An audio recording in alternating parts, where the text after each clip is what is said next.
Welcome back to continuing coverage of the Merit Retro series. This is main event day 3. This is the time of the tournament where ICM gets involved. Risk premium becomes a premium because we're very bubble adjacent right now. James Dempsey alongside me, David Lappin here, and we will have Ali Najad a little bit later on. This has been a record-setting field at this venue, James, and I want to ask you first up, what do you think that means in terms of the future? How does that bode for future events? Say the one that's on screen right now beneath me, for example. APT Cyprus. Yeah, that might be quite big. First of all, before I come to that, bubble adjacent, risk premium, ICM. What are these words? What are these words? We're here at Merit. We just play the cards we get dealt. We go hard. If we've got it, we've got it. Yeah. No fear. Obviously fantastic. The word continues to spread about this place, and it helps that this place continues to expand itself. Like, you just keep building new hotels, you sell all the rooms, and then the tournaments are bigger. Yeah. How many hotels do you think will be here in 2026? 11. 2026, maybe 2036. For now, maybe one more by then. Who knows? Well, look, 1,223 players. I'm not making that number up. That's how many entrants we got in this one for a 3,300 buy-in main event. We're down to 215. I reckon that means we're maybe like 50 from the money, something like that. Is that right, James? Yeah, 143 paid. So we got 72 players to go. Little way to go to the cash. So probably not this frame, but in the next one would imagine. Joking aside, of course, people are going to tighten up. ICM will become a thing. The bubble is always a thing in poker tournaments. Doesn't matter how small the buy and how big the buy and how little people care about it. There's always that little bit of something. Even the richest players want to get a little flag on the Hender mob. Yeah, not all 150 of those people will be so rich that it will be beyond their dignity to maybe tighten up, maybe have a little 10-second stall. Who knows? Well, not going to predict what happens yet. Well, let's find out, because I think we're all but ready to take it down to the action. Well, let's get down to the beach. Oh, okay, I'm off. See you later. Yeah, let's just take a moment of silence to take in that. I was there. Were you there this morning? I was. Well, I was on that, not the pier on the left there, but the pier just round the corner from that pier. Do you know what? We really need the camera crew to be out there when you're there, just so that we create. Admittedly, it would be a breach in the space-time continuum, but just if your little head popped up out of the sea there, that would have been very funny.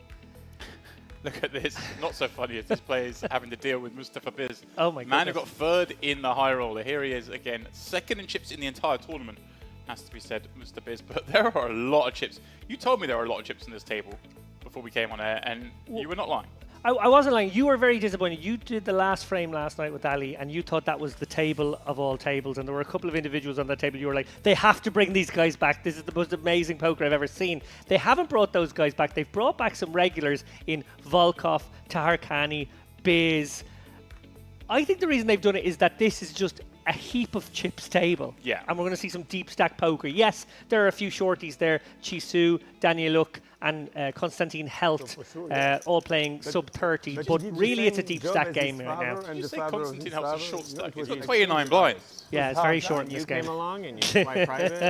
Konstantin Helt, of course, a very well-known online beast, and 6th in EPT Paris recently enough for 260k. Not too shabby.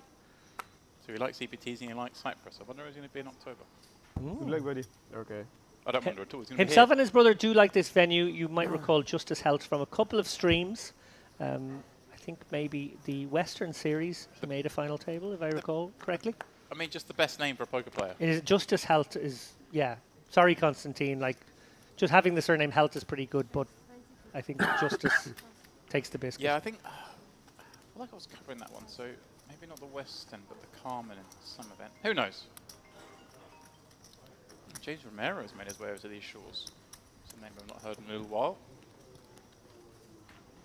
Yeah, Tahar Khani, obviously one of the featured players yesterday. I nicknamed him the Terminator because, well, he does look a bit like a Terminator.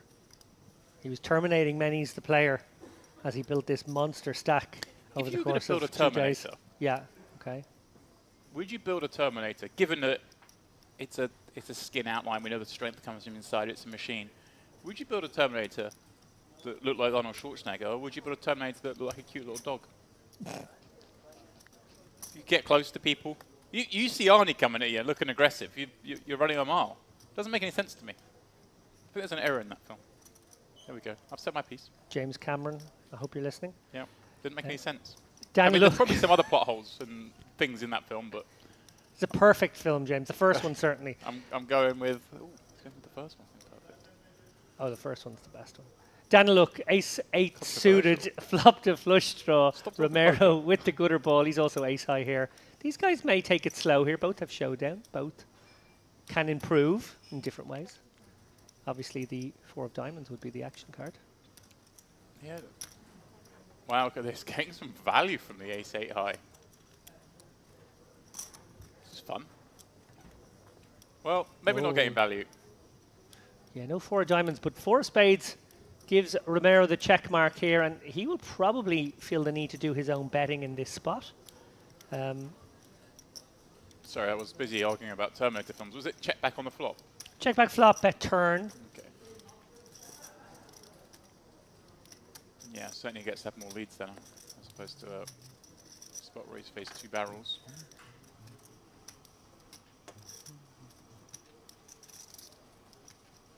I feel like it's a bit risky to check over to your opponent there. Just too many check backs. You've got to find this bet yourself. He does so. Excellent sizing, 2/3. Would make life a little tricky for maybe some of the pocket pairs there. Yeah. Nice hand for James Moreau. First hand Nice on hand, the table. I thought ace 3 of diamonds. Former winner of the With only 1 diamond. WPT 5 diamond. Very elusive club. Oh, well, you know, I don't know. Is there anyone else I've ever heard of who Antonio Spendiari. won that event? I found it very famously. Gus yeah. Hansen. It was a good-looking English fella at one point, I remember. He was on a bit of a heater. It was a while back, though. Was a minute ago. James Dempsey, of course, I can't lie. WPT and WSOP champion. Doesn't have the triple crown, though. Oh, but I can come here in October and get it. Wouldn't that be something? How many in that triple crown club? I know Feraldo, Cody obviously got there first. The guy with the pink hair from America a long time ago. Yeah, I think there are. That's come up recently. I think there are 9. 9 people. Now. I think 4 or 5 of them are from the UK, because just the natural advantage, obviously being from the UK, to get into that club, given the fact that a nice tax status of playing in the US that a lot of Europeans don't hold, and playing a lot of EPT certainly in the early days. Which other UK players? So we've got Feraldo, Mr. Jake Cody, Yeah. Roland de Wolf. One de people Wolf. always forget. De Wolf. Just said Feraldo, didn't I? You did. Tarakani with the aces. This is an amazing spot for him now on the button. Beautiful. Given how he played yesterday, remember, a couple of cold 4 bets yesterday as well. People will be very conscious of that. He's a fairly loose, aggressive player. And yeah, a bit of a dream here to see an open and a 3-bet. We see they're both pretty much on the rock bottom side of those ranges. So this will... Oh, and look at this, I was just about to say. Wow.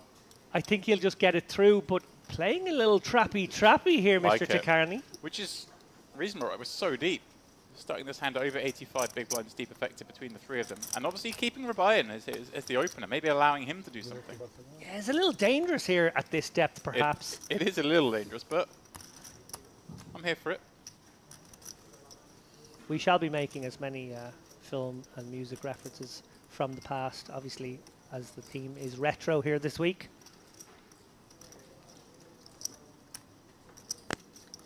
I did have a meeting, though, with... Whoa. This has worked a treat. my goodness me. Ribeye pulling out a whole bunch of those white chips. Oh, what a beautiful hand that would have been, just to flat, right? And obviously putting Tarkani on a hand like 9s Right. that he can put in the bit. Well, we he's got- blocking the 9s, Yeah. but you know, something like that, maybe the But that's- 8s, the jacks. But that's kind of the point, right? This is almost one of the worst hands to do this with, because we want Tarakani to have 9s and 10s. Yeah. And having 9-10. I mean, it Does he feels like I'm continue- being overly critical because we're looking down at aces, but I'm really not. I genuinely believe this 9-10 just slips in so nicely as a call. Goes Yeah. 3-way. And it's a big bet as well. Tarakani obviously can continue the trap here, and he should. Well, but it looks very, You say very it- strong to call now. you say that, like, he could also just rip it in here and Feeling like the expect to guy get must called have a lot. queens and kings now at Right. this point. Yeah. And just don't let him fold on bad flops. Yeah, there's just so few light 4 bets here. He's obviously found one, but I think you're right. I think at this point you just stick it in and try and look like you have jacks or queens and are going with it, and hope that your opponent has. If he's just got something ace like king, that. you get him here. If he's got ace king, you get him, and it's very hard for him to stack off with ace king post, given you hold 2 of the aces. It's unlikely he's going to improve. Can I just say, Tarkani doing a superb job right now. The right amount of hesitancy, the right amount of consideration here to convince his opponent that he has a hand like jacks. We know, he's obviously going to continue in this hand, but what's really important is you do that salesman job. This guy's woke up and chose violence today. He woke up, he's had his breakfast, he's come down to the poker room. Yeah, second hand in, what I'm going to do is 4-bet, 9-10 suited, 3-way, put in 300k of my monster stack. I suggested these guys don't worry about bub adjacency, about risk premiums, about ICM, but this is... It's big bull poker. This is out there. I don't know, James. The other possibility is he randomizes and it was a very, very low number. It's always possible. A lot of respect for the moxie of this move. Rebai would get this through so often. So unlikely that Tarkani's trapping here, but he is. I'm looking at Tarkani and I'm looking at him at aces, but I think he looks weak. Yeah. I think he doesn't like this. This is a really good acting job. Yeah, this looks like jacks every day of the week now. He has gone all in. And like I say, I can't fault this because Rebai just looks so strong. Obviously, if once he sees the snap fold, he's like, damn, I should have just called him, lay the trap further, but... Yeah, you're right though, James. I said that initially, but actually in reality, there's so few 4-bets there that you're right. You just want to get it in against queens and kings now. You don't want to see a flop with a king on it and the queens get scared and don't pay you. Especially the size he went, like 323, it just screams of ace-king. I know we're holding 2 aces, but it just looks to me like it's ace-king, and I want to get him in now whilst he's single-digit equity before he just gets to miss a flop, get away from it. Incredible start to this table, wow. So that's how that man got all the chips, huh? Just get aces, people 4-bet you. He wasn't even a 3-better. He was just sitting there minding his own business. He's just like, oh, call. Yeah. All in. I had to have a think. The 4th British Triple Crown winner, Roberto Romanello. Oh, Roberto. Okay, and there was an online one. He always sneaks under the radar. There was an online one he got. won an online bracelet. I saw that. I would You wanna- appreciate if we could keep this. Actually remember the headline for that one. I do tease him a little bit that he won sort of the poor man's Triple Crown. Everyone can He won start to play for us. one of the smallest WPTs of all time, I think, in Bratislava that had The bubble is about far 6 away. people playing I it. know, but if So we an keep online playing like that, bracelet, it's a only few teeny hands. tiny WPT. But then EPT Prague, I think it was. That's which we'll give him a- that's proper. That's proper. yeah, there's no... Also, I can't. Well, Ferraudo's actually another one. I can't His store WPT, he didn't even realize it was here, WPT when he and played if it. the whole world sees it. Because he- again, it was an online tournament. It was No, it was down in the Caribbean somewhere, part of another series, and there was just a a random. random 5k WPT that was part of it that had a pretty small field as well. Gotcha. Yeah, I was there for his EPT win in Malta. It was actually the very week I moved to Malta. Little did I know I'd moved to Malta. I thought I was just going for that tournament. I never left. Oh, well, we've left now. I was there when he won the bracelet to complete the crown. You know, brags. I was going through the list of chip race guests there the other day. A couple of people asked me who was on the most because Tom Hall is on the most recent show, and he might be one of our most frequent guests ever. In fact, he was our second most frequent when I looked up. Feraldo, our third most frequent guest. So I was teasing, Bradley. There were 323 players in his WPT. That's okay. That is small. It's You could be confused for not thinking you were in But such a prestigious tournament. he did that crown, winning an EPT in 2015, WPT in 2016, and the bracelet in 2017. That's nice. There's a nice bang, bang, sequence to bang. that. Yeah. And it was literally November, October, November. It was sort of get around to the autumn time. Summer's over. Better win some money. Do you know what we need to start looking up? We get the stats people on this. Milbudas going to try and test you out now in your knowledge. Do we have any Triple Crown Merit Series people? Has anyone won, or even doubles? Even anyone won 2 main events main at events. 2 different series? Oh.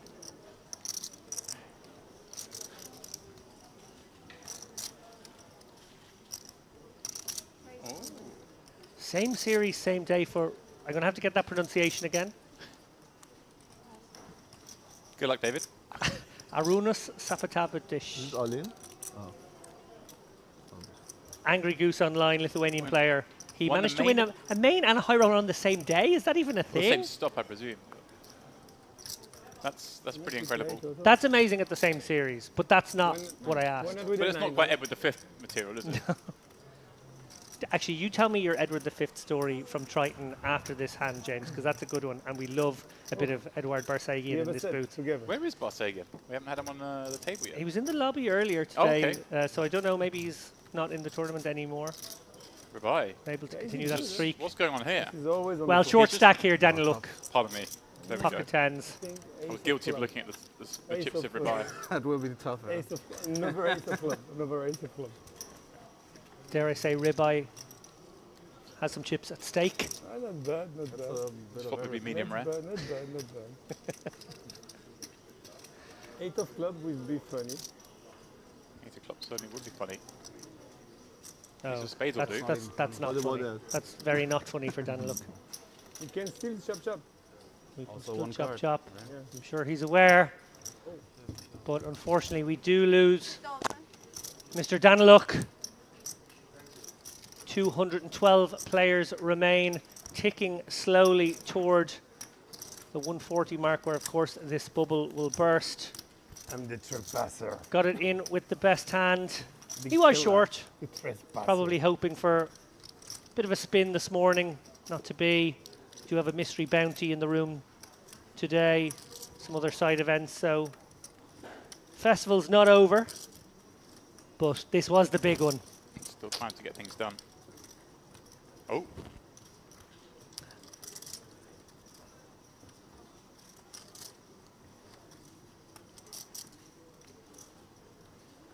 Shadio Jelly apparently has a double victory across Double two main series. event victory, wow.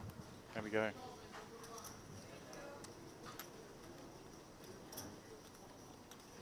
Oh yeah, I was about to say, Georgi Shlukia, obviously I covered one of those, which was the Party Poker Millions live main event that he won here. That he, again, we had him on the table the other day. He was my favourite person in the world that day because he just steamrolled through the entire field and wrapped the got a final half up day. in like 3 hours. Yeah, yeah.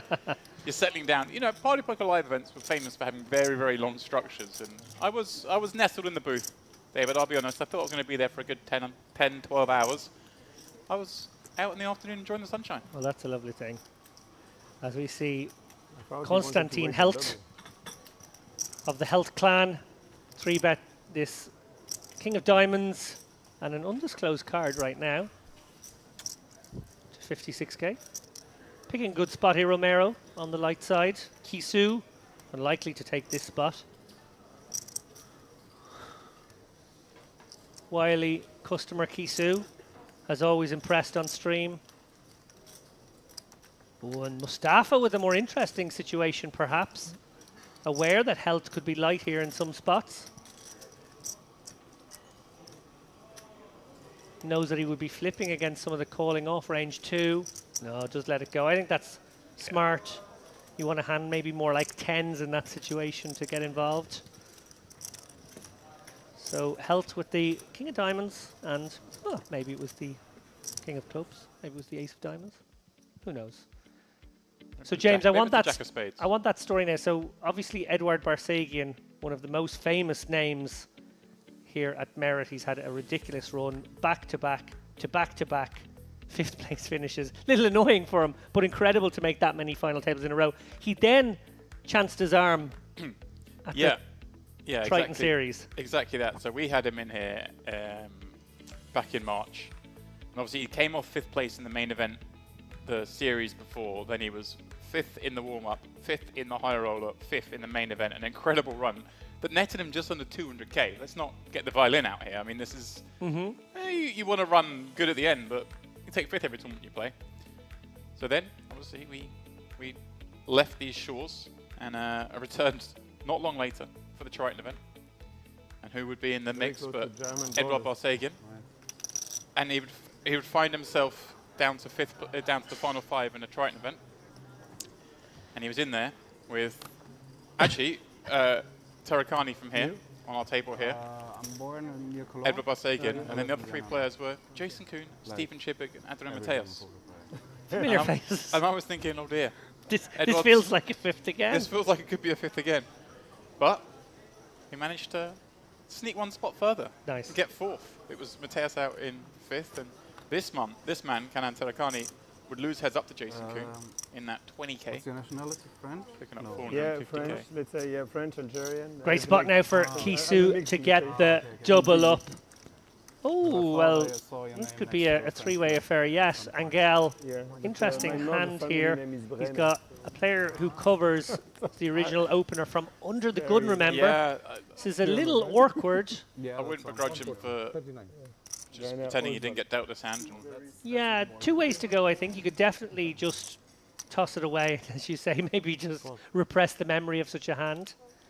Or you could flat, Yeah. and that's Yeah, pretty this strong is- in and of itself, and that probably gets, a lot of hands out anyway, and you can fold to the shove. Yeah, one of those two. Good luck, buddy.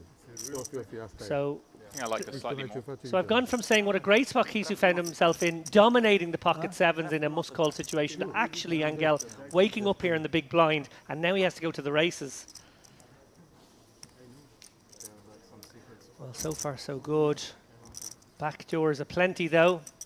Not anymore.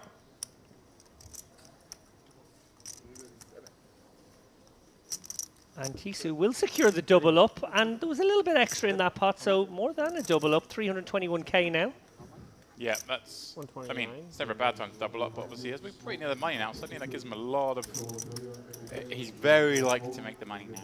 Yeah. 30 blinds, you can very much navigate for 3 hours. Yeah, back to half average right now, so much more comfortable than in that danger zone he found himself at the start of the day.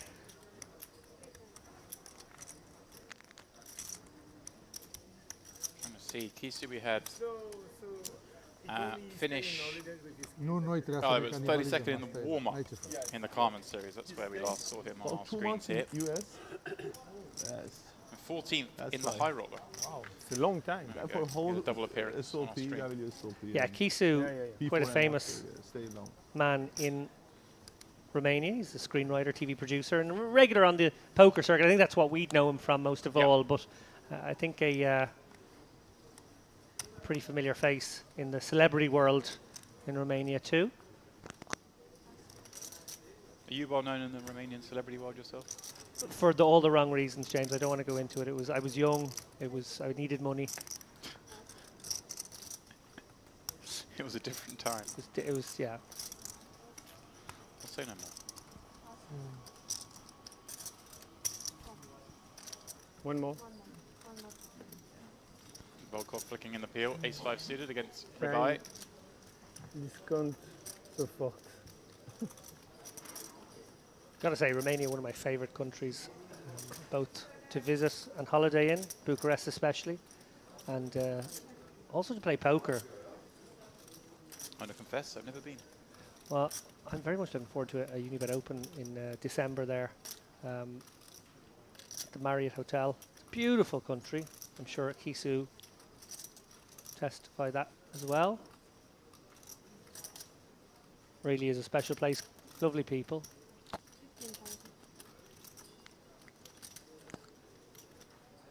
And a bit of a hotbed of poker actually too. And here's a good stat. Oh. You know I love a good stat. This is a really good stat actually. But I'll be judged of it whether it's a good stat or not. Okay. It's a stat. Myself and the YouTube chat will decide whether we think Okay. it's good. It's one of only two Do you countries feel in. pressure? Well, a little bit now. Not as much pressure as Yeah. Volkov's going to be under here with the third pair spot he finds himself in now, facing chunky enough bet. Yeah. Not easy. Feels a bit like a jack, doesn't it? It does. Although, it feels like it must be a very good jack. Yeah, a little queen jack maybe. Yeah, we'll see. With an ace, as I'll kick with a 5, so that becomes a bit more relevant, blocking an ace jack. But I think almost a smaller sizing here makes a little bit more sense for a jack. Yeah, it's going to get the job done. Nice. Tells a bet. good story there, He Ribai. does. He does. credit to him. I don't blame Volkov for that foul. Okay, so my It's stat. hard to bluff as well when you got caught full bet bluffing for 323k on the Ain't second that hand of true the too? day. Oh, put a little face. Ain't that true? Go on then, this stat. We'll see if it's good. There are 2 countries, as far as I'm aware. Oh, so we're caveating it with it might not be even a true fact. Or stat. I'm pretty sure it is. Okay, There are 2 countries in Europe I've got Google already. where the player base online in poker are winners as a collective. There are 2 countries where that is true. Wow. Which 2 countries? Now You've given away. I've given away that Romania is one of them. I would Which is the other one? hazard a guess that it's Mexico. European countries. I'm afraid, James. I'm going to have to look at the map there. I'm just going to check if European Mexico countries. is in Europe. It's not, I'm afraid. Okay. Mexico's actually part of Central America. Andorra. See, I knew you'd do something like this because I don't know about these little principalities. I actually don't know the answer. So I knew he was always going to nail me on this one. A lot of people think it's Malta. It's not, though. Malta's a good shout, yeah. It's not Malta. It's actually Finland. Pretty big country. Because of Patrick. Maybe. When Patrick's not in town, they're losing bundles. But that's an amazing, for a country full of players to be winners overall, Yeah, to actually take money out of the it's incredible to beat the pool. rake Yeah. as a nation and go popping up ace-9. Volkov going after it. And Romania not a small country either. No, that's what I mean. I went for someone like Andorra because I figured there may be some tax maneuvering going on there. If you're a Spanish or French player, maybe you could move down there and there's something good happens. And I I'm thought Mexico maybe because And I'm going to assume you're probably right about something like that. There's probably a principality out there. The Vatican City, I think, are are winners I've heard overall. the Pope absolutely crushed the 1020 online.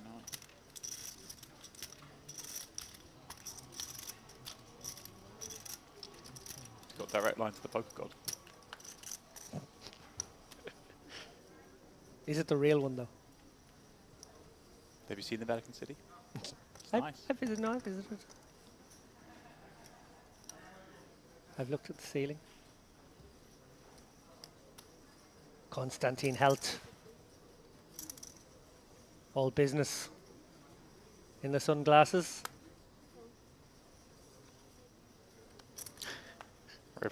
Right down with a hand that he can do some stuff with. He's decided just to Revider's flat. forced to flat now from now on because he just Right. can't get any credibility after that audacious move, it must be said earlier. Kisu just with the have some of this 6x 3-bet. I am a big fan of going for a big sizing here. David, we're up against an under the gun open and a flat from the next seat. These are 2 pretty strong ranges. I do like the choice of a big sizing. I still would have gone a little smaller Yeah, given his own stack, this but is- I do agree with you. This is on the big side, of course, but he just basically puts held to the question for all of the Yeah, chips, I and we just mean, know Rabai never has a. altogether. Rabai just isn't supposed to have good hands here, given how absurd he's been lately, and now he wants to flat +1 against under the gun. But Kisu's obviously, like you mentioned at the top of the show, we are bubble adjacent. Probably goal number 1 is to reach the money when you're on that sort of stack size. 4.39k is the min cash. That's a weird way to say 4,390, but I went there. 143 players picking up that money. Top prize, 567 beans. Wow. So I actually undersold it yesterday. You did. Okay, You it would don't be have to good top it food up, for me. the good news. Well, that is a relief. I did think, in fairness, I thought we were going to get around 1150. That was my prediction. So maybe it would have been a closer Let's- guess Seeing his at that face. number. That's an I'm extraordinary. pretty sure. Poker Would News like- are here. They better be Yeah, getting on the see what I blower mean? about this one. That is Would be huge like a news in low European poker poker right now. fan. I hope there's going to be articles Yeah. all over the news media tomorrow about 560k up top in a tournament And I, I know a man here who, Doubts in Cyprus. that, you know, I know a man who writes an article Strong every player. morning before his breakfast. Not every morning, James. Actually, Not always before your breakfast. during breakfast, maybe once a week, sometimes twice. Mr. Biz, well, he sat down at this table to start the day. Well, he woke up this day with a big stack, gets down here, finds he's not probably got the best table draw given that we are going to be approaching the bubble and you want to be on a table of Oh, you'd love medium to to be there. short stacks. Exactly. Not for now, but in a couple of hours' time, you're able to exercise some pressure. But not only that, but he sits down, and this table has just been bananas so far in terms of action. Obviously, we saw the 10-9 was light. We just seen a couple of those hands that actually were hands, and it's like reasonable scenarios. But it's not the table that he's looking at going, oh, this is going to be easy to push these guys around. It's quite the opposite. He's thinking, Christ, they just... Can we fast forward a few hours? When's this table breaking?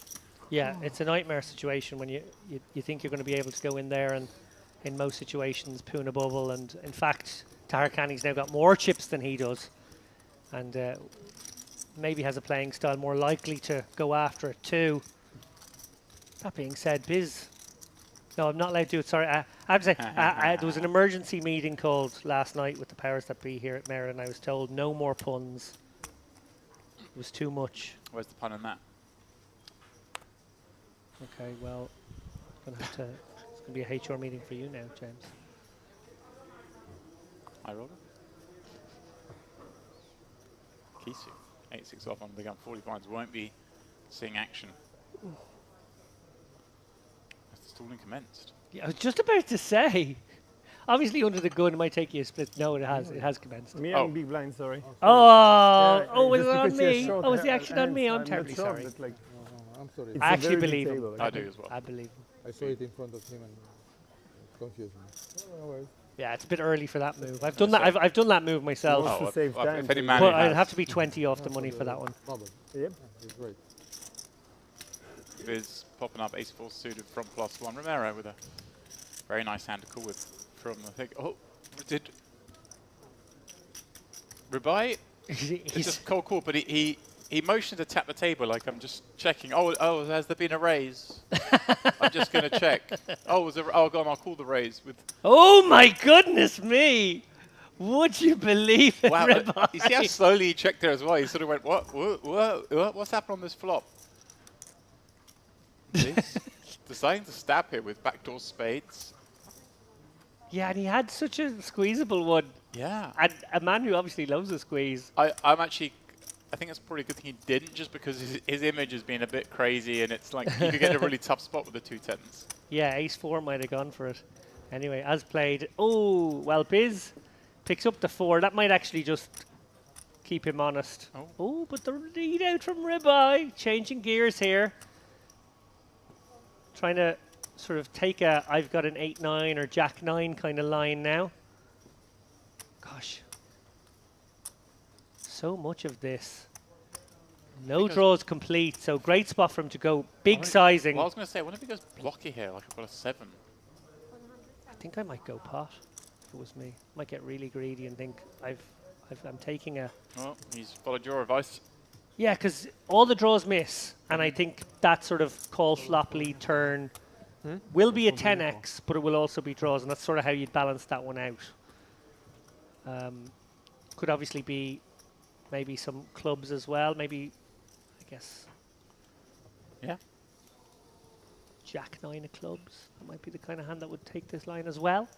So, actually not an easy spot for Biz. I'm sure you guys are looking at this one going, well, he's got bottom pair. He's facing a very large bet, and his opponent called out a Yeah, big line, the so qu- can have a but- lot of different hands. But actually, as played, this is a tricky one for Biz. Yeah, and the queen's a napkin, effectively, because his opponent's not betting a queen. If his opponent has sort of queen 9 of clubs that bluff the turn, never goes this size on the river. Absolutely. So he really is, as David says, polarizing to a 10 or misdraw. As we can see, he's got all the 10s. The only thing going back in this favour here, I think, to find for Biz to find a fold is this pot was 3-way. James Romero did call on the button and Biz bet flop, so he does have a tighter range betting into 2 players. But Oh, he's on the knife edge here, you can see, and it makes sense. This one Yeah. is so polarized. It is a very binary sort of situation. He either has it or he doesn't. Got to look at your man here, try and get a read. and he's seen Rabai obviously 4-bet to 323k pre-flop, have to snap fold, been in a couple of other pots. Pulled a funny face when he got a bluff through. Just a minute ago, had to flatten open and then fold to a squeeze. And he may think, hang on a second. And I think you'd rather have a hand like ace-4 here than queen-jack, for example. Actually probably makes a better call Good in a fold. way. Good fold. Well done, Biz. Do you agree with that? You'd rather have ace-4 than queen-jack in that spot, if you're going to find a call.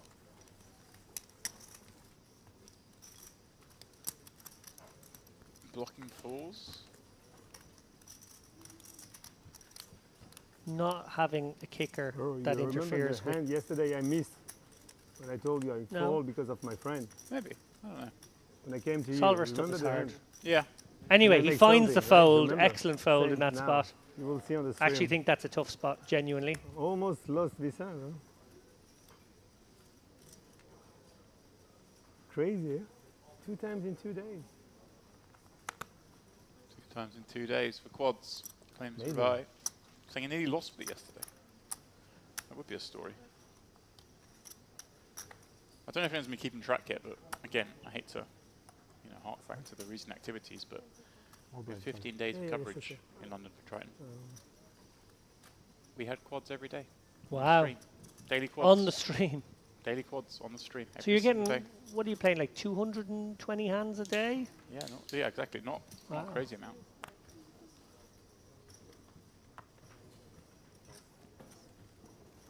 Three bet from Tarakani with the sixes here. This is early position against middle position. Volkov, well, he's got a perfect call hand here, really. Yeah. This is a situation where you do want to actually continue with your suited connector. Yeah. A lot of depth. And a big pot, obviously, as well. Against the hand, he's up against dream scenario. 50-50.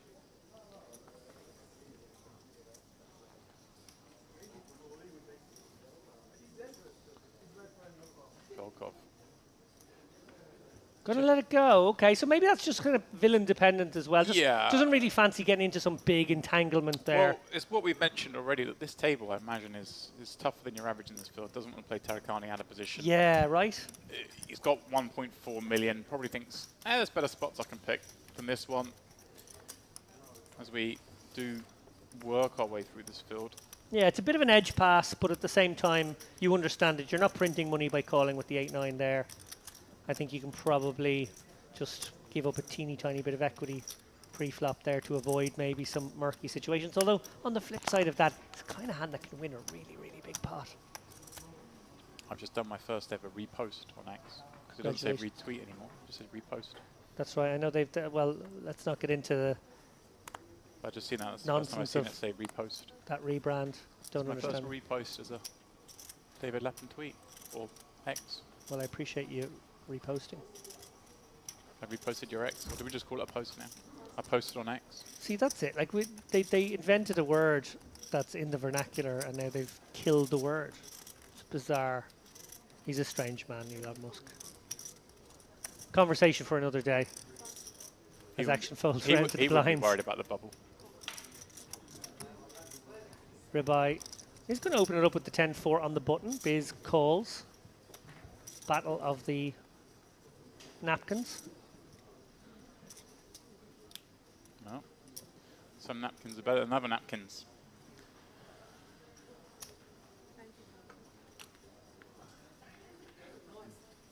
Biz nearly throws in a chip there by mistake. Looking to uncap his card. Chip slipped out of the finger. I don't think anyone would really hold him to that. It's not a game of dexterity. No. Has to be some intent, of course.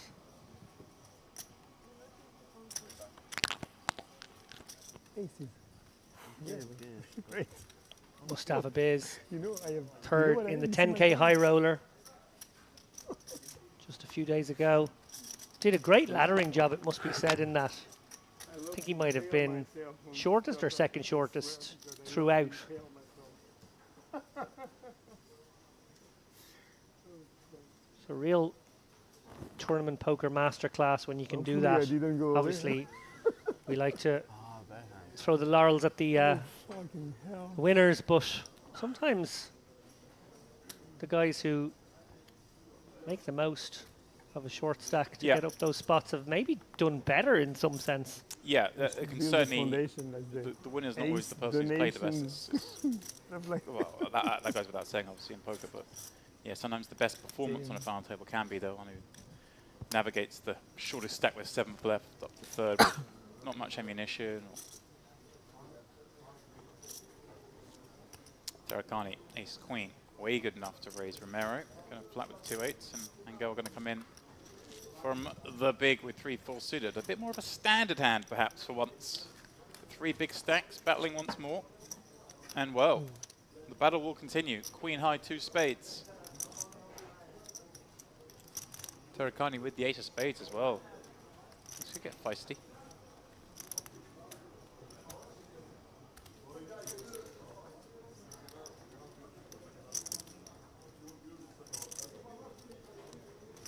Quick call from Romero or a quick fold? Not You want sure. the guy, Fold. when this Quick guy fold. had. Yeah. And you will raise- Not really I well think he can pocket continue eight. with 2-8s on this board. His range has a lot of Pocket continues. This Eights guy. doesn't need to be one of them. Mhm. Gut shot now developing Surprise. for Angel, of course. 6 would get him across the line. Tarakani, there's double flush draw, straight draw galore kind of board.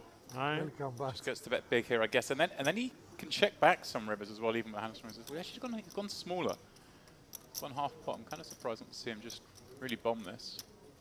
I agree with you, James. I would have liked to see 3/4 pop bet in that spot, but Keeps this Yes. man interested. yeah, it does.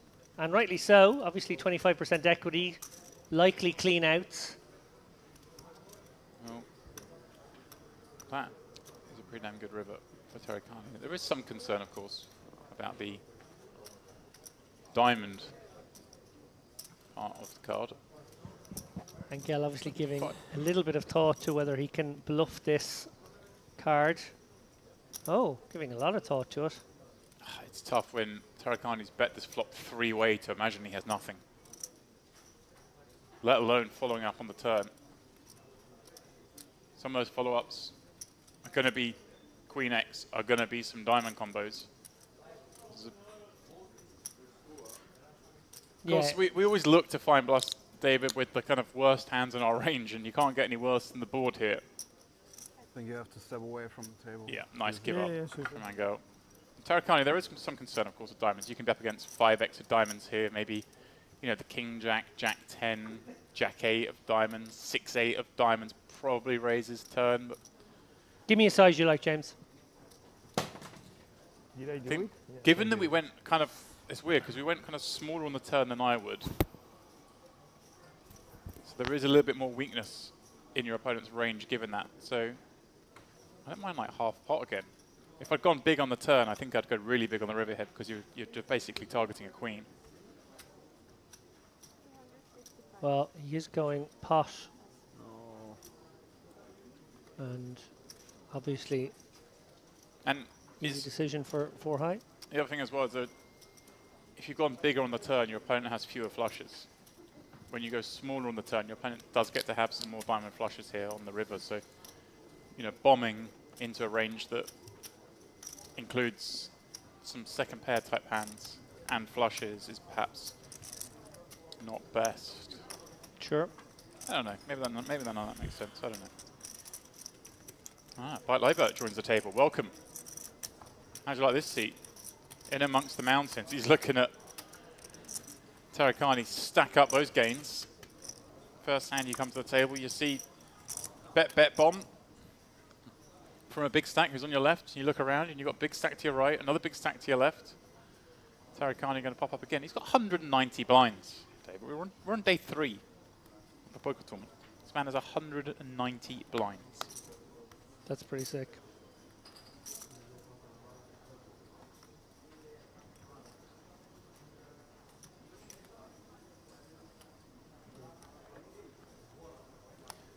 Doodle.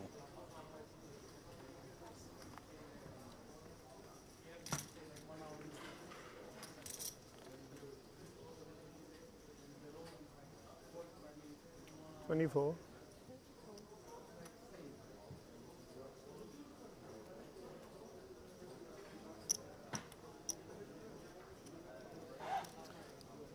Revive popping up 24k with that ace-9 key suit. Next seat. Going to just flat the ace-3 suited against his very active opponent. And certainly mixing some 3-bets here, but says I want to see a flop. And gets a pretty welcome sight in everyone behind folding, so he does get to play heads up in position. King of 9 at 7 board, not one for him. Revive though with second pair and the ace of clubs. I like this. Elected to check on a board that Kisu is going to have a fair amount of. The ace-9 with the ace of clubs particularly has a lot of playability through the streets.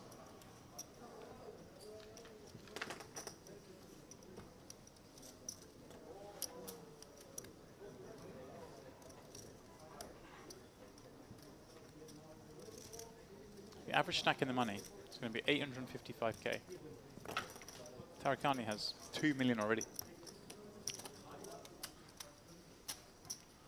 Yeah, it is a feature here at Merit events that players build big stacks. The reason for that is the long registration period, I guess. The very slow structure, long levels, and that curious feature as well, where for 3 levels before late reg closes, it's almost like we stand still for 3 hours. Nothing changes. Yeah, we sort of play 30 bigs. Yeah, I left yesterday and came back and we've gone up, like, the big one had gone up by 500. Yeah. So that just gives so much play, almost like main event World Series kind of like levels there for a couple of hours, which again just, you know, allows for eliminations without the blinds really climbing, gives us a deep structure, and it's why you see time and time again at the final tables of both this and the warm-up event that we end up in a very deep stacked situation, maybe 40 plus deep on the final table. So great for the players, just the dream really as a poker player. Yeah. Well, that's your dog in the field, which because you're hating life. I don't want to be in these kind of structures. I want to just get it in pre. Well, for players like you, James, we have a mystery bounty There today. we go. You're looking out for me, aren't you? 25-minute clock. Just got to knock out one person, I can win a big prize. That's it. Sounds good to me. Got a Merit Classic tomorrow, actually, as well. It's a one-dayer. Just a sneaking up a little 3k. Just a 3K to say goodbye to the festival. Just throw that one on the schedule. Can reg that one all the way till 8:40 tomorrow evening. So that'll be a late night for whoever takes it down. It's not even the last tournament on the schedule. There's a Turbo Deep Stack Bounty 6 Max. 300 KO, 600, half of it's a KO, starting at 7:30, late reg closing at 10 o'clock. So you're saying there's a chance? So we could finish up the final time. You could hop into that one before we go, James. Saying there's a chance, eh? There's a chance of Volkov winning some chips here. That's what's going to happen. 45k bet, swiftly matched.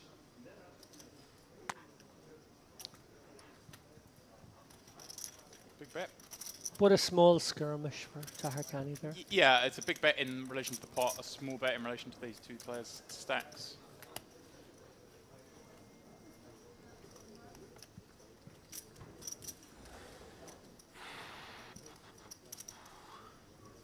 Just breathe, table, breathe. This is not normal, what you're witnessing here. This is a good example as well, actually. You do see this sometimes in tournaments.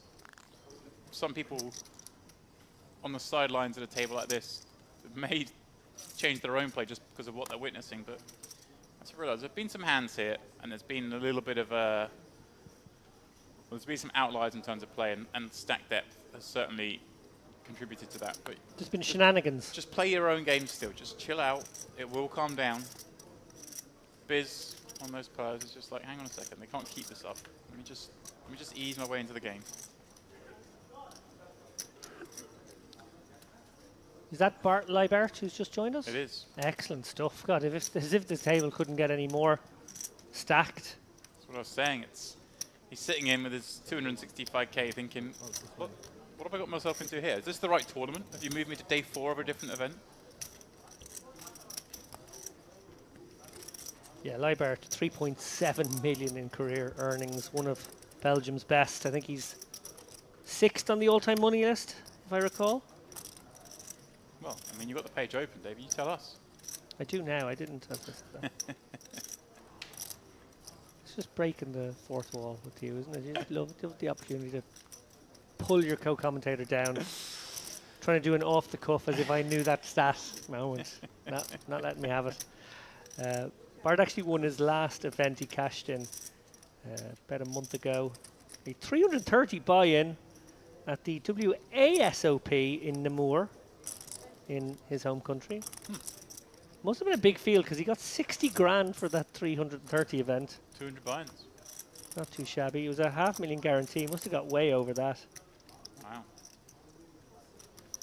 Right here, Volkov just c-betting on a board that the button, well, gets to have some of course. We are playing wide ranges.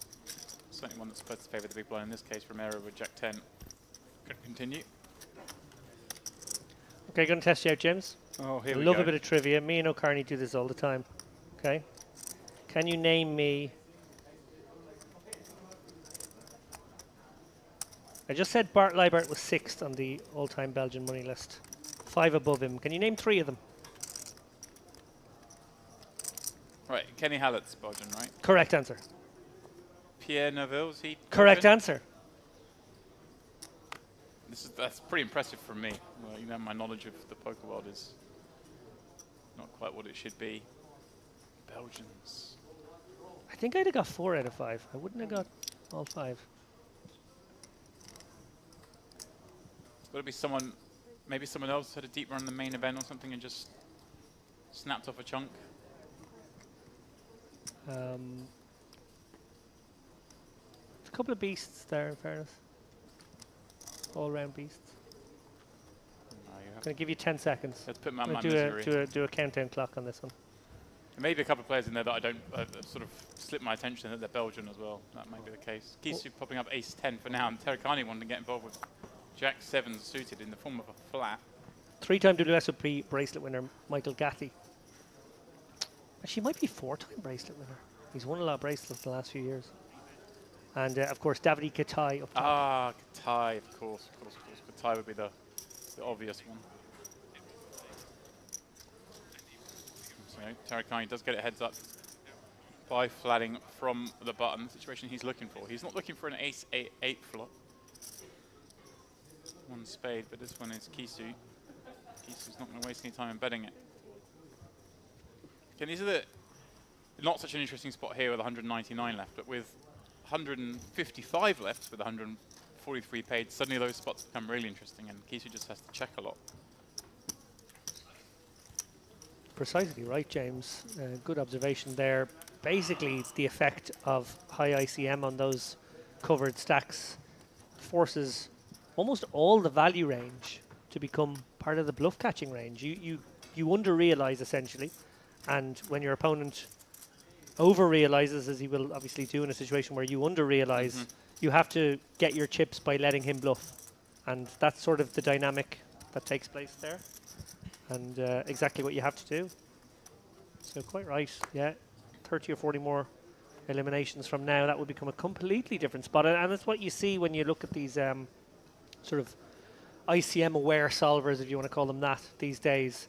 Just flips the strategy on its head sometimes. Right, and suddenly hands like Kisu's ace 10 wouldn't necessarily become opens. That's right too. Has he misunderstood the actions on him again? In exactly the same spot? Is that what's happened, or are we all having a little bit of a stall up now?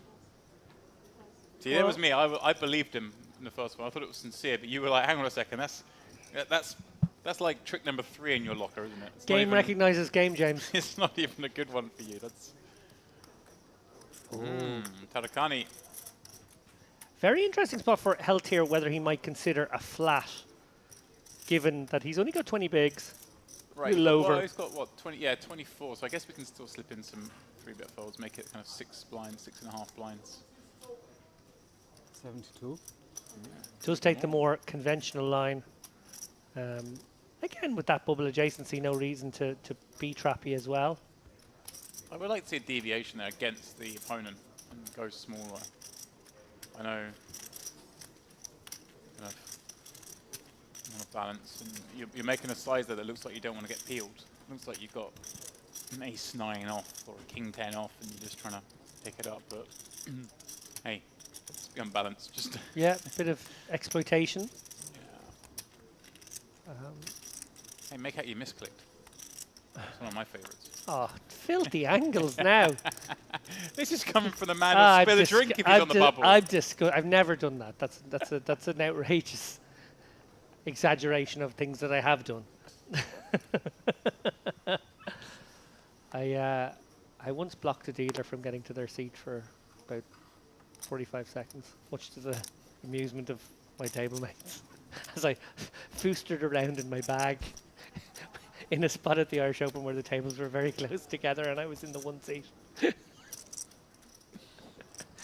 My word. It was all in good fun. Disgraceful. Do not do that. This is not financial advice. Actually, it is kind of financial It's advice. very much financial advice. Solid, sound financial advice. Tarakani, right back on the horse. Yeah, look, and I think we are seeing Kisu take his time. No, nothing egregious here. Obviously, Yeah. you know, we're not, you know, going to be getting the clock called on us in these spots. But 40 from the money, maybe more like 50 from the money. We are probably going to get there in about an hour and a half, Yeah, and he's got 40 blinds. maybe and 2 hours. doesn't really get to play too many hands of that stack, so I can't begrudge it. Yeah. Well, one thing I think about in We these only play, like, situations one is level, I table think, two? okay, I well, don't think so. 2 levels? Okay, got it. Yeah, maybe they're asking One about more hour for you to do that. when the break Yeah, is. actually, I have 1 more hour to stay calm. so just talking about how long they'll be on the feature Yeah, table for, I think kind of. there. Yeah, coming back to that, sorry.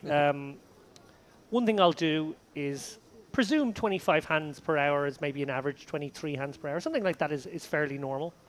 And if we are 90 minutes away, I'll think to myself, okay, that's about 35 hands. But if I take like 10 seconds off the clock by just, you know, taking my time to look, maybe I can get that 35 hands down to 32 and maybe that'll matter later on. Yeah. Something like that. Service как-то позвать. Nothing Service, egregious, again, nothing your opponents would sort of begrudge, but just good clock management. Clock. This Clock game is so management. easy, bro.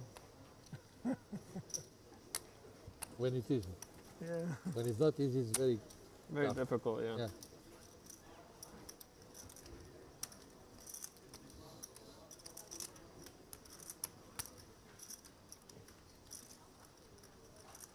It's the retro series. Tell that. But they're tired of the dealers. Certainly not gangster. Certainly not Carmen. Could be gangster, in a way. I see what you're saying. Yeah, it could be gangster. You're Could right. kind of be But, gangster. Yeah, gangster adjacent.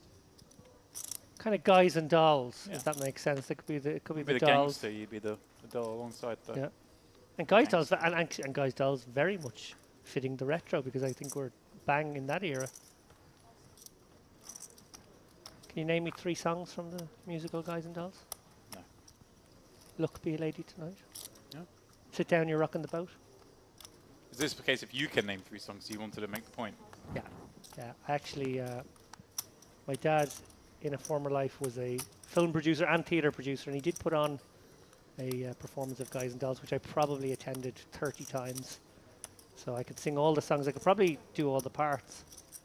Biz finding Ace King in the small, going to pop it up on Bart's big blind. Bart with 25 behind. 9-6 suited. Bart as well in that same sort of situation where he's going to be starting to get aware that near the money. He's got that kind of short stack, but a short stack that can certainly get in the money. But which is why the smaller size of Biz, like the 2.7x, is actually okay because a lot of the really mediocre hands will just fold. Yes. See Bart kind of not really even enjoying the 9-6 suited, but still just about enough to be getting in there. Yeah, and Biz with the World's Fair of backdoors here. Wheel backdoor, Broadway backdoor, flush backdoor. Can Yeah. fire out small and just lean on his opponent. Yeah, I like that. He's gone smaller because I mean, for all those reasons, Bart just doesn't have much 3x and deuce x. For what I just mentioned, he doesn't get to call them as much as he would do in a non ICM spot. So setting up, therefore, to well, a small bet gets through a lot, but with that particular combo hand he had, he's setting himself up to potentially fire some big bets later on. Yep. But most of the time, ace-high is just good.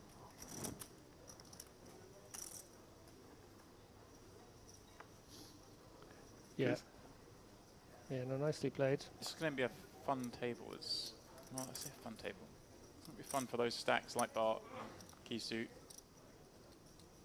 and the bubble, but we could see some monstrous pots develop here. I'm not going to let you off the hook here. I do want to drag the conversation back to Guys and Dolls, because also it's a gambling movie, remember, as well. Sky Masters and Nathan Detroit. Sort of underground gambling kind of storyline. Very relevant, actually. You could do a Guys and Dolls theme. I guess that's kind of what the Gangsters is. Yeah. Well, what's going on here? Volkov's popped it up. Ribai's just full out with ace check. He's certainly slowed down his pre-flop ranges given his early skirmishes. Biz says, all right, I'll look up the button with king 6 suited, and Ango with no decision from the big blind. Once again, flicking in suited connectors.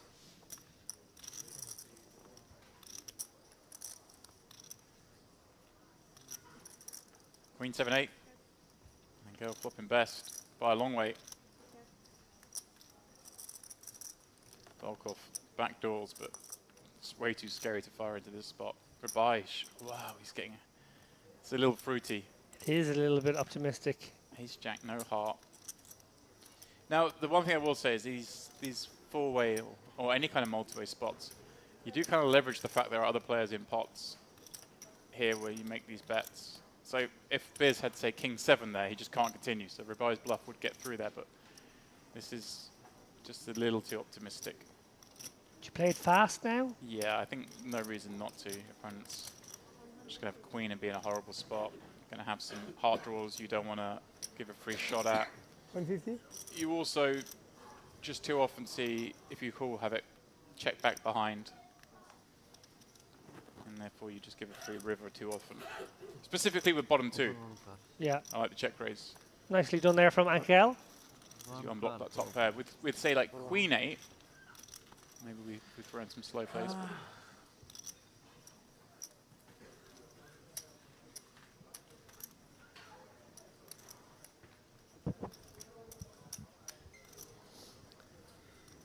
So you mentioned the EPT here in October. Are you 100% coming, or was that just like, I'd like to come, maybe I'll come? I don't think I am coming, actually. Well, I'm not sure. Got to get that triple crown, James. Yes, service. Yes, service. I haven't tried too hard to get it, I'll be honest. I'm a handful of EPTs in my career played.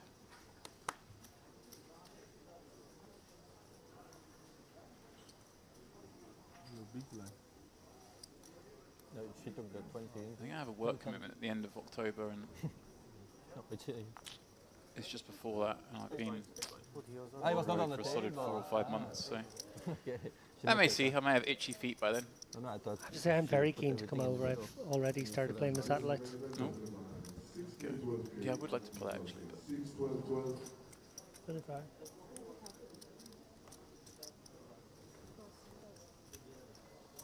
I'll have a look. I haven't even looked, to be honest.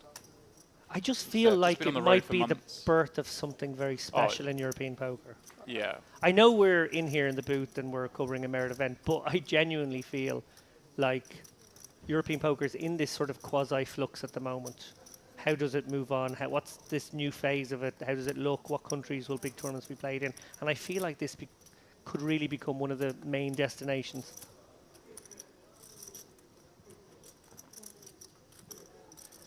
Angel sticky, as he should be in this situation. His opponent does not have to have the very top of his range here. And indeed, even with the bottom of his range, he has a king. Kind of a wild open here from Ribai, has to be said. Bit of a soothsayer.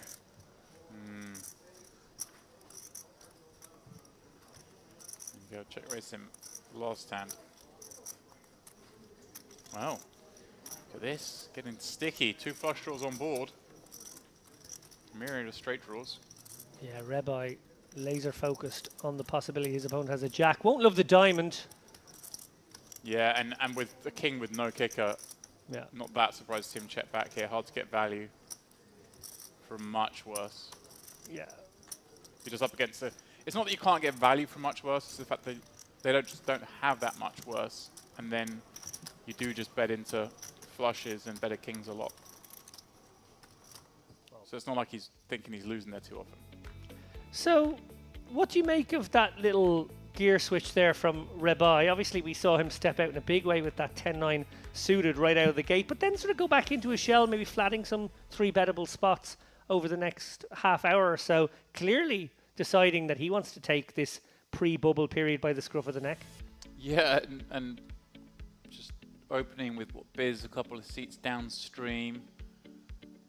Maybe thinking he just doesn't get to open that many hands because you got Tarakani doing a lot of the openings, so just going to take all the spots he can. I don't know. It'd be interesting to see how this goes on. I mean, we could certainly see some big pots brewing between the guys in first, second, and fourth here, particularly the ones that I imagine are going to be keenest to play. Well, Biz has been fairly quiet up to now. We know obviously he does like to mix it up from watching him in that high roller. And right now, those bottom three are kind of perhaps the more interesting spots. Yeah, and 3 of the best players on the table as well. You know, obviously it's a stacked table, but Kisu, Helt, Libert, all with a huge amount of experience, Yeah. a lot of talent, and they will have a very different job over the course of this level as we see the blinds go up to 6, 12, 12, and of course the next level where the bubble will be almost upon us.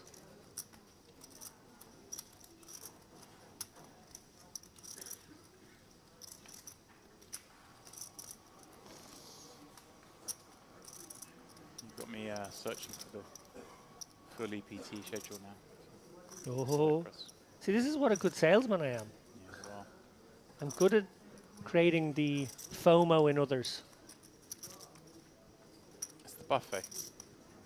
Thought of just leaving the buffet here, unattended. 95. Wow, look at this. Oh, snap all in Yeah. from Angel. That's so quick, it feels very ace-kingy if I'm in Tarakani's seat. Yeah, but this sort of spot could just be 9s as well, or 10s. Yeah. But I'm with you, it kind of feels like that. Absolutely no Not hesitation. Had almost made his mind up if Yeah. this was going to happen. He was coming over the top. We've seen Tarakani as well, 3-bet 6s a little bit earlier. Yeah. Now 3-betting 7, not the kind of hands you really want to 3-bet in these spots, especially the blinds just gone up, so Angel slipping below the 40 big blind mark. Yeah, he could certainly have taken a flop with this one and got sticky on plenty of boards, given that it's only an open from the dealer button. Yeah. Instead, this has sort of turned into a bloated spot. 428 is a lot of chips. Wow, that's like a 37 big blind shove, something like that. Yeah, but it's just against this man. He's seen him be pretty active, throwing in some 3-bets. He knows he's going to try and bully.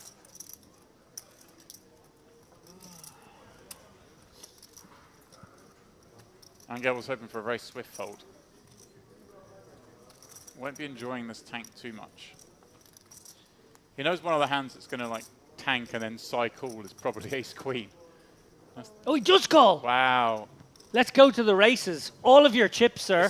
Look at Bart's face. This is crazy. These two are playing an 870k flip out of nowhere. Deep swallow from Angel as he realized maybe he made that move against the wrong sort of opponent. Wow. But I want to go back and look at Bart's face when he saw the hands. Ace in the window for Angel. In the driver's seat. A little gulp. Still 2 cards to fade. That spade changes nothing. Still the 7 of hearts or 7 of clubs. We'll see Tarakani take this pot. Not to beat. Be nobody. Huge double up. I'll cook it to body. Horrible moment there for Angel as he was forced to race for all of it. Nice moment now as an almost million pot gets shipped his way.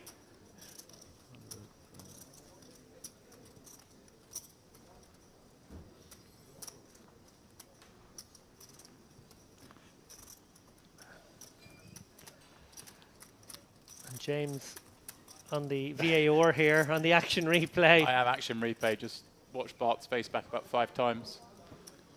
There was a He's seen a lot. widening of the eyes. He's seen a lot in his time. And that one got him.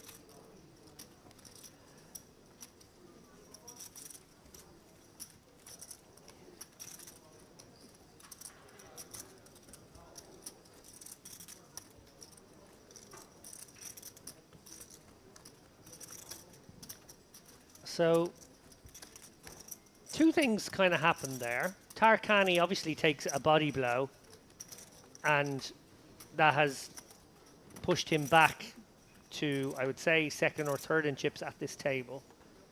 But at the same time, he sent a message this close to the bubble to the other players that he's not one to be trifled with. He is not afraid of getting his chips in. And that is a very important message to send at this stage. Yeah, well, it's going to be hard to push him around. And also, you know, if he's 3-betting those kind of hands that, you know, 3-betting happen to the side with, 3-betting, most people wouldn't 3-bet with that hand because they don't want to have to call it off. But when he's showing that willingness to do that sort of stuff, it's suddenly like, whoa, okay, this guy's not afraid of playing big pots. Very hard to bully him, or to bluff him, I should say.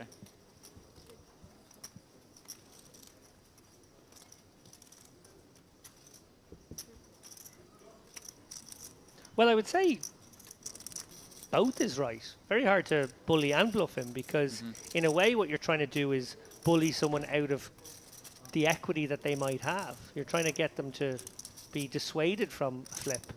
Whereas he's like, okay, let's flip. Romero seeking value. Rebai Oh, surrenders. card is enough. Even deuce is great. Deuce is the mountain, bro. No worries. Nice one.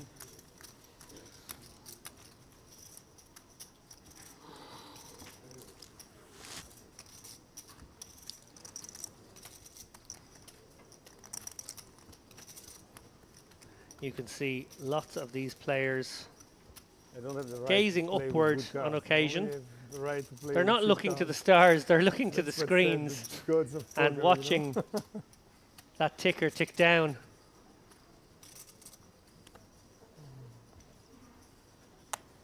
Some of them desperate for time to move more quickly. Just 40 or so spots from the money now. We will go on our next break very close to that point, I think. Probably 15 off, maybe Yeah. something like that. I mean, one assumes things will slow up a little bit at that point.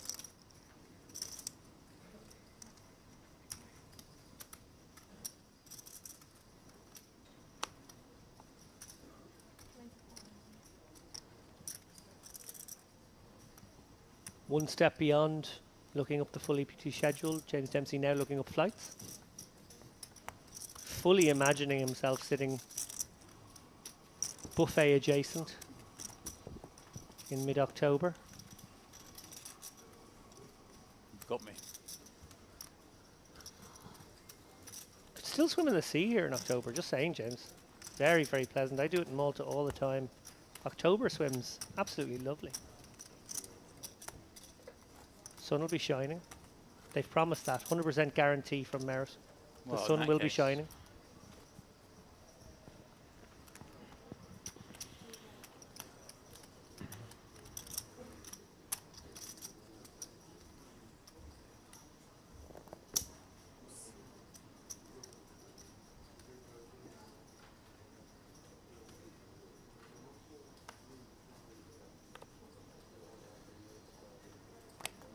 How does the Mediterranean compare to the beach at Cove? Fraction warmer, Fraction warmer, a little less stony perhaps? a little less stony.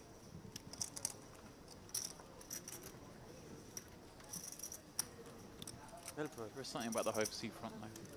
That's very pretty. You do live in a lovely part of the world. Whereby, a very swift 3-bet, but not a very sizable one, given these two are 100 bigs effective. A little misstep there, perhaps. Going to allow a lot of hands in, although, hey, you're allowing a dominator one in this case. But it just makes it very difficult to play a lot of boards. You really want to define your range. It's not a case of you're scared and want to get hands out. You just want to be able to know more about what you're holding.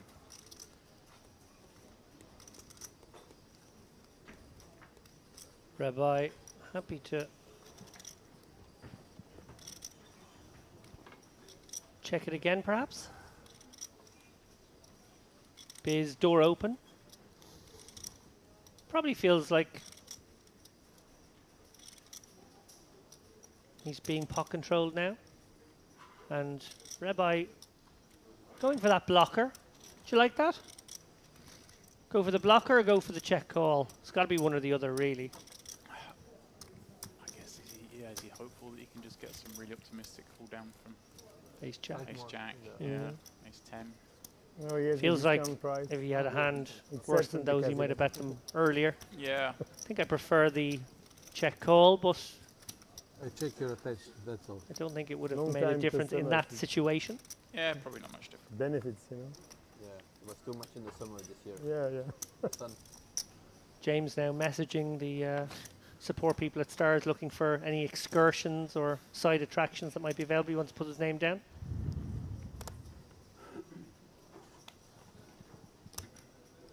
Well, you told me you're playing, or you're going to try and play. I've thinking there's I've 5K already added. I've already played a satellite. I didn't Right. get through, but I have already played a satellite to this. There's 5k added right there. Bang bang.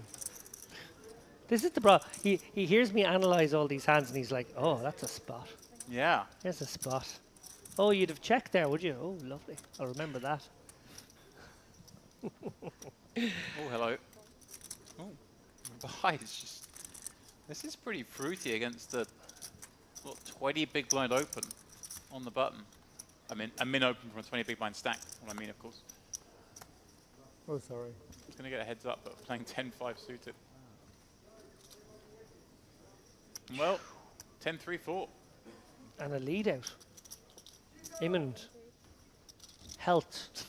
So awkward now. Yeah, let's just screw him. He's got backdoor straight potential, 2 overcards, but this is just very, very pesky. Yeah, it feels like we have to call one, but we're not really enjoying it.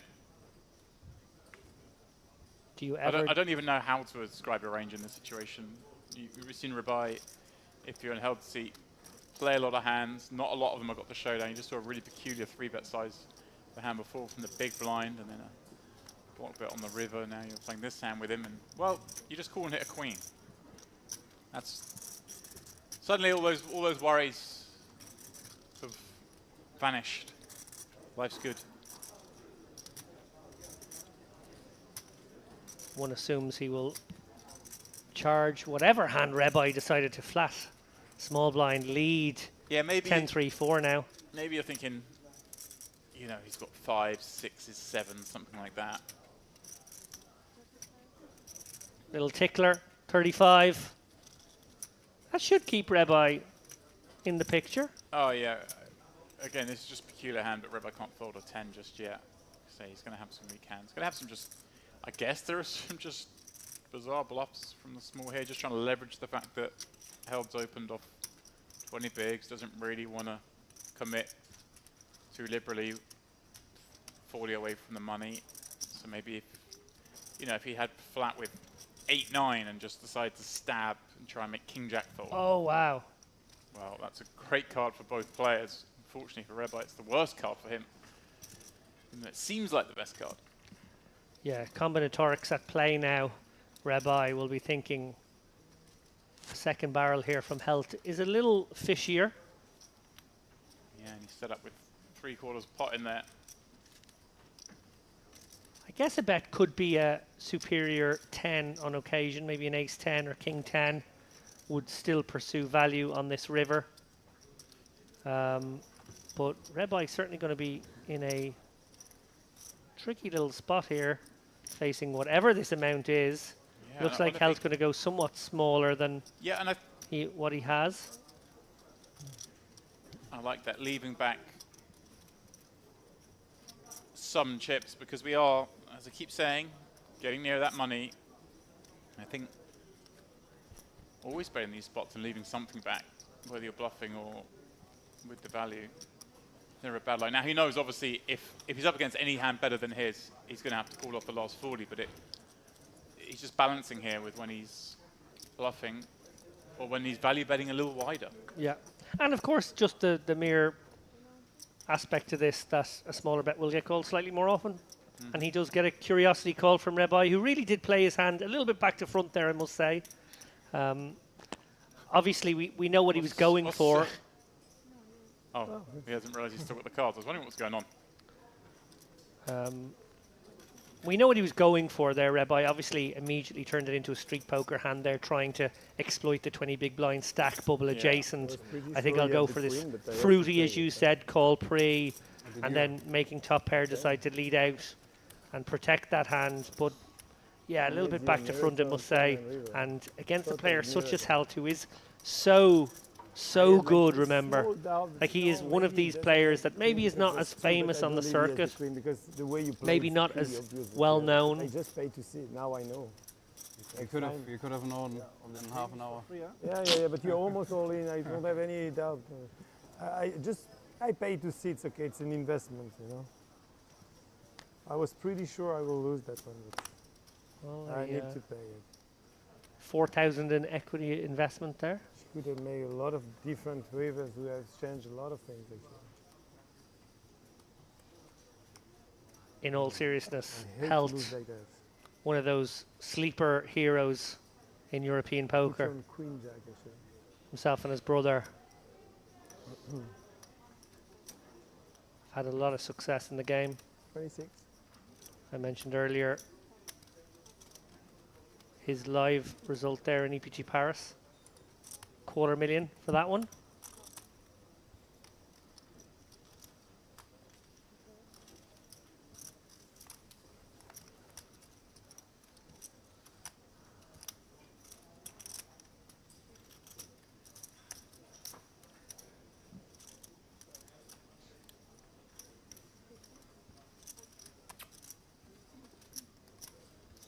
So Cove continuing in that top pair. King of diamonds as well.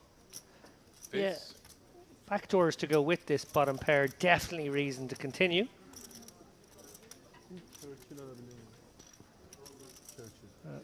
Ace of diamonds is a key card right now, not so much anymore.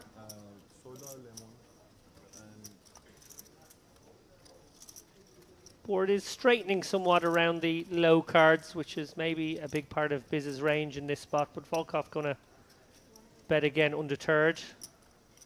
Nice healthy sizing. Yeah, I like this sizing because, you know, the hands like 5-6, Yeah, 7-6. 7-6, 4-6, 4-3, 7-8. All these hands just want to continue. And Yeah.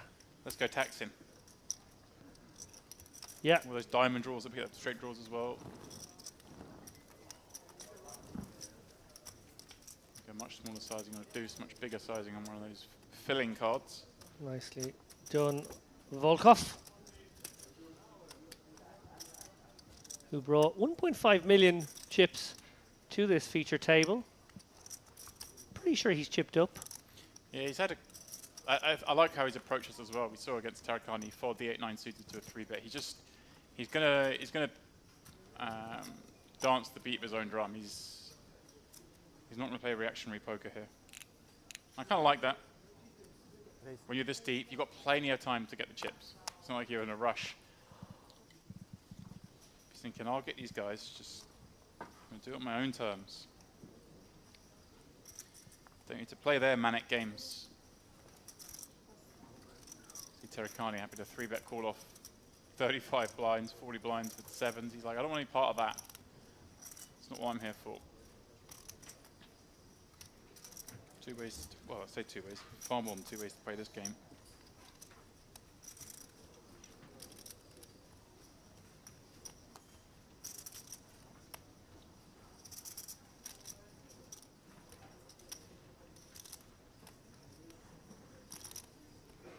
Angel now sitting pretty on a stack of almost 900k. He's going to open up the 9-7. Yeah. Raise and take it. It's a scary seat to open from on this table particularly. But going into the big blind of Bart, number one, you're opening one with the gun, makes him hard to call, but also he's sub 200k, just incentivized to fold a lot of those mediocre hands now, so Yeah. not the best blind to try and steal from, albeit from under the gun. If Bart had been sat with sort of 50 blinds there, I might not have liked the open so much, but I think we can get a little frisky. Given he is going to fold a lot.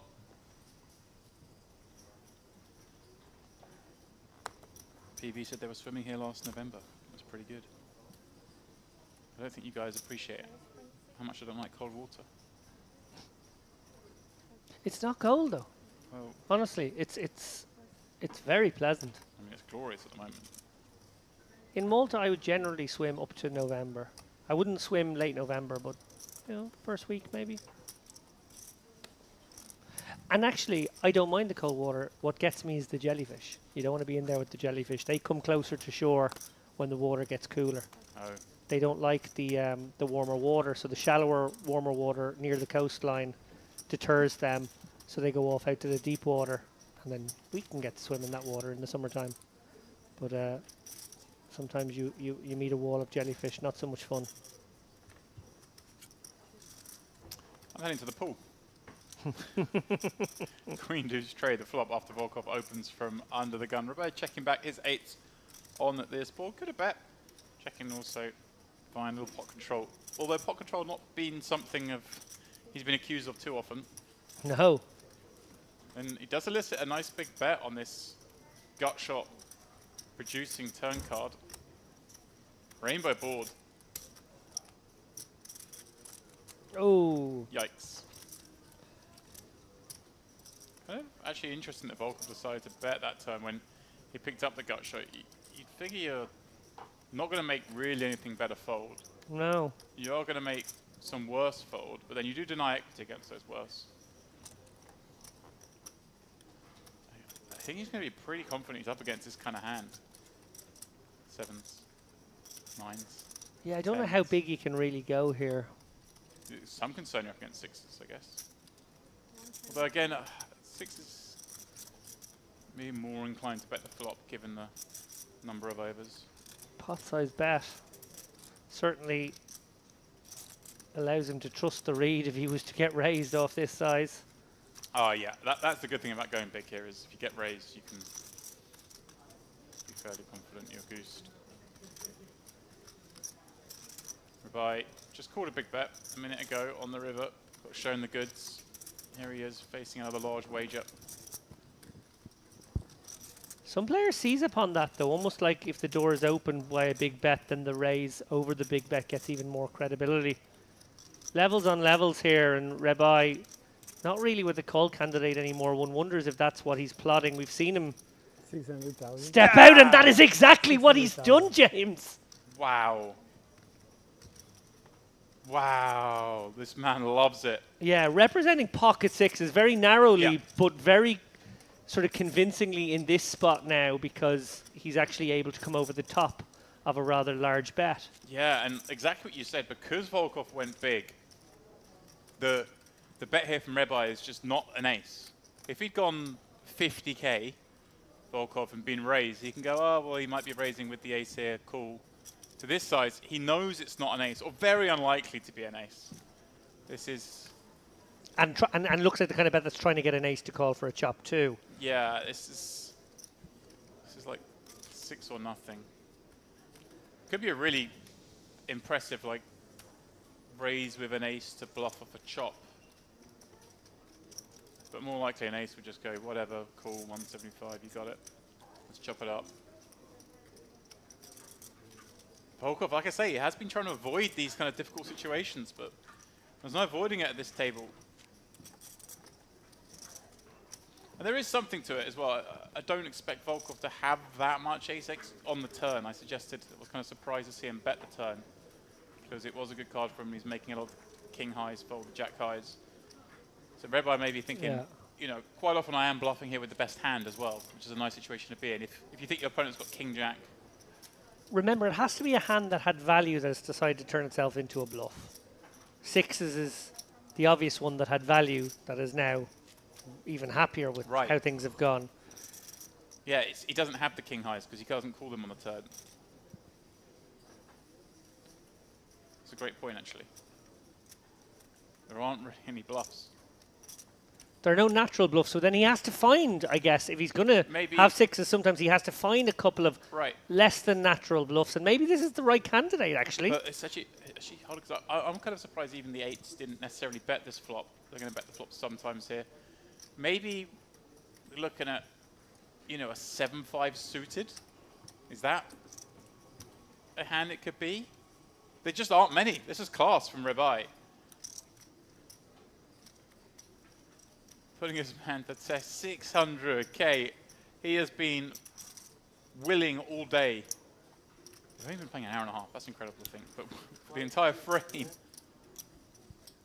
gamble it up, put these guys to the test. Yeah, it's kind of like pocket sixes or maybe, just maybe 5-6 suited. Yeah.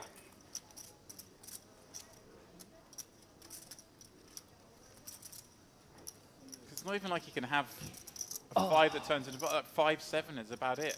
I mean, ace-5 just calls and... Hats off if Volkov finds the call No, here, he's no not question. calling. But this is an absolutely incredible play from Rebai.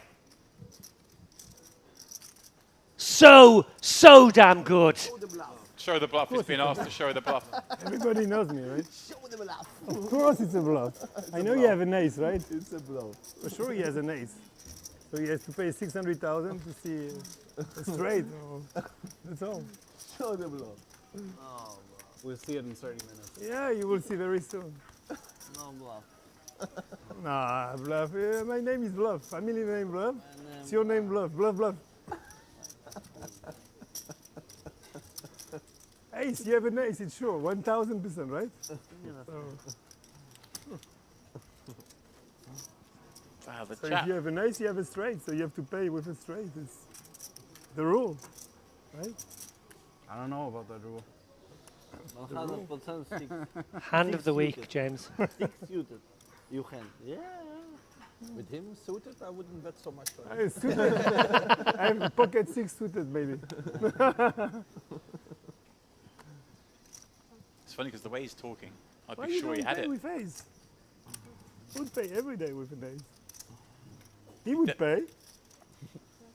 I'd tell be you, sure he he's would had pay. this. Straight away he would pay. Would pay twice. Well, And he would pay saying thank you, I believe, right? Great stuff here. That might be my favorite hand all week. That was an absolutely brilliant moment.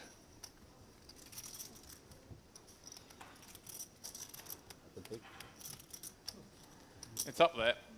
I mean, Roman Novoselov has the top 7 hands of the week so far from the 7 hands he played last night on stream at the end of the day, but we'll put him in the best of the rest category. How about that?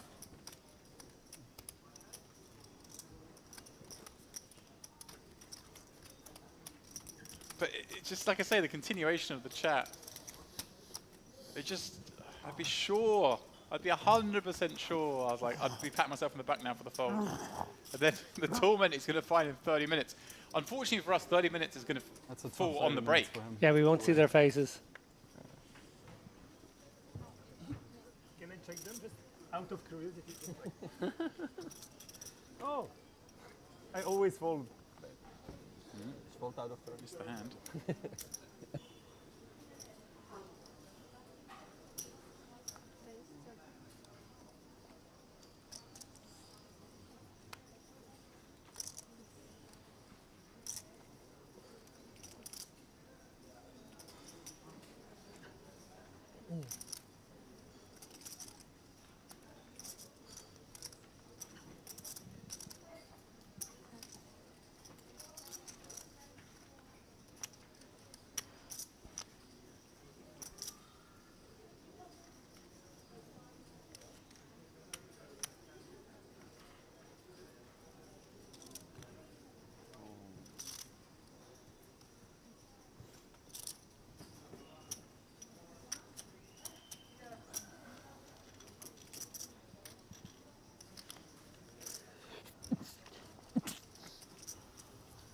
Ace-8 deuce. Romero with top pair, but Angel with top 2. Terracani the complication in this one.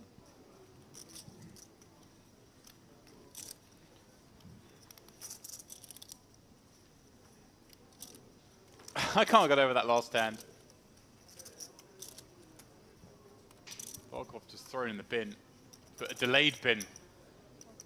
Right now he's sitting on a cloud thinking he's made a great fold. Yeah. Angel just flatting. Makes sense. Romero's going to be blasting all these ace-high boards and will continue to do so. Yeah, very casual call there. You also want him to continue betting big for value when he has a hand like ace-king, which now, of course, would be disastrous. But those big aces do bet big on turns. On a rainbow board. I think Romero's still going to feel like he's got the best hand a lot here. Let's see. Not worried about ace-king. With button peel. Ace-queen becomes slightly more possible. Ace-jack is, of course, available.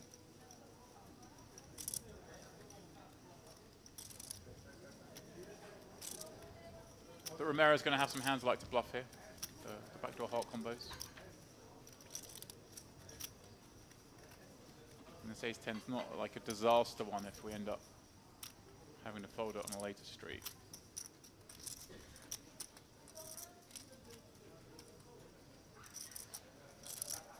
Again, Ango, I think just call here. There is concern now, of course.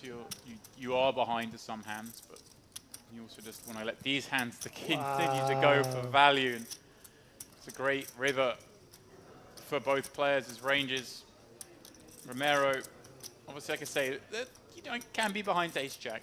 But that's it, James. Like ace-8, ace-jack, maybe the ace-2. Yeah. You know, obviously the suited cards come in here on the button an awful lot, but there's much more to target. Yeah, well, the ace-5 suited, the ace-4 suited, the ace-9 suited. There's a bunch. And I assume he's going to do so for similar sort of sizing maybe to what we've seen on flop and turn. Yeah, I think ace-queen goes for pretty big. I think ace-10 does go small for that reason. You just don't want to give... You want to pick a size here where like ace-jack never wants to raise, ace-queen never wants to raise in case you're behind, but also that any other ace just can never fold. And Angel now obviously behind a couple of hands. I like that 100k, pretty small. Pocket kings, ace-king. But must go for some value here and then reassess if he was to be 3-bet. I guess 3 times the bet always feels about right in this spot. Yeah, Targeting ace-queen, ace-jacks. he's gone pretty small, Romero, that 100 into 288. Just smaller than perhaps you might have expected.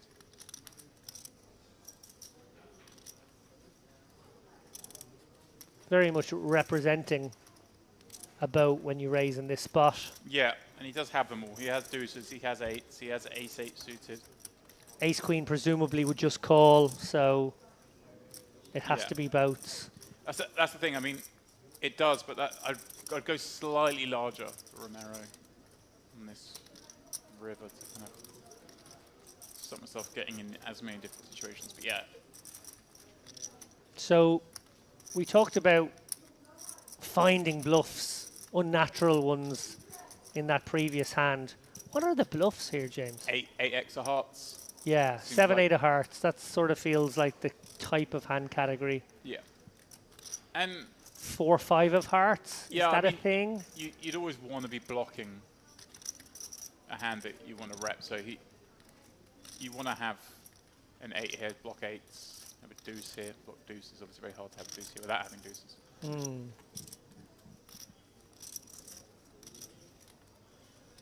Obviously the 8, if you have like 8, 9 with the 8 of hearts, obviously that's, you can't have ace-8 of hearts. Well, I mean, you can't have that ace-8 suit, but you can have ace. But it's so dangerous to raise in this spot into your opponent's range fold. when he can have all of it, and he has bet 3 streets. So Yeah. credit to Romero for recognizing that fact. An under-bluffed spot in the sense that it almost never gets bluffed, and he spotted that. But I would have gone slightly larger just on the fact that an ace is never folding for 100. It's also never folding for sort of 150.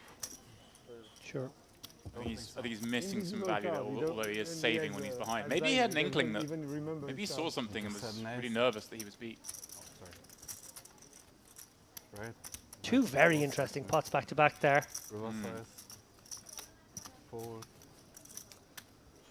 This table promised much, Oh, lower card. certainly delivering as well. was a nice play though. Just need to pass it through.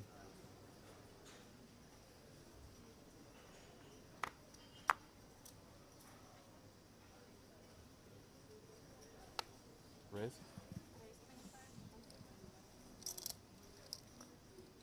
Help, looking at 25. From under the gun. It's first foray, I believe, since kicking that near double up with ace queen. Getting a very tasty queen-queen run out.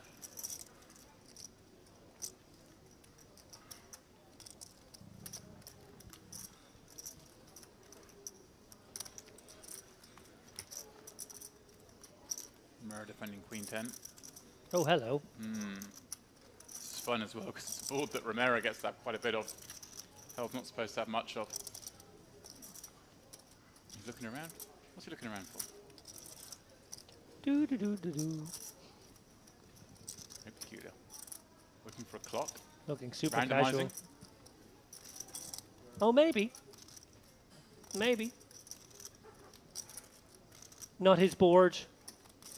Range-wise. Hand-wise, very much so. Maybe looking to randomize exactly, James. I'm not a fan of doing it so obviously. If that is the case. Maybe he was looking for a waiter. Maybe he's looking for a friend saying, hey, we've got a set. Raise on the gun, I've got it on 853. The dream.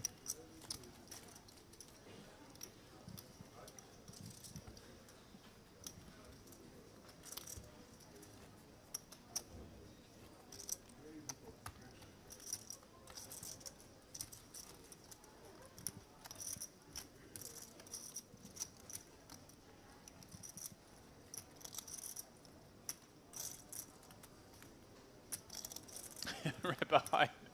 He looks tormented. He's been the one doing the torturing. Here he is with fives himself under the gun. See if he can be as successful.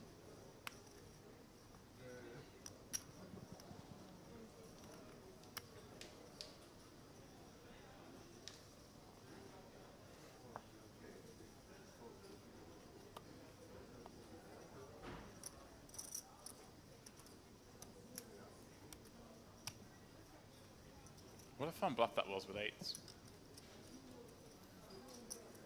If you're checking back those hands, he literally, you're right, only has sevens, eights, nines. Tens. How much is the bluff? Those bluffs.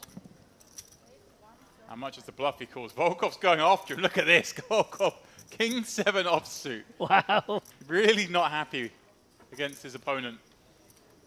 This is a huge deviation. Everything I said about Volkov just playing his own game and staying out the way of people has gone out the window. He's had enough of this. Very mano-y-mano right now between these two men. Gloves are off. One more chip.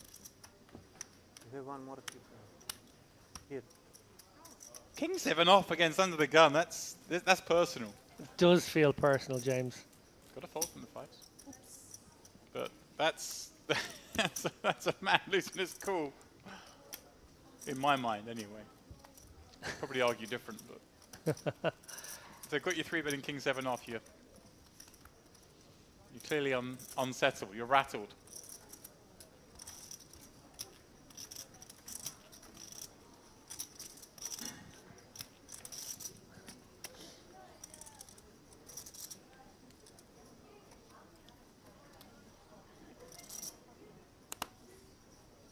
A reminder to anyone tuning in late, 560k up top in this $3,300 buy-in Merit Retro Series main event.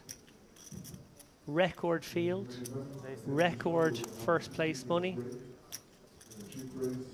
Record action. And go with a handy double up with ace jack popping up. Volkov the next seat with a far more legitimate 3-bet hand. Ace queen suited, and that's the path he takes.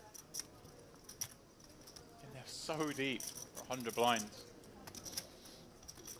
Yeah, it's so fun to be watching a poker tournament of this nature. Often is the case day 3, everyone compressed around the 20 to 40 zone. Not so in these Merit in-house tournaments. Everybody deep.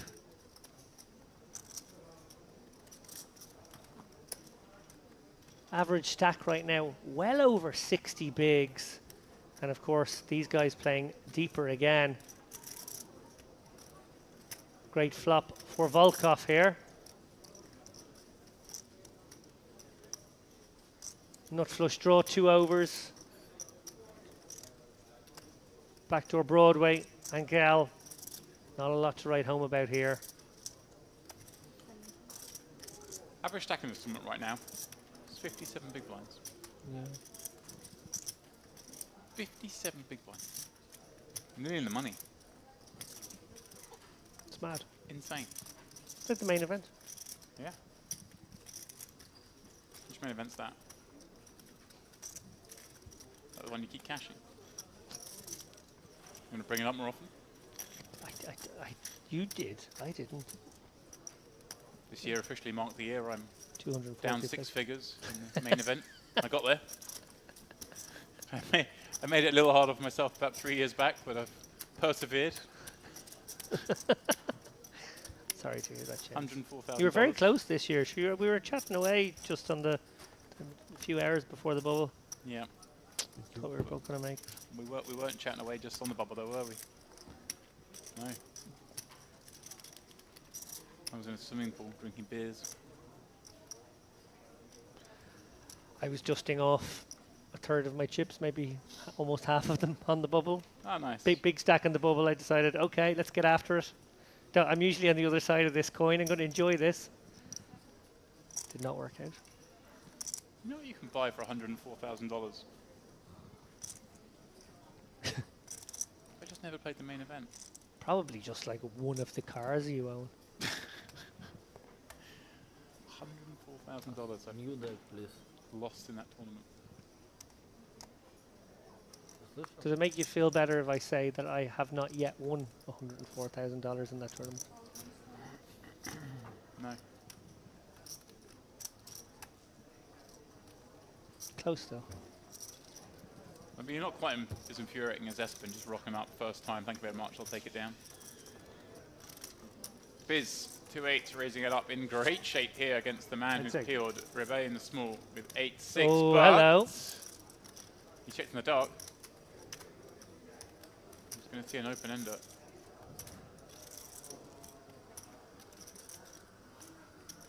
Yeah, these guys playing very similar stacks, very deep. Rebai we've seen take the aggressive line so often, but this feels like a spot where it's your opponent's board. No reason to bloat the pot. Let's just try and hit our draw for now would be my plan. Seems to be his too. Tricky one. Picked up some showdown, but club comes. Okay.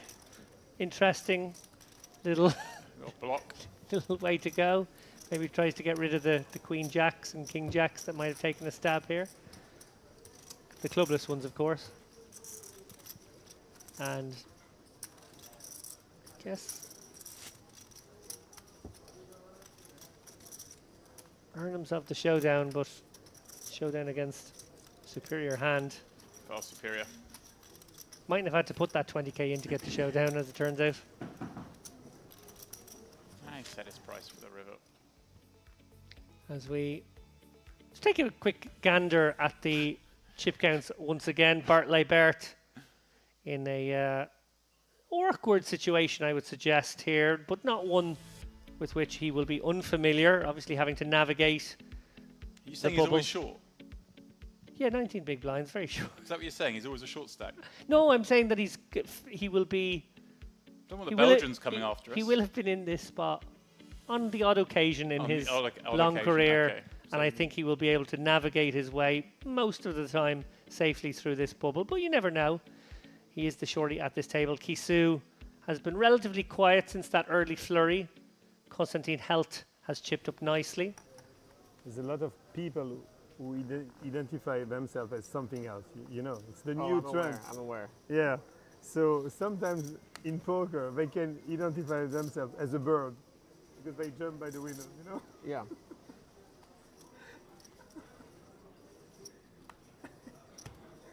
I identify myself as a bird.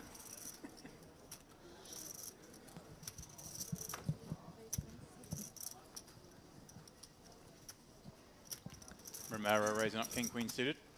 Held with ace jack. And the cutoff.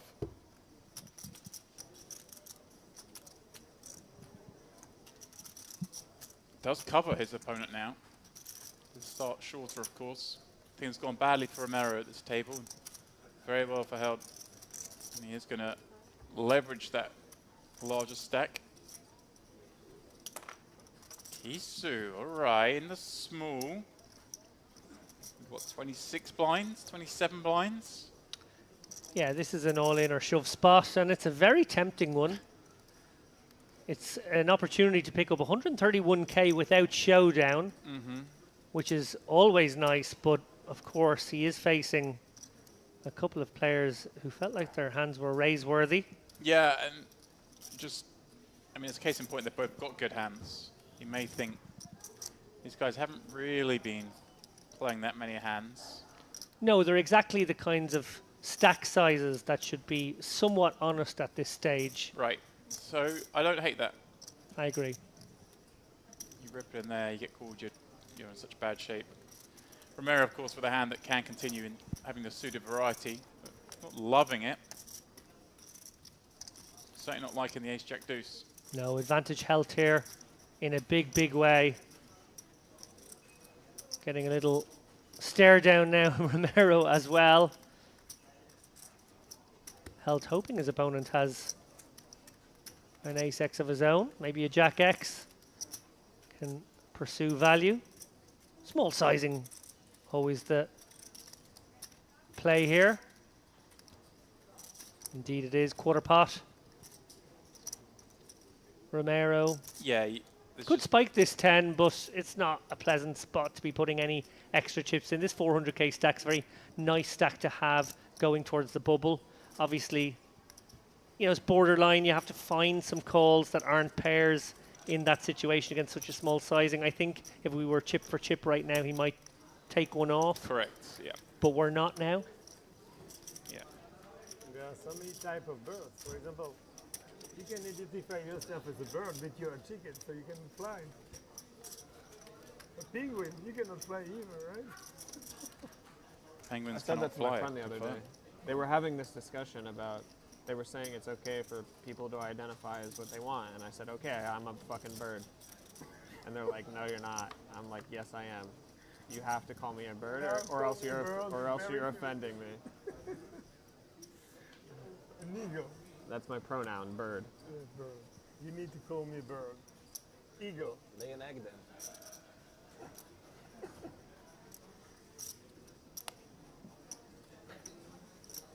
There was one guy who he's an Meanwhile, English, Birds folded ace-9 from +3. said, why would I identify as a black lesbian? It was so fucking funny, I swear.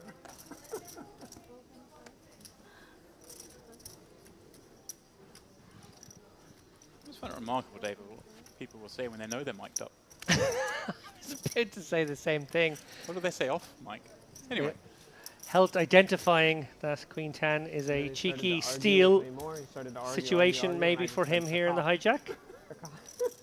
Biz going to join Rebai in a menage a trois. And wow, Health just sort of yeah, Nostradamus right now. things are running his way at the moment. Opens the fives in early, gets the 8-5-3, opens the Queen 10-0 in mid, gets the Queen 10-7. Wind at his back. No action though. No takers this time round.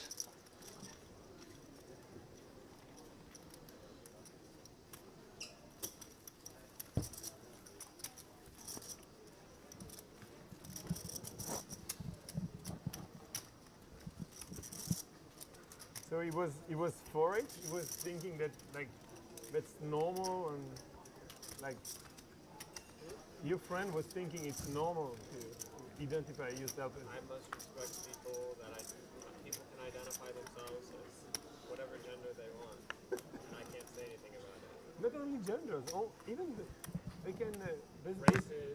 Races. Volkov sometimes worked his way into being the Animals. chip leader at this table, despite having You guys made are that braver big than me laydown. discussing this on on stream. Yeah, it has been the case that the bigger stacks have conceded chips to these shorter stacks. We've only bust one player, am I right in saying, in all this time? Like to identify yourself Yeah. as an ego, and you jump by the wheel And in poker. yeah, generally a trend of chipping up. Health's chipped up, Kisu's chipped up, It's more about chipped it's up. about the spoon topic, let's say. Little tongue twister there. Man who hasn't, thus far at least, is Libert, who hopefully for his sake won't be identifying this as a spot. I think everyone will recognise that Health is opening up his game now with a Sure. 50 big blind stack. Yeah. Both. Maybe feeling like he's the best player at the table and wants to lean into these guys fearlessly.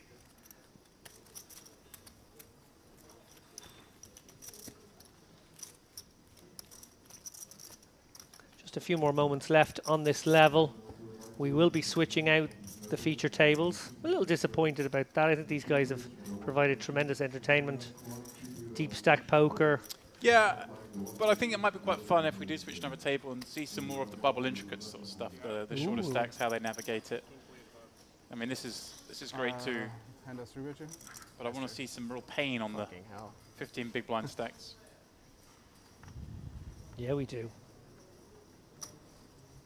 The ecstasy and the agony. That's what you were representing. That's what you identified as. Identify as Isaac. Correct. 28.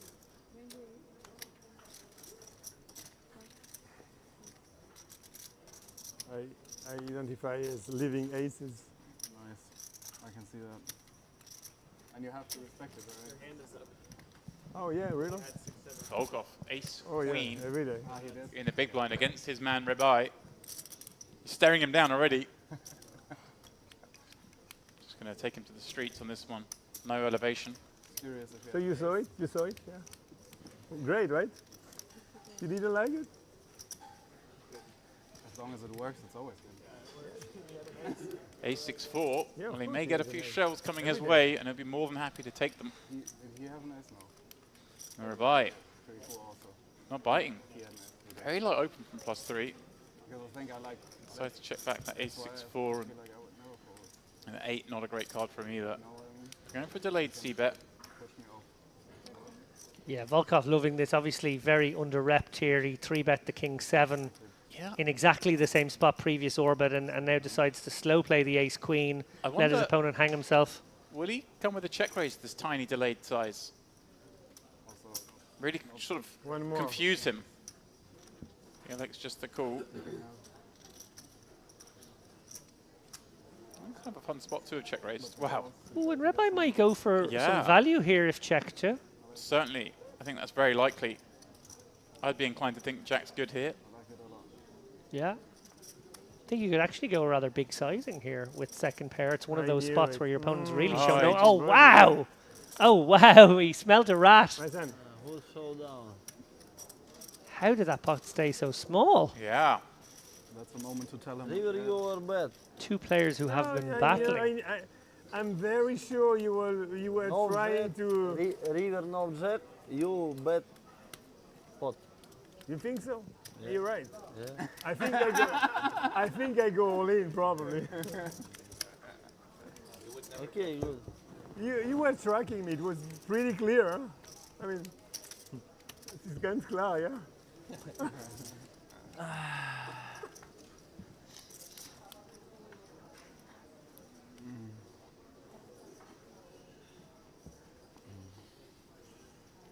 No.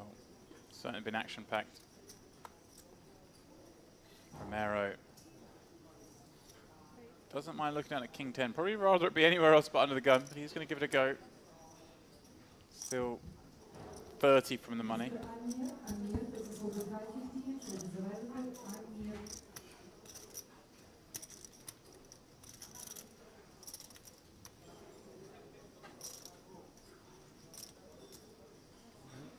It is Tarakani in the big blind, who's been very quiet since losing that flip, David. He's gone into the shell somewhat. Obviously not been dealt any real playable hands either, but certainly hasn't looked to step out of line again. No, I was very sure it was trapping me, I swear. You know that, right? I just was like 13, and I was watching how he tries to pay it, you know? Only with weight. You know, I think we are exactly 30 minutes ago since the pocket 8's bluff. I made a note at the time. Oh, I think So everybody maybe, saw it. just maybe, we get to see their reaction. it will get discussed. Let's see. Is it the problem? See it? But here it's No one saw it? Oh, Okay. not sure. card. Anyway, no problem. Okay, I don't care, but maybe he saw it. Oh, it would be amazing if Rabbi's Doesn't matter.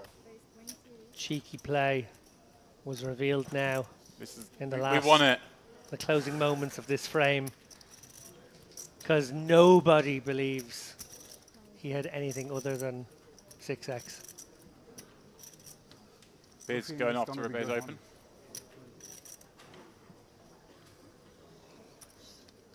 Now, if Volkov Yeah, gets so information right now, do you tight, think he reveals the table? I'm joking. Or does he keep it quiet? Oh, there's a man on his phone. Yeah. Because I saw that one, I will not go, I'm for sure. Oh my lord.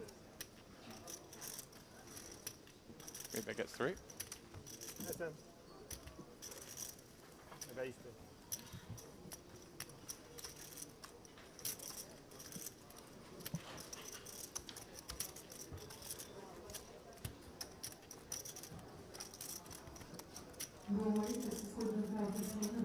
one more hand to not scare it off in front of my friends, and then we're good.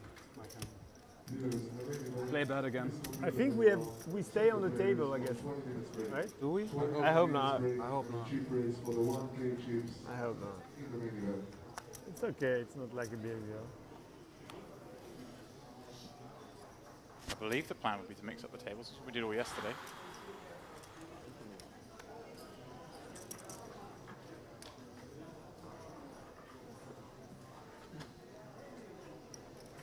I think that's fair. There's an argument, it's a slight disadvantage being on this table. Everyone out on the floor knows how you play your hands.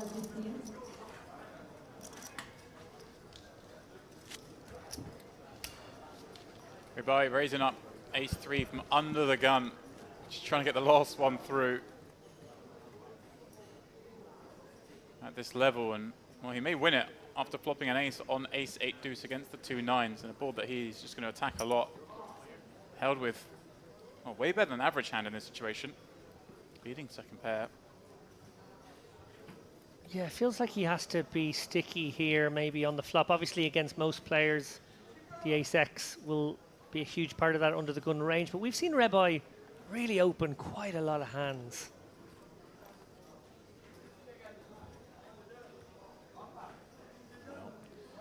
Does pick up some additional equity in the form of a gut shot. His ace is still good though, of course. I like this bet here. Rebbe can bet again on the river if improved, Yeah.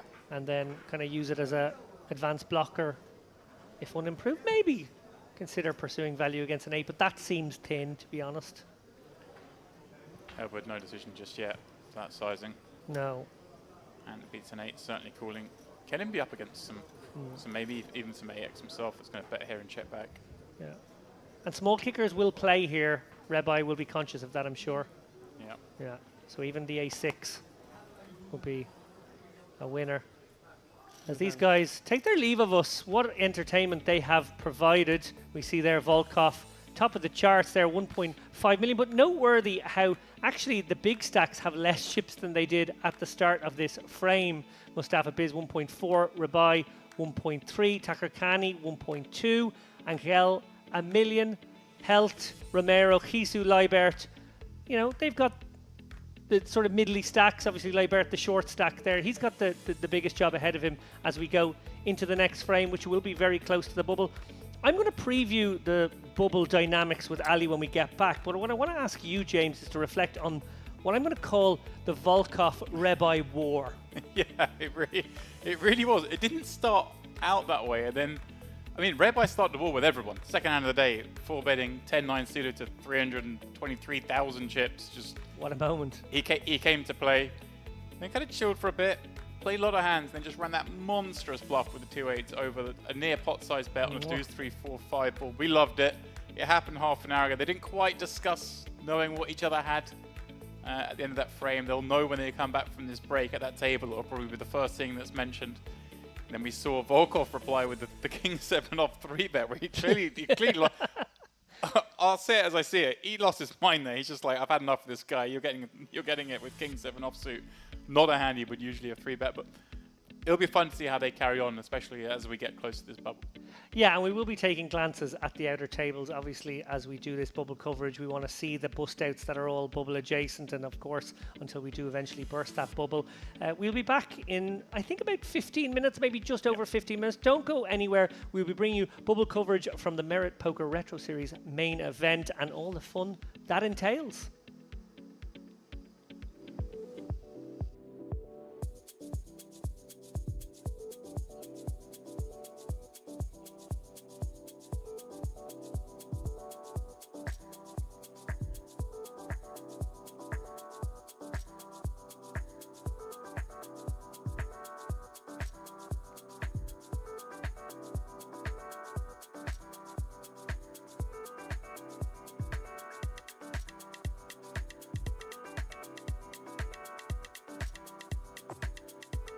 If he's just got Something ace like king, that. you get him here.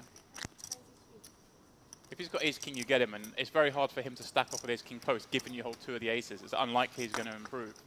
Can I just say, Tarkani doing a superb job right now. The right amount of hesitancy, the right amount of consideration here to convince his opponent that he has a hand like jacks. We know, he's obviously going to continue in this hand, but what's really important is you do that salesman job. This guy's woke up and chose violence today. Rabbi, he woke up, he's had his breakfast, he's come down to the poker room. Yeah, second hand in, what I'm going to do is 4-bet, 9-10 suited, 3-way, put in 300k of my monster stack. I suggested these guys don't worry about bub adjacency, about risk premiums, about ICM, but this is It's big bull poker. out there. I don't know, James. The other possibility is he randomizes and it was a very, very low number. It's always possible. A lot of respect for the moxie of this move. Rebai would get this through so often. So unlikely that Tarkani's trapping here, but he is. I'm looking at Tarkani, and I'm looking at him at aces, but I think he looks weak. Yeah. I think he doesn't like this. This is a really good acting job. Yeah, this looks like jacks every day of the week now. He has gone all in. And like I say, I can't fault this because Rebai just Whoops. looks so Whoops. strong. Obviously, if he once he sees the snap fold, he's like, damn, I should have just called and laid the trap further, but Yeah, you're right. money. Do you know what we need to start looking up if we get the stats people on this? Milbudas, going to try and test you out now in your knowledge. Do we have any Triple Crown Merit Series people? Is anyone won, or even doubles? Even anyone won 2 main events main at events. 2 different series? Oh.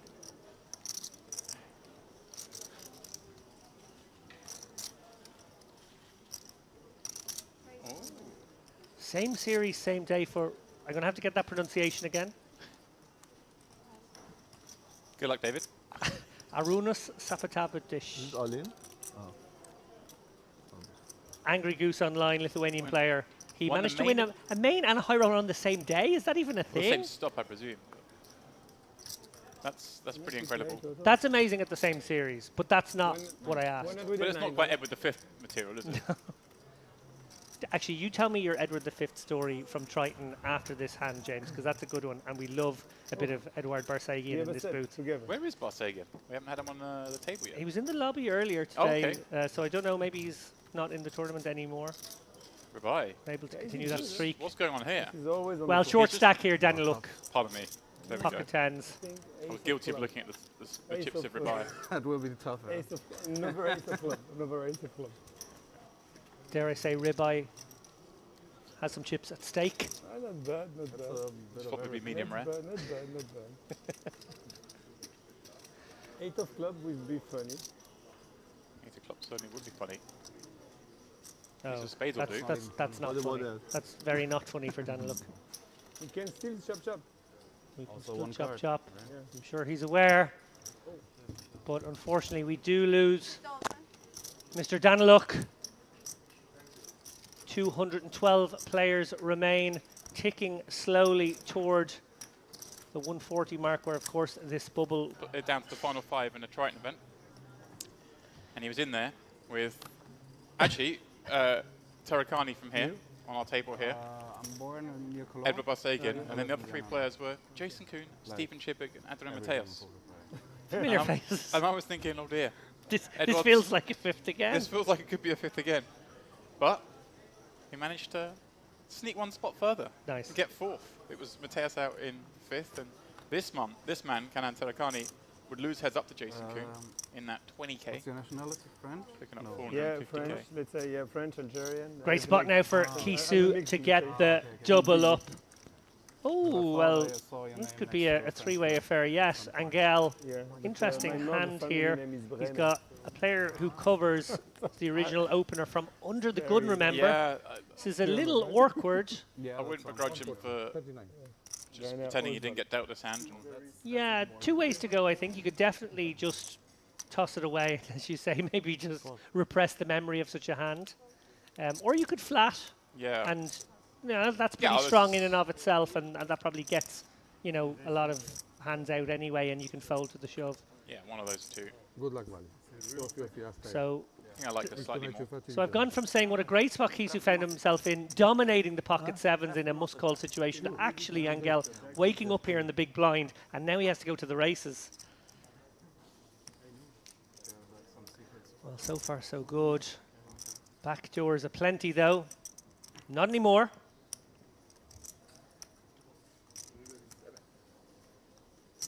And Kisu will secure the double up, and there was a little bit extra in that pot, so more than a double up, 321k now. Yeah, that's. I mean, 129. it's never a bad time to double up, but obviously, as we're pretty near the money now, suddenly that gives him a lot of. He's very likely to make the money now. Yeah. Where's the pun on that? Okay, well, it's going to be a HR meeting for you now, James. I roll it. Kisu, 8-6 off on the gun, 40 points. Won't be seeing action. As the stalling commenced. Yeah, I was just about to say. Obviously, under the gun, it might take you a split. No, it has. It has commenced. Me, Oh. I'm big blind, sorry. Oh, Yeah, was just it on because you have me? short Oh, was the ha- action on me? hands, I'm not terribly short, sorry. but like, I'm sorry. it's I a actually very big believe him. table, I like. do as well. I believe. I saw it in front of him and it confused me. No worries. Yeah, it's a bit early for that move. I've done that. I've done that move myself, Wants to save time, if any so- man but who I'd has have to be 20 off the money for that one. Bubble. Yep. It's great. Viz popping up ace-4 suited from +1. Romero with a very nice hand to call with from, I think, did Rubai? It's He's just cold call, but he motioned to tap the table like I'm just checking. Oh, has there been a raise? I'm just going to check. Oh, go on, I'll call the raise with. oh my goodness me! Would you believe it, Wow, Ribeye? you see how slowly he checked there as well. He sort of went, what's happened on this flop? He's deciding to stab here with backdoor spades. Yeah, and he had such a squeezable one. Yeah. And a man who obviously loves a squeeze. I think it's probably a good thing he didn't, just because his image has been a bit crazy, and it's like you could get a really tough spot with the 2 10s. Yeah, ace-4 might have gone for it. Anyway, as played. Oh, well, Biz picks up the 4. That might actually just keep him honest. Oh, but the lead out from Ribeye. Changing gears here. Trying to sort of take a I've got an 8-9 or Jack-9 kind of line now. Gosh. So much of this. No Because- draws complete, so great spot for him to go big sizing. Well, I was going to say, what if he goes blocky here, like I've got a 7? I think I might go pot if it was me. Might get really greedy and think I'm taking a... Well, he's followed your advice. Yeah, because all the draws miss, and I think that sort of call flop lead turn will be a 10x, but it will also be draws, and that's sort of how you'd balance that one out. Could obviously be maybe some clubs as well, maybe, I guess, Yeah. Jack-9 of clubs. That might be the kind of hand that would take this line as well. So, actually not an easy spot for Biz. I'm sure you guys are looking at this one going, well, he's got bottom pair. He's facing a very large bet, and his opponent called out a Yeah, big line, the so it qu- can have a the- lot of different hands. But actually, as played, this is a tricky one for Biz. Yeah, and the queen's a napkin effectively because his opponent's not betting a queen. If his opponent has sort of queen nine of clubs that bluff the turn, never goes this size on the river. Absolutely. So he really is, as David says, polarizing to a 10 or a misdraw. As we can see, he's got all the 10s. The only thing going back in this favour here, I think, for Biz to find a fold is this pot was three-way. James Romero did call on the button and Biz bet flop, so he does have a tighter range betting into two players. But Oh, he's on the knife edge here, you can see, and it makes sense. This one Yeah. is so polarized. It is a very binary sort of situation. He either has it or he doesn't. Got to look at your man here, try and get a read. and he's seen Rabai obviously 4-bet to 323k pre-flop, have to snap fold, been in a couple of other pots. Pulled a funny face when he got a bluff through. Just a minute ago, had to flatten open and then fold to a squeeze. And he may think, hang on a second. And I think you'd rather have a hand like ace-4 here than queen-jack, for example. Actually probably makes a better call in a way. Good fold. Well done, Biz. Do you agree with that? You'd rather have ace-4 than queen-jack in that spot. Just our second shortest throughout.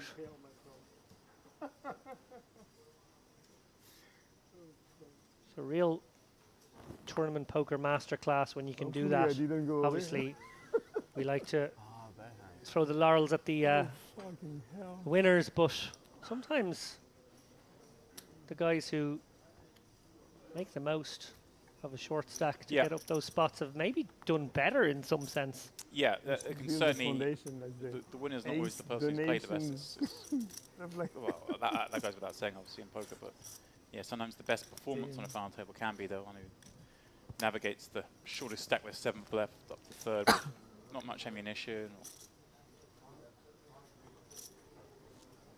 Tarakani, ace queen, way good enough to raise Romero. Going to flat with 2-8s, and Angel going to come in from the big with 3-4 suited. A bit more of a standard hand, perhaps, for once. 3 big stacks, battling once more. And well, the battle will continue. Queen high, 2 spades. Tarakani with the 8 of spades as well. This could get feisty.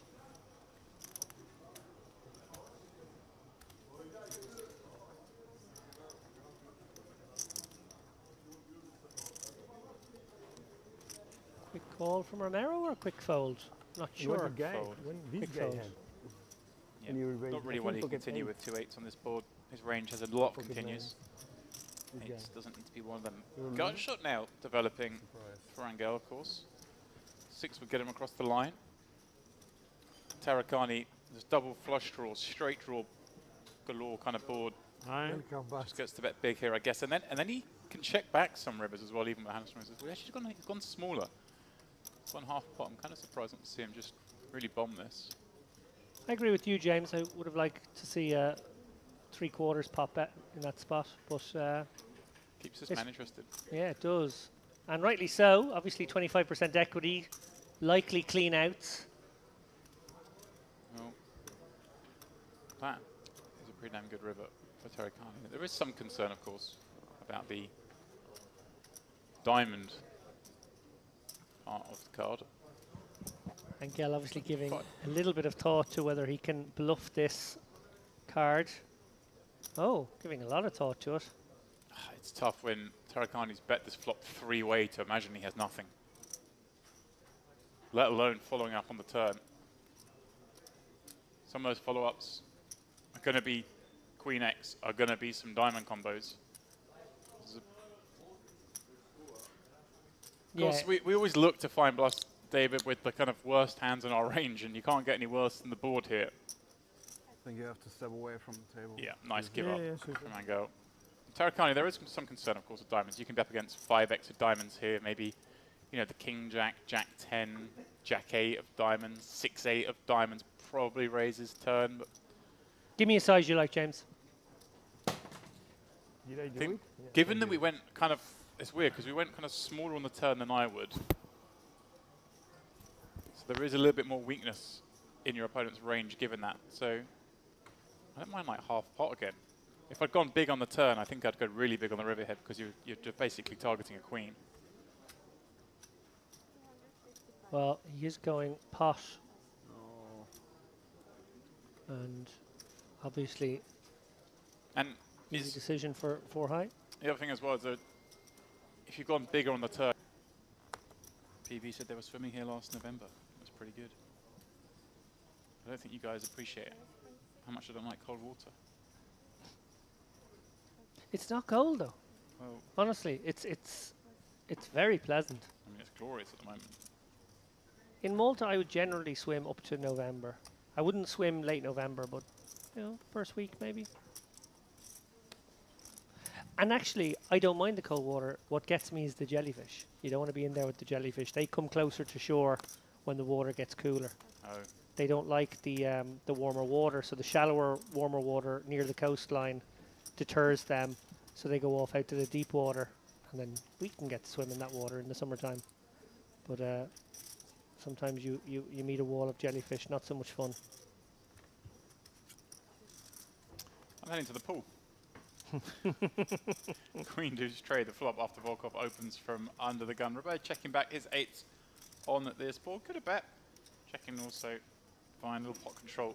Although pot control not been something of he's been accused of too often. No. And he does elicit a nice big bet on this gut shot producing turn card. Rainbow board. Oh. Yikes. Kind of actually interesting that Volkov decided to bet that turn when he picked up the gut shot. You'd figure you're not going to make really anything better fold. No. You are going to make some worse fold, but then you do deny equity against those worse. I think he's going to be pretty confident he's up against this kind of hand. 7s, 9s. Yeah, I don't know how big he can really go here. Some concern you're up against 6s, I guess. Although again, 6s maybe more inclined to bet the flop given the number of overs. Pot size bet certainly allows him to trust the read if he was to get raised off this size. Oh yeah, that's the good thing about going big here is if you get raised, you can be fairly confident you're goosed. Rabai just called a big bet a minute ago on the river, got shown the goods. Here he is facing another large wager. Some players seize upon that though, almost like if the door is opened by a big bet.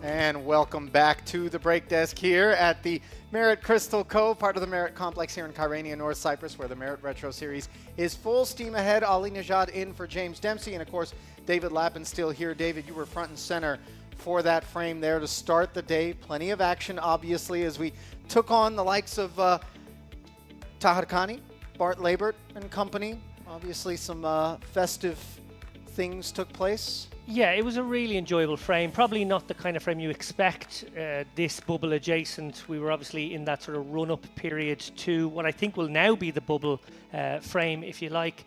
And we got to see a lot of deep stack poker. We got to see a lot of audacious moves, guys feeling like maybe that there wasn't much ICM pressure on them. They had room for these kind of moves. People like Bart, as you mentioned, will have a tougher time of things. He's short going into the next frame, but he's also being sent out to the outer tables. Maybe a little less pressure on him from there. We have a new lineup. Ali, you can tell us all about that. We do very much. We will get our first look at them momentarily, but we are closing out on a money bubble, as you mentioned. And of course, up top, let's just consider that the $3 million guarantee was shattered. And in a 3,300 buy-in event, you can pick up 560,000 plus for a W, simply staggering, and a high watermark here at Merit in terms of record attendance. Yeah, I just, I am speechless because I feel as though maybe, just maybe, every poker news organization needs to start writing all the words down for the next 24 hours about whoever wins this one for 560k, because it will be a huge result here on the property, but also just like the marker that's been put down ahead of obviously the much anticipated EPT in October. Yeah, no doubt about it. This place is already bursting at the seams. Only time will tell what things will look like in October, but based on the reservations, I would think that we're going to be breaking even the records we've set here today. TBD, of course, as you get a look at that gorgeous blue water on the Eastern Mediterranean, the backdrop to one of the finest places to play poker in this part of the world. That is, of course, Merit Poker here at the Crystal Cove Hotel and Casino. And familiar faces for the regulars here spread out across this particular field. Looking at you, Recep Aydemir, in the one hole. Of course, Daniel Rezai, also a man who likes to ply his trade out this way. And looking at Walid Habib, also a man that we've seen around these parts once upon a time, as the blinds will be 10 and 15,000 with the 15K big blind ante. That means every orbit will cost you 40,000. Not to be overlooked, by the way, the third member at all times of our broadcast team here. You don't see him and you don't even hear him, but he's out there. I'm talking about Vytautas Milbutash, always shepherding us through these streets, in particular when it comes to his deep knowledge base with respect to all that goes on under this roof.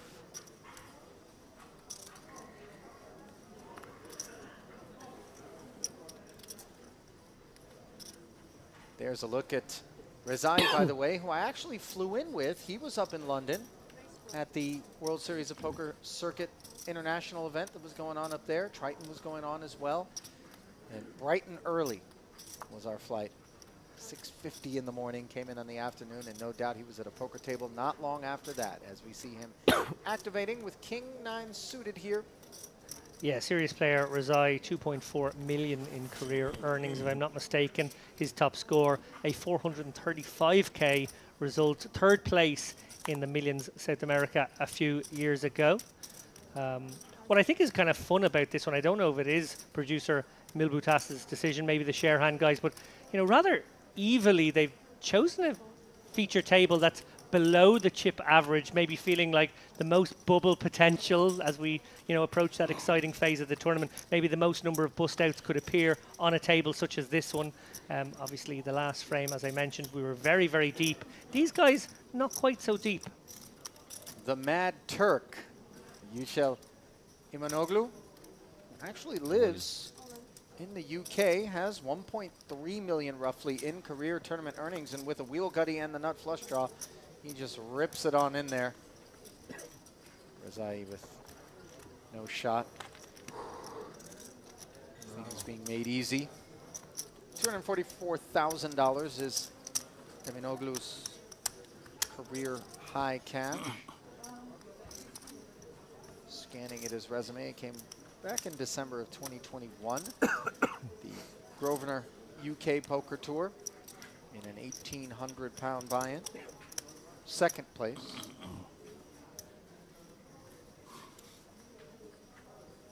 You talked about the bubble, David, in terms of how far away we are. 168 players at last glance was how many runners we have left. 25 more will need to be showered before we burst the bubble at 143. The min cash will be $4,390, and we will stay flat at that payout for 44 places, all the way down to 99th before we start to see our first pay jumps.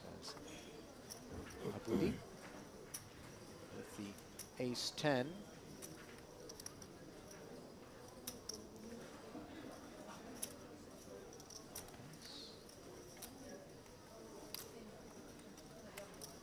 Yeah, interesting to see how these players all adjust to the bubble adjacency here. Obviously, it's a creeping factor. It becomes very, very severe right on the bubble and a few spots away from it. But it's a very significant factor right now, and it will only get more. And there will then, of course, be a big release of pressure of sorts. And as Ali just pointed out, no pay jumps for a while, so even more reason to just sort of maybe go for it a little bit for those guys who do get over the line. But in the meantime, yeah, a lot of middly and short stacks at this table and on our outer tables really sweating it here now, having to tread very lightly for the next, I'm going to guess, 90 minutes or so. So part of the Israeli delegation, Ido Aboudi, flops himself the gut shot Broadway draw, which is behind these two deuces. He elects not to continuation bet, given the flat from Losov behind him, that being Nikolai Losov.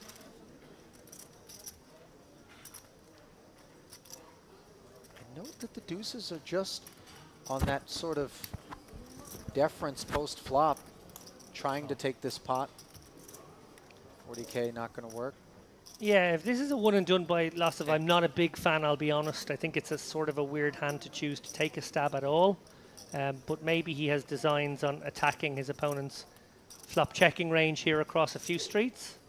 Does manage to get to freeze the action, and maybe Aboudi thinks he's just enough showdown, in which case Losov will have actually achieved his objective here.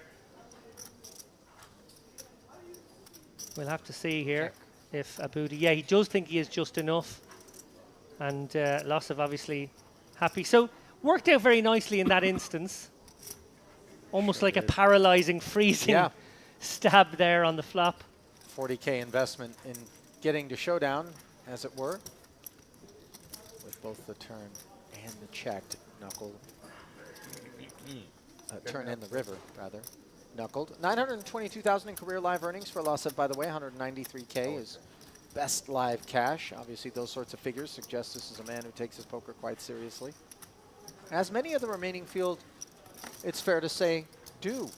I mean, even those who have a day job, so to speak, who are more on the recreational side, are quite talented.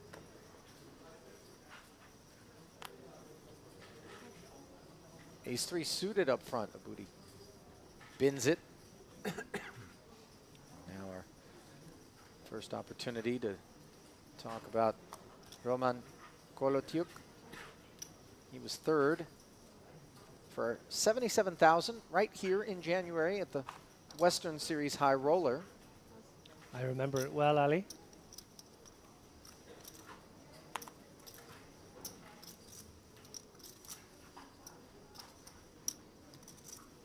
Darrow Carney and I called the action on that one, and as I recall, he played very, very well. Yeah.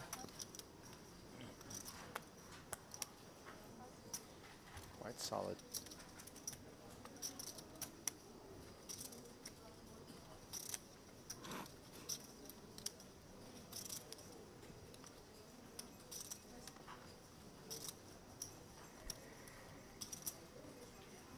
Meanwhile, it is Walid Bouhabib who has opened this one with the Queen Jack offsuit to 30,000, and Rezai is going to relinquish here on Habib. He plays under the Lebanese banner. Currently 5th all time on that money list, courtesy of $2 million in live career earnings, with a $647,000 coming in one fell swoop. Scrolling back, it happened in February of 2013, an EPT Deauville event, where that 647 came courtesy of a second place finish, so one can imagine what first was worth.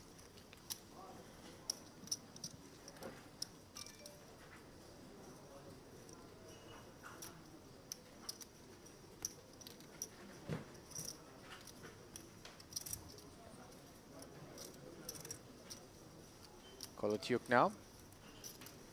The cloaked one.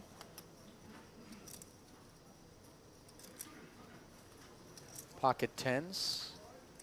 Now, before I move on from this EPT Deauville result for Bouhabib, perhaps he's a man familiar to you, courtesy of the fact that you, David Lappin, finished deep there as well, 38th in that one. Yeah, I couldn't, when you said it was Deauville 2013, my ears pricked, because that was my first ever EPT, and I took a wretched beat to go out in 38th, I must say. But I do remember railing the final table from outer tables of side events, unfortunately. And yeah, that's where he is familiar to me as well. Now then, ace-10 for Idemir. Mucking obviously serves him quite well.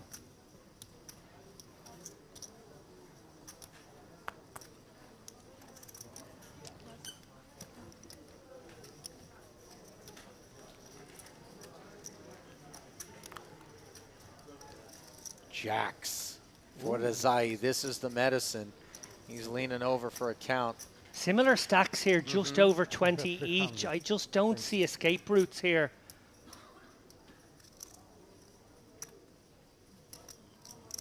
Like, is Koletyuk opening these 10s here so close to the bubble to fold to one player who re-raises? I don't think so. Maybe. It's not a spot you're loving. Both of these players incentivized to take it really slow and not get out of line right now. Clearly, he opens it, he gets flatted, he gets to play 10s and navigate, or maybe two players go all in, he can get away. But against one, it's really, really tough, this spot now. And one has to assume that Rezai's willingness to jam from the small blind over the top of our under the gun open Yes. at this depth, which isn't sub 10 bigs, you know, talking about 21 bigs plus, is tethered to, at worst, 2 overcards, and with a decent frequency, better pairs. Yeah, and he's probably wondering if his opponent is capped. Like, if his opponent had aces or kings, would they go for a non-all-in sizing? And I'm not sure they would off this stack against these seats. You might just stick it in anyway, this close to the bubble with aces or kings. So maybe against an uncapped range, it becomes a little more dicey if you think your opponent is only going to go with maybe 8s plus, and obviously you only be 8s and 9s, and then you lose to jacks, queens, kings, and aces. That's more hands. And then, of course, yes, you are a favourite statistically against the ace, kings, and ace, queens that may play this way, but you know, you're not much of a favourite, and you can always pass spots such as that with the bubble on the horizon. Really, really tough spot here. Credit to Koletyuk for giving it the full tank. Incredibly difficult spot. Jacks, I think we get in. 9s, I don't think we think about it for too long. We can let that one go pretty easily. But precisely 2 10s is that cuspy discomfort. And you can see it, you know, Koletyuk is a seasoned vet. And even for someone with his savvy, he recognizes just how difficult the spot is. One time.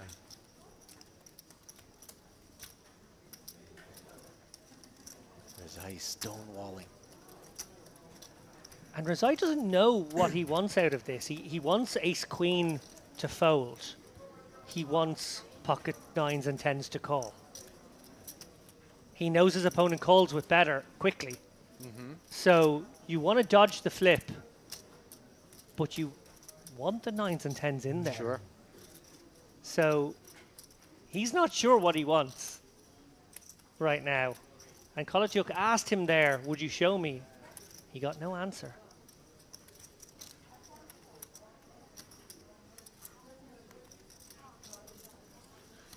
I feel the longer it goes, the more likely a fold is the answer.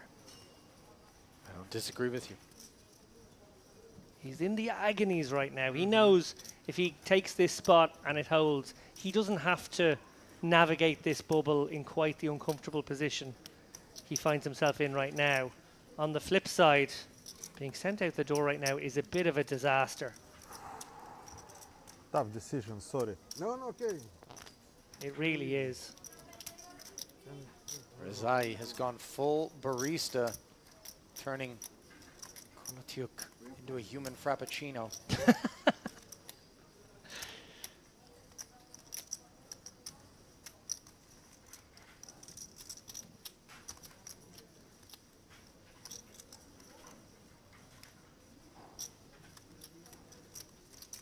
And there's been nothing espresso about this decision. No.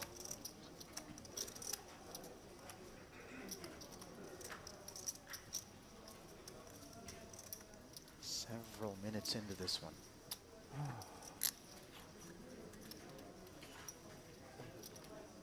24 away from the money. Is this the spot that Roman wants to take?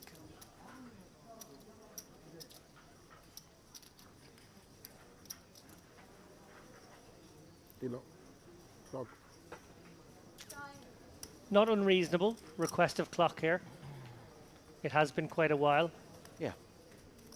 Koletyuk should be given plenty of time over a decision such as this, particularly when he declared to the table, I really do have a tough one here. But at the same time, you can't while away minute after minute. So 30-second shot clock is announced. After that point, Kolotuk's hand will be dead. Which way are you leaning, David? Yeah, I think he's going to find the fold here. And obviously we see that results oriented. It looks like the right decision. And he does. He'll be so happy in 30 Fair. minutes time. Fair. You can choose one. Unless. Oh, he's being shown. This is a good deal. When you get to see one, you feel great Second about one. life because it's not ace jack. Second one, you can watch it 30 minutes on stream. Yeah. I think you feel good because I don't think Yeah, it's ace ace queen. jack. Right. So I think you just feel very happy about that. Jacks makes a lot of sense. Sick fold. Sick fold. What you have? One higher. Jacks?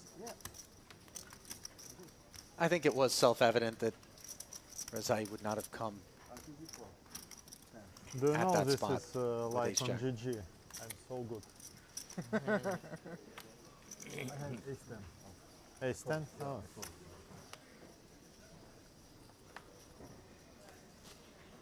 Sometimes it's in the act of folding that we demonstrate No ace jack, how right? strong we are, not so much in Why would I lie to you on stream? dragging a pot or You'll see it in 30 minutes. Anyway, you no. Absolutely. I, already. think folds like that, edge passing of There that is no point. nature, Yeah. ICM awareness of that nature, an ability to range your opponent as he did to probably something like nines plus, ace queen, ace king, recognizing maybe the uncapped nature this close to the bubble. Just really good deep thinking. As we see Hash now go for it, Hash of course made the final table of the warm-up here just 4 or 5 short days ago and really did impress more than most, I have to say. I had tipped him at the beginning of that final table, despite the fact that he was short then, that he would make a run at this. He was doing so well, and he got so unlucky in a three-way all-in, as I recall. he's looking for a little bit of luck with this ace-3 suited, 7 big 1-5. blinds to start.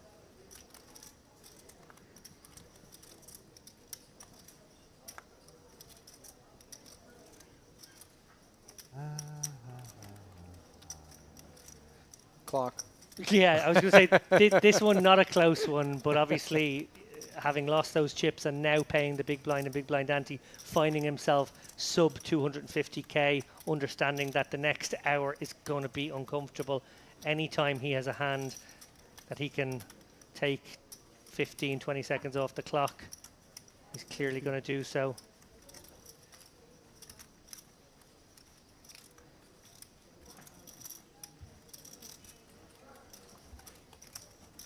Into the muck it goes. And for Hodge, these little pickups are going to be so important as every 9 hands, a really big chunk comes off of his stack. Yeah. Yeah, just a 7 big blind shoved there. Now up to 10.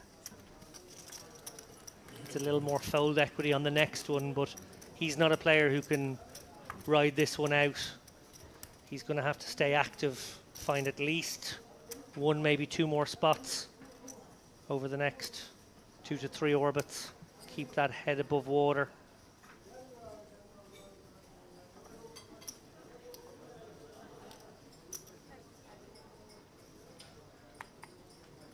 Now then, Losov, hard 8, under the gun.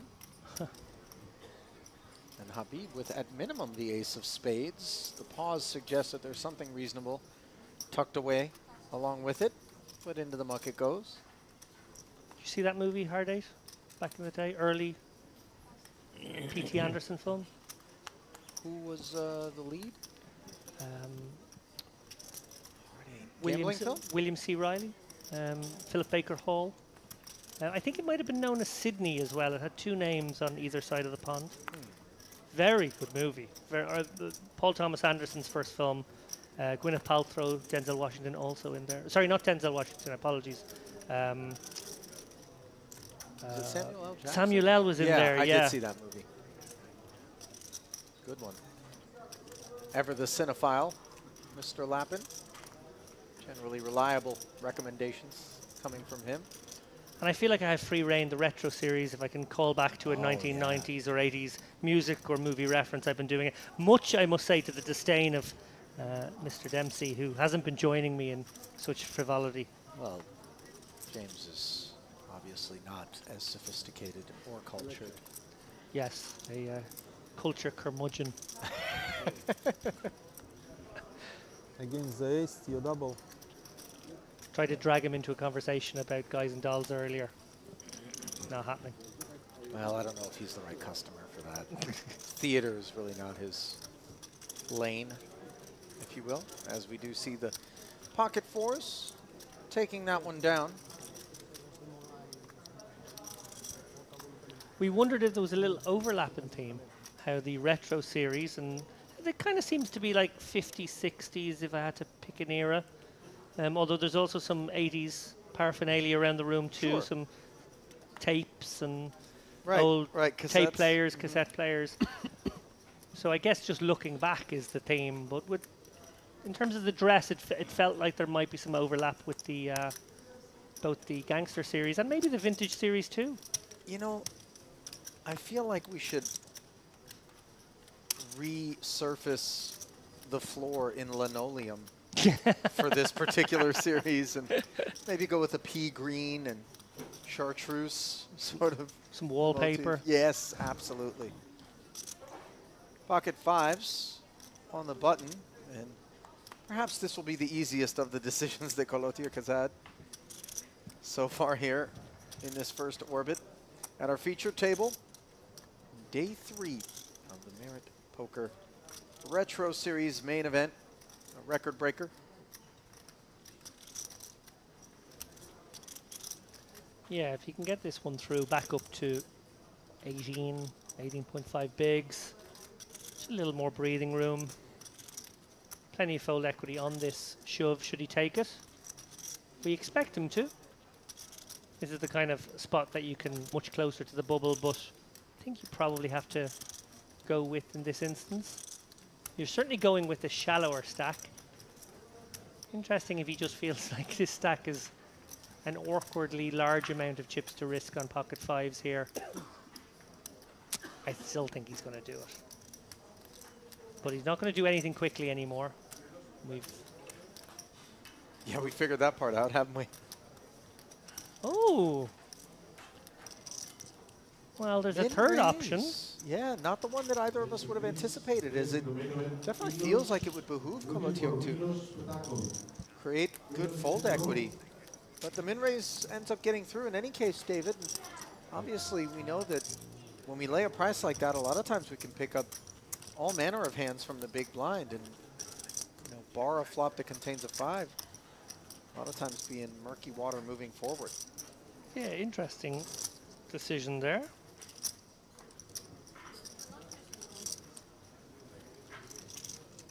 Well, that's a stack that rated to be vanquished at Colotiuk. Quick call against the pocket jacks of Daniel Razai. As long as you told her. Instead, he hit fold and lives to fight on. Where are you?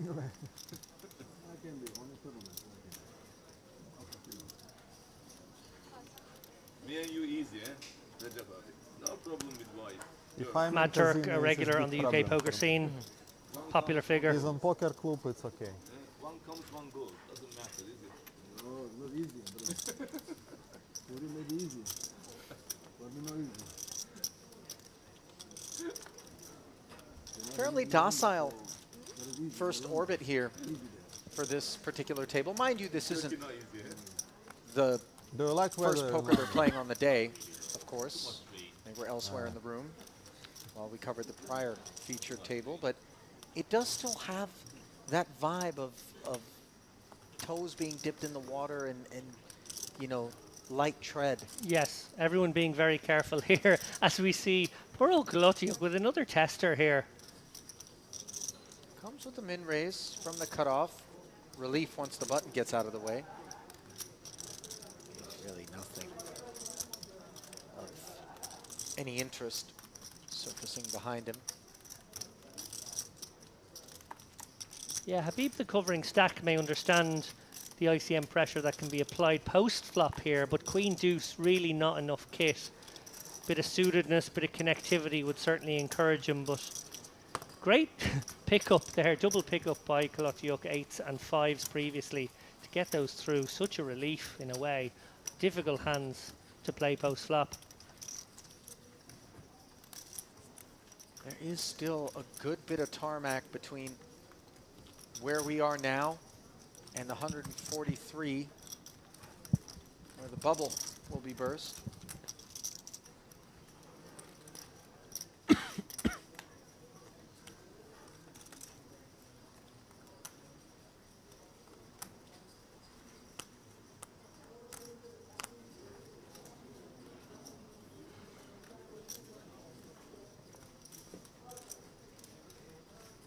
King Jack. Can I order a For chai the here stack too, of right? 145,000 for Alan Hodge. Hodge playing under the Lebanese banner.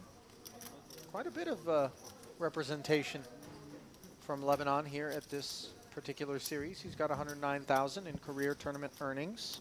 That's live cash is just south of 21K. Yeah, and as is the theme of this table so far, nobody getting clear-cut decisions. King Jack obviously has got some blockers. He's got the ability that other players have to worry about players behind them, so he'll get more fold equity shoving from a seat such as that. He's very conscious of the fact that he's about to get gobbled up by this rather large big blind and big blind ante next hand. That will put him back in the 7, 8 big blind zone, never very comfortable. That was his one shot if he was to take it, to try and get up above 10 bigs. It was a very close one. I feel like King Queen was certainly going in there, so King Jack, Yeah, I I think, guess may it just also goes have to been a show you spot. how desperately these guys want to get to the right side of that bubble, but as far removed as we are, 160, need to get to 143, 17 players.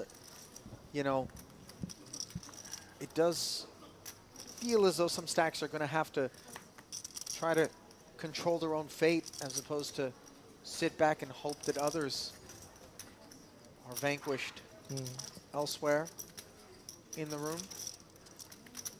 Like, for example here, should he have shoved the King Jack off, just for a hypothetical, hand like pocket eights has a real difficulty finding the call here behind, because it would be for too much of his stack. He would have to isolate shove, and then you really don't want to put maybe 370 on the line with 6 players to act behind with the hand like eights. So you actually get some exploitation there. You get a hand like eights to fold, which is nice. You dodge that flip, and you get it through. So just by way of thinking, again, hypothetically, he didn't take the spot, but just the way in which a hand like that can actually get the job done. Instead, it's Rezai who gets the spot. And You want to talk about people who his can stack. get the job done, David. Rezai has 2.4 million roughly in career tournament earnings, playing under the Austrian banner. Career high watermark, $435,000 cash. That one. the millions in South America, as I recall, a very famous tournament. Wow, look at the poker historian in David Lappin. As we effort the February 2020 out in Punta del Este. Yeah, it was the Party Poker Millions South America, indeed, a 10K no limit hold'em event. Rezai did tally that score, and that was a haul that came courtesy of third place. So you can only imagine how much bigger second and first were. Yeah, cast your mind back to February 2020, the world about to become a very different place. Yes, you're absolutely right about that. Managed to get that career best in just before we were all sent into our homes. For far too long. Not suggesting it was the wrong approach, but obviously it was an impactful one. There's a lot of cabin fever. The type, by the way, that I think we can maybe point to in terms of just the numbers coming back and doing so vengefully all around the world. Tournament fields. Yeah, I think a combination of factors there. One, exactly what you said, the cabin fever, the fact that everybody was locked up and wanted to go out and express themselves on the live poker felt. But also, I think we grew the poker economy in that time with people sitting at home. A lot of people took up poker maybe for the first time. A lot of casual players started playing more seriously. A lot of new blood came into the game, and I think that has really helped keep the boom going. I think a lot of people predicted the poker boom post-lockdowns in 2022, say, but we're well into 2023 now, and it almost feels like it's getting bigger and bigger. So that sustaining of the boom, if you like, that continuation, suggests something far more reliable. Yeah, I would agree. As Idamir's going to rely on King 10 offsuit for a flat call. The 40K open. Hodge unintrusive with the 4 deuce, but uninterested as well. So then we'll go to a flop, which is King 10 deuce, top 2 for Idamir. Open ender for the pre-flop protagonist. Yeah, and an interesting one here. Normally a c-bet for Rezai when no ICM is at stake, but very good to see him recognize that in an ICM-rich environment, a lot of these hands become checks. Yeah. This is a very good adjustment from Rezai. It is a board that hits his opponent pretty hard as well, so treading lightly, never a terrible course anyway. Now, Idamir does have so much hand here, but those Broadway combos do need to be charged. Yeah, and 5K. Rezai very happy to pay a very small price here to hit his draw. He's got nut outs galore, so he doesn't necessarily have to take the aggressive line here and attack this small positional bet from Idamir. He could just simply call and try and make his hand.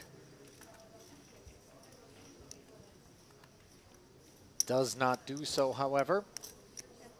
After Idamir barreled in position. Let's see whether or not he wants to see the river. Rezai, that is. I think it'll depend on just how big Idamir comes. 170 and 85, exactly half pot. Yeah, and I think this is where you can actually toss your hand away if you're Rezai. Obviously, your equity cut in half here. Your likelihood to hit a draw now with one card to come, just 18%. The outs are clean, but out of position, very hard to extract value. The other route with which he could proceed is to turn his hand into a semi-bluff here. My inclination is he will choose the former and live to fight another day, but we shall see.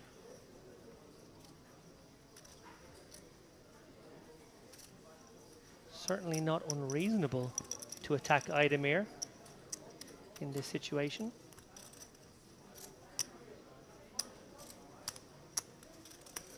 Not to be overlooked, of course, the fact that Idamir started this pot with over $1 million in chips, which is a far deeper stack than the effective one we're playing for that rests in front of Rezai, 375K remaining.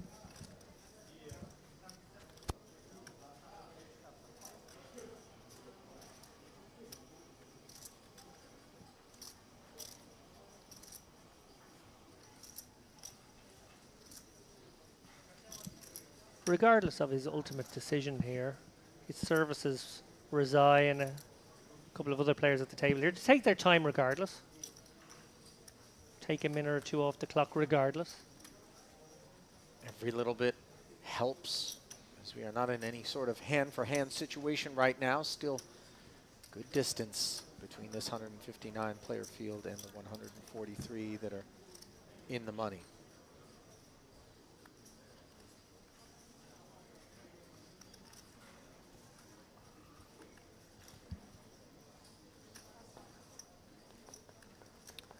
And as predicted, Rezai does let this one go.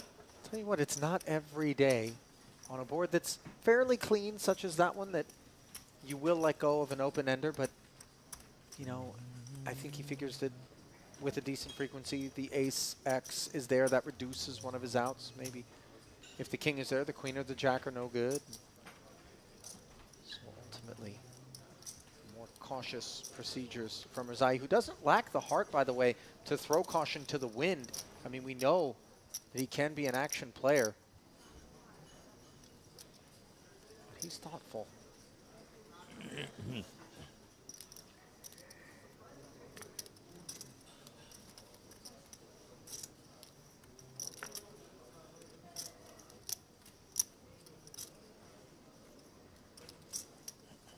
Big slick here for a booty.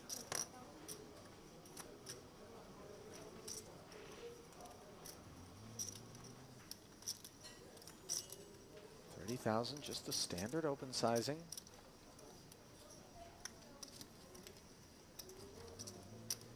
Now I think we're starting to see truly, as we're down to 157, and the pace of those bust outs seems to be fairly steady, David. The awareness that every little extra 30 seconds, 60 seconds here and there that we're able to milk out of a pre-flop decision that really isn't a decision whatsoever is just fair play and good business. Absolutely.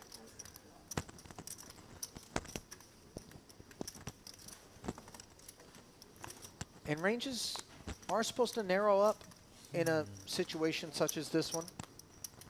Unless, of course, you're one of the big, huge stacks in the room and are able to just be abusive. Yeah, and I think we're entering into a period now of, we don't know quite exactly how long, but let's say an hour, where those big stacks will be jostling for rank, trying to be the one stealing from these short and middle stacks who are handcuffed, so to speak. Vying for table captaincy in this period. As we see another bust out on another table. We've lost two people just in the time it's taken to get round the table here.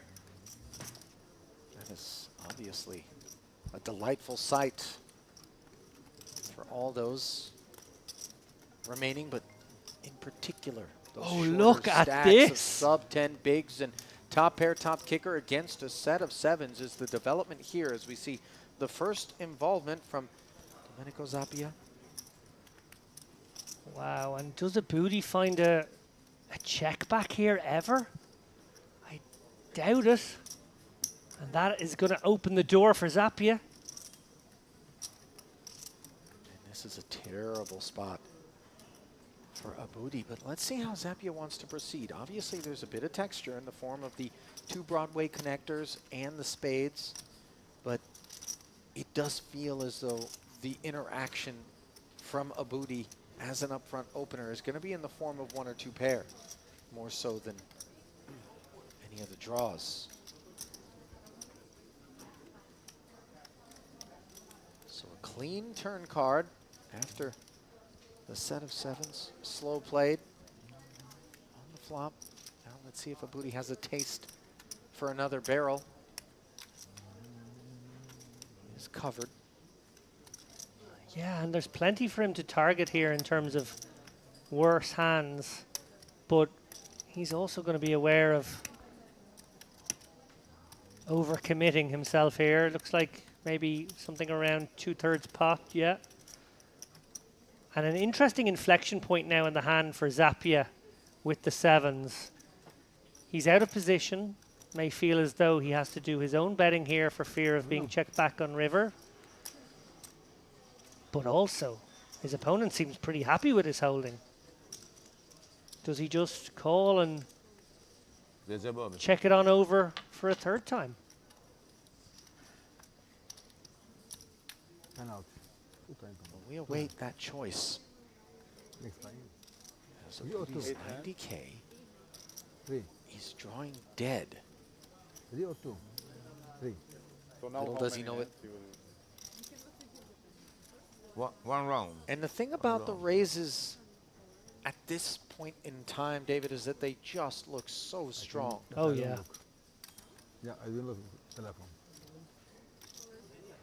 Like, they're just never air, so they're combo draws or their value, and there's no value you beat, even with ace king.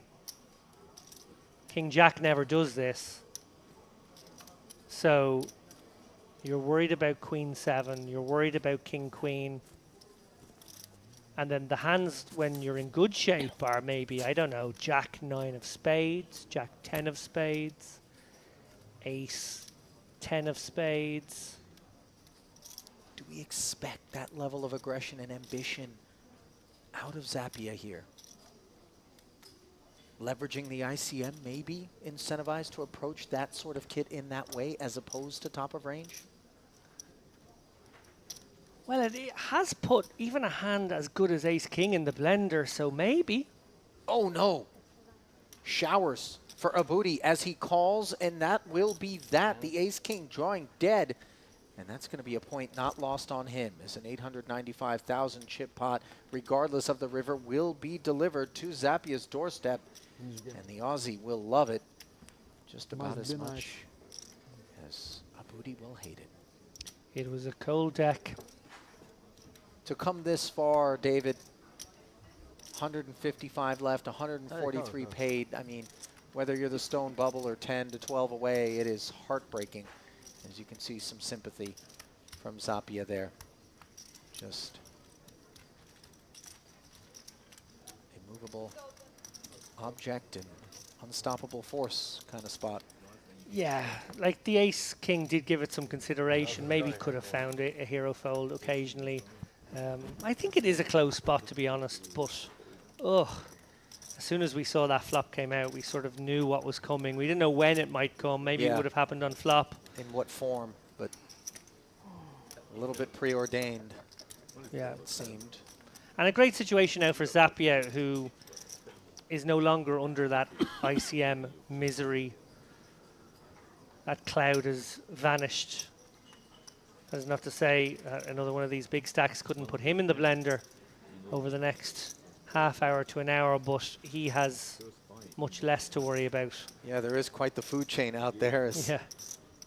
You are predator to some and prey to others. Zappia, 65,000 and change in career live earnings, by the way, David. 27,000 roughly, his best live cash.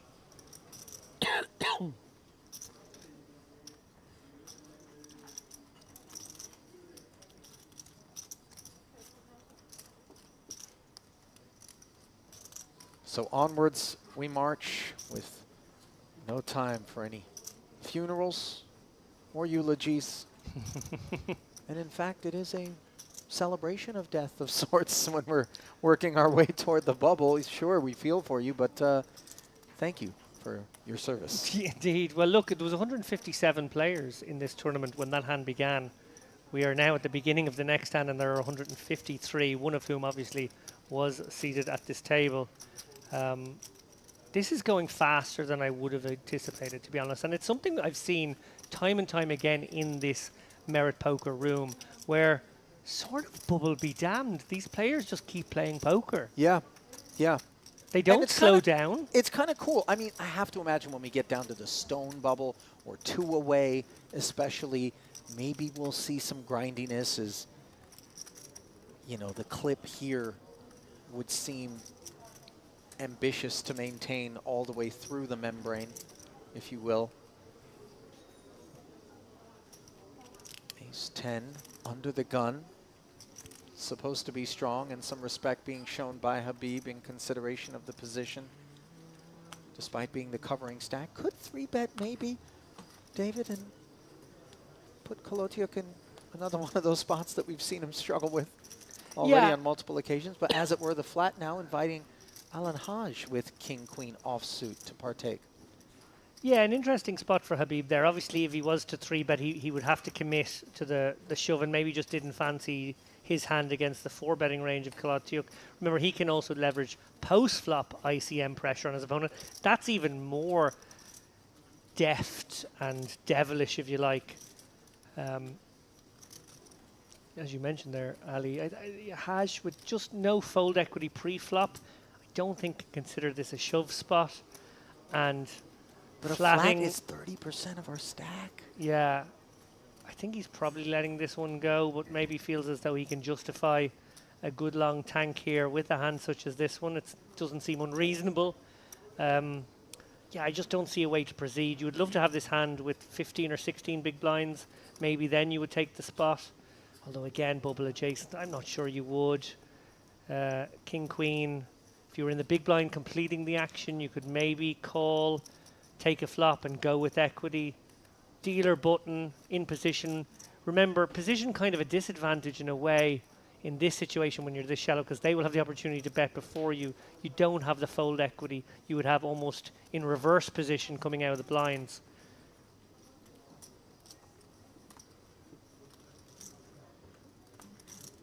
So, as you suspected, the king queen did go into the muck. Note, by the way, if it was folded around to him, you would have been thrilled to jam from the button with that hand, but yeah, obviously that was not the opportunity presented. So then, Rezai able to close the action with deuces. Yeah, it's a funky one because he has a pure set mine spot, I guess.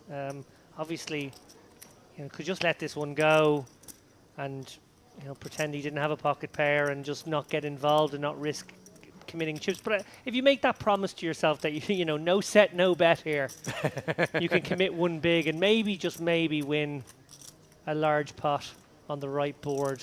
Well, this is not the board for those deuces, and I think promises can be kept in that manner. Note that both Kolotiuk and Habib have flopped gut shot straight draws. Of course, advantage for Habib, given that he has a pair and the best hand here on this Jack High Rainbow board with 115,000 in the middle.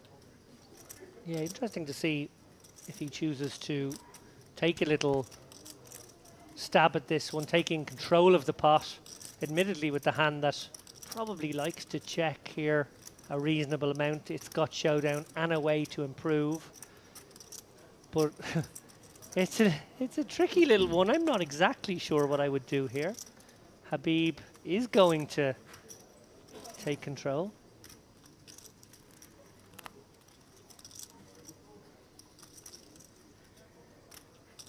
Can't fault him for wanting to maybe clear out a little bit of the field, bring things into focus. As one has to imagine that with decent frequency, had Kolotiuk as the opener interacted in a more meaningful manner, we would have heard from him in the form of follow through.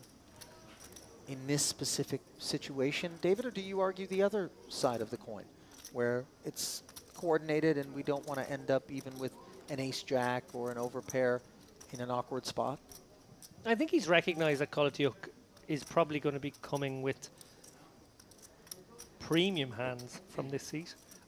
Ace-10 is actually a little surprising. You might expect it to be a little bit better than that. And with that in mind, ace-king and ace-queen can just be put in the bin. Maybe ace-jack. 3 hands. Yes. That's very good. You can have only 3 hands. Maybe kings. You can't half the hands. No. Maybe tens, No tens. eights. 4 hands, you tell me. Maybe eights. Sure. Yes.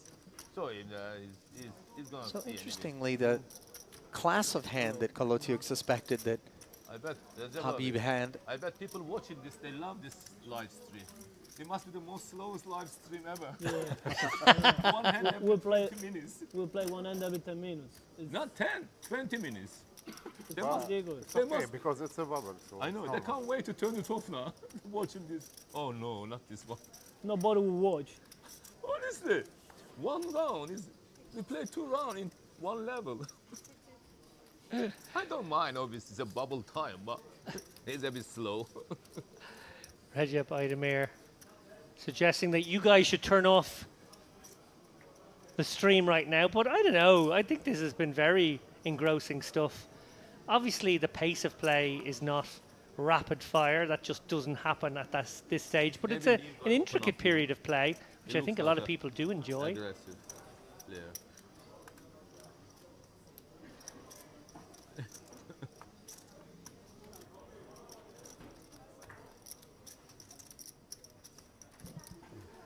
Apologies for my misidentification there.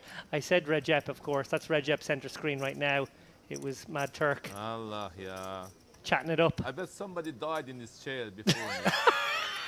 There must be somebody died in this chair before. Do you think? All Lots I of get is crap hands. inheriting the eights. I can't even make a straight. Straights are hard to make, by the way. 7-3 confirmed crap hand. Lozef's turn for the pocket eights this time as Mad Turk sort of drifting into improvisational comedy mode now for us. He's concerned that the audience aren't being entertained enough, so he's going to bring some of that entertainment himself, I What think. a noble cause there to take up here on the money bubble. The entertainment of the audience at home as opposed to the economics of bursting the bubble. As we see just 153 remain, 10 away. Jack deuce suited is obviously not the reason for the pause there. Hodge milking, as all are inclined to do.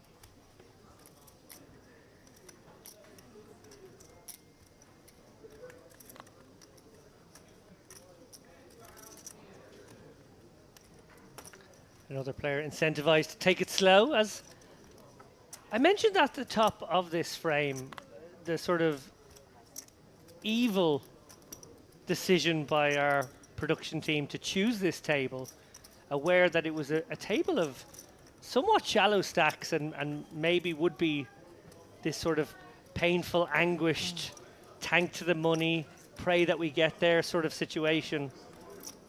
I'm personally delighted with that choice.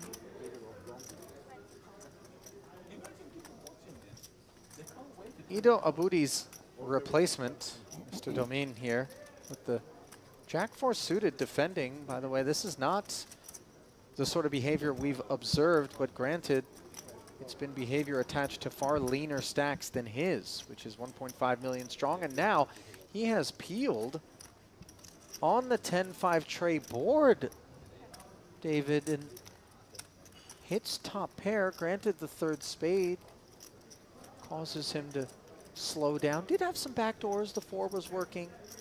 Clubs were working.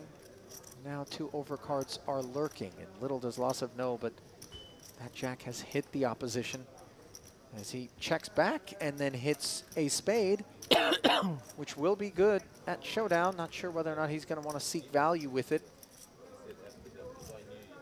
Yeah, and while he makes that decision, reflecting back on the flop decision to peel there, obviously with all those back doors, more standard to find a hand like this in the raising range rather than the calling range. Domin can take a kind of aggressive line here with all the back doors, knowing he has some barreling cards on the turn and some slow down cards too when he makes a jack, as he would have done in this instance. But interesting to see his decision there to just call, be a little bit sticky, perhaps with plans to have bluffed on a number of run-outs. On this particular run-out, well, it's pretty grotesque for him, actually. Losef can have a lot of spades in hand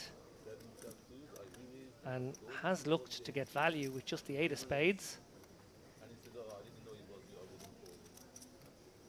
Domin wondering if he's being scallywagged.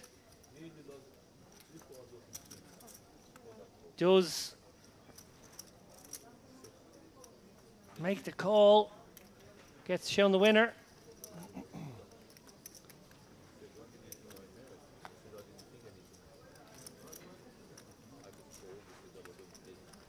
Well, let's make note of Rudolf Domin's procedures in that particular pot, as I suspect, David, that he is not going to be as bashful as perhaps some of the other stacks that we've observed here. Credit, by the way, to Losov for getting value.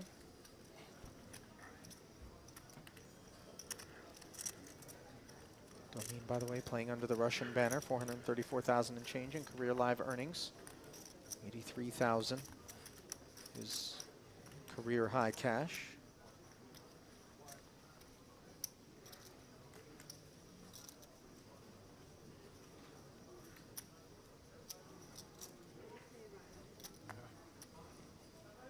$149 now, Ali.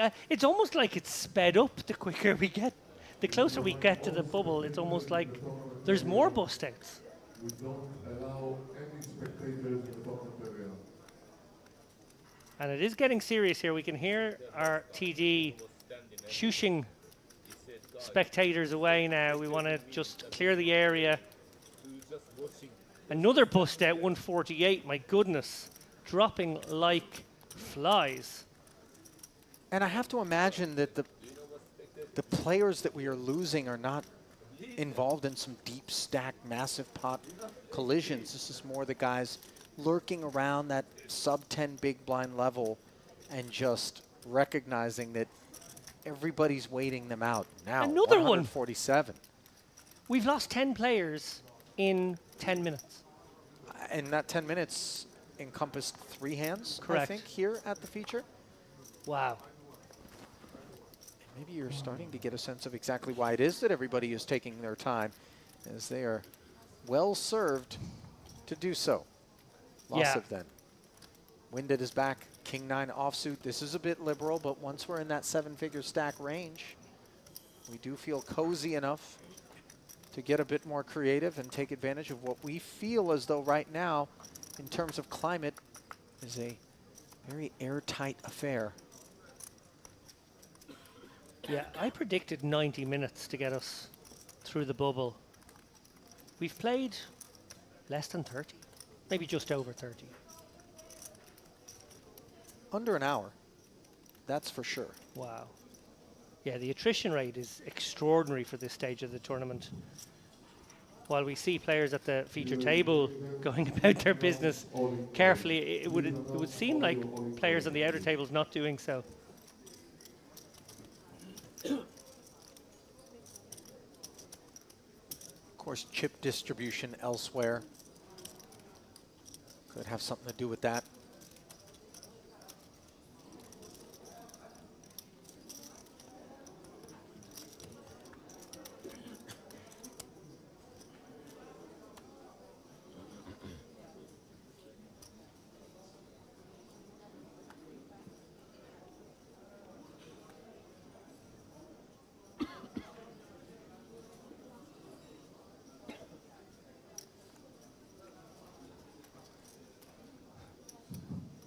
The Turk who hates when things aren't entertaining.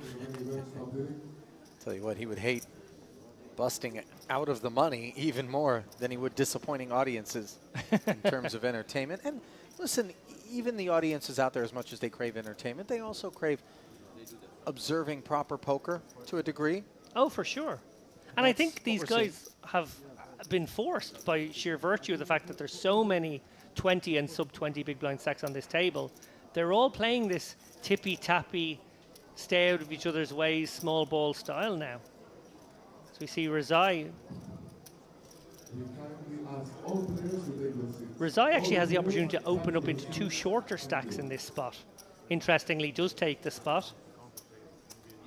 Looking to get one through here. Idemir has the big stack. That's the one person who does cover him. Looks like an inadvertent exposure of a card there by Kolotiuk. I'm sorry. Not 5. No.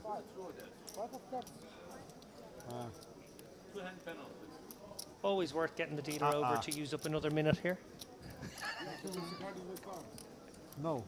Now, was it you and I that were talking about advanced bubble strategies? It probably was me.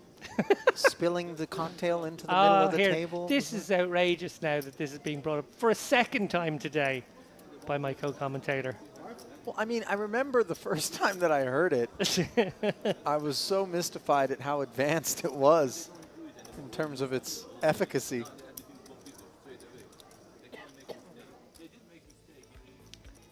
As you get a peek at the chip counts here, the newcomer, Rudolf Domin, who was on the losing end of an exchange against Losov, who is second biggest stack at the table, still reigning atop the leaderboard here at the feature.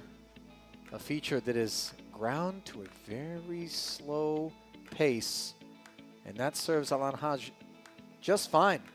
We saw him folding a king-queen in the face of an open and a flat. He clearly is looking to get himself onto the right side of the bubble here and pick up one of those min cashes, good for $4,400, which, by the way, must be said, David, given the fact that we had 4 day ones, or flights, rather.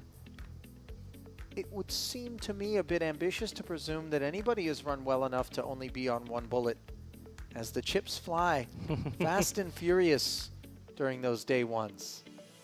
And it's a bit of a parlay, almost like a martingale of sorts. You know, 1A doesn't work out, we blast into 1B, we blast into 1C, and then day 1D is actually a turbo, as desperate measures can be undertaken to ensure that you punch your ticket into day 2. And these fortunate few have punched into day 3 now. They look to punch a hole in the bubble and punch a meal ticket for at least $4,390. As you see a brief pause. All of this to be expected, David. Maybe not, as you pointed out, the pace at which we've gotten to this point, but I would imagine we have to certainly now expect things to cool down, dial back a bit, bar several super small stacks out there. Wow, 145 now. Yeah, so almost like an emergency measure taken here by the floor staff, I feel. With the bust outs coming so quickly, I assume we've gone hand for hand, and I think that's the reason, there we go, for this small delay. We want to get a bit of manners on this tournament. Remember, there's about 17 or 18 tables out there. It's no small undertaking to manage that, and what you desperately don't want to do is have several bust outs happen and not be sure who the bubble boy is. Right, right. Of course, worthy of note, if we do lose multiple players at the stone bubble, then the min cash will be divvied up among those players. Yeah, standard rule is that if they're on separate tables, you chop the bubble, and if they're on the same table, the bigger stack would be the person who got through. So yeah, look, things will get short. Things will get slow here, much to the chagrin of the Mad Turk, who obviously felt like things weren't quick enough beforehand. We will try, in an effort to keep you guys entertained, zoom across with our beautiful camera work here. We might be about to see our first example of it, over to these outer tables, maybe to capture the bubble hand on an outer table. Yeah, we do have a crew roaming the room. And anytime there is an all-in and a call situation, they certainly will be making their way over to one of those 17 or 18 tables that Mr. Lappin referenced. As you see the tournament staff there in the foreground, it truly does take an army, or village, if you will, to administer an event of this magnitude. A record setter drawing the biggest prize pool in a main ever here at Merit Poker. And the bubble, always an exciting time. We have all the media jostling for position there. We see Faranak actually left of your picture, just turning around now. She heads up the Instagram, or is very big part of our Instagram here in Merit. Yeah, the social media team. Do you watch the dances? She's in the dancing duo with her friend. Oh, it's very entertaining stuff. There's always some fun Instagram dance moves, fun little videos. Making sure they don't miss out on any memes. Exactly. It's a very good follow. Recommend you guys follow Merit Poker if you don't already, and actually Faranak's diary as well, as she posts daily content.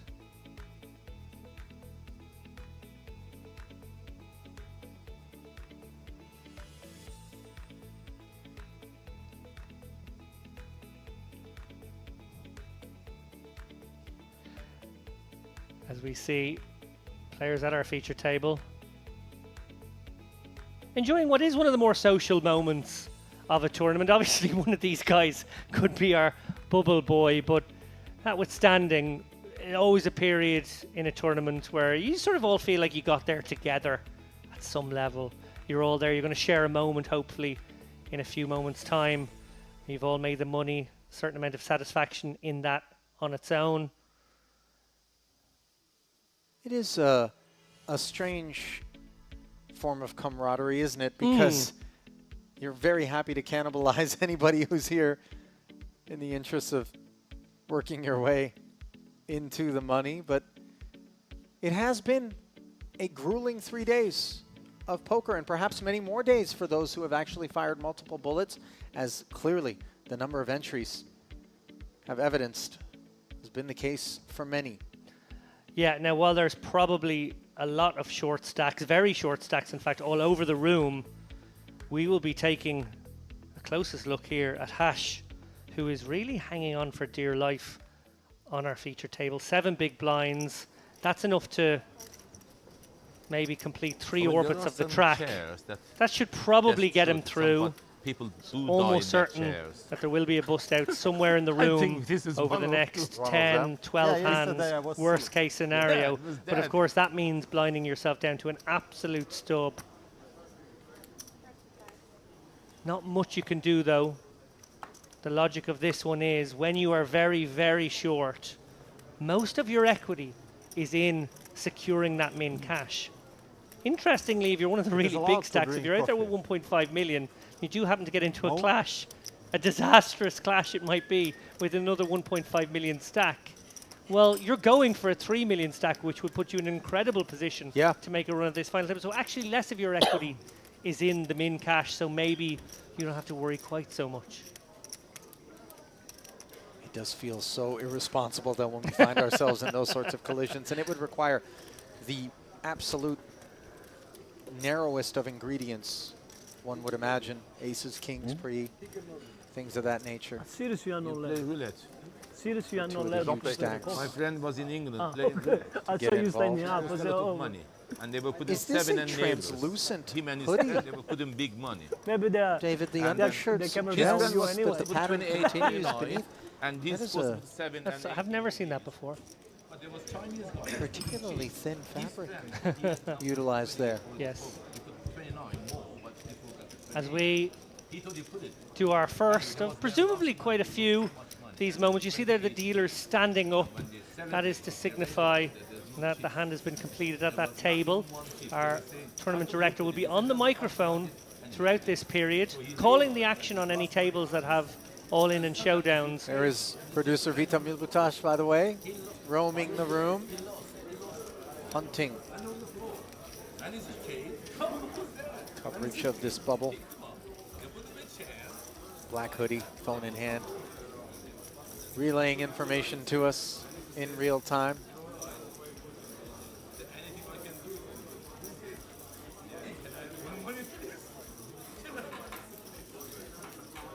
I saw Nick Bolu on his feet as well, and it didn't look like a bust out.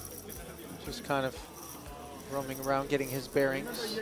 Yeah, I think it's very important in this situation, if you are someone sitting there, sub 10 big blinds in particular, that you get a sense of, well, how many other very short stacks are out there? Do I need to make a move? Is it sort of on me? If you get really, really short, maybe 3 or 4 bigs, and you know this might be your last orbit, you could have a spot that you must take if everyone covers you, versus a spot that you absolutely must not take if there's somebody out there who's about to be maybe in the big blind and compelled to go with. For the time being, we are still stuck on 145 players. Doroshkov, center of the picture there, pulling in a pot here on the bubble. He is a man who would love to poon a bubble, I'm sure. Bit worried for his hair, I have to say. I know he was part of the Blue Rinse Brigade who availed of that promotion we had early week. His hair seems to have gone a different colour now. I hope that's not maybe a reaction with the sun. The promotion that we had earlier this week, Oh, David, you're not aware? do You're not tell. aware? Anyone who dyed their hair blue, Merit Blue, I think was the theme, would be in with an opportunity that should they, I think it was cash the first event, they would be given a ticket into another event as a bonus prize. Something like that. I would imagine that bookings at the salon were certainly impacted by that promotion. And perhaps the local blue dye supplies were also impacted. Well, it was actually a conspiracy from Big Dye to try to offload the least popular colour. There was a no longer in fire fashion. sale Yeah. on blue dye. No longer in fashion with the oldies. Ah, right. I remember that. They need to get rid of that blue dye.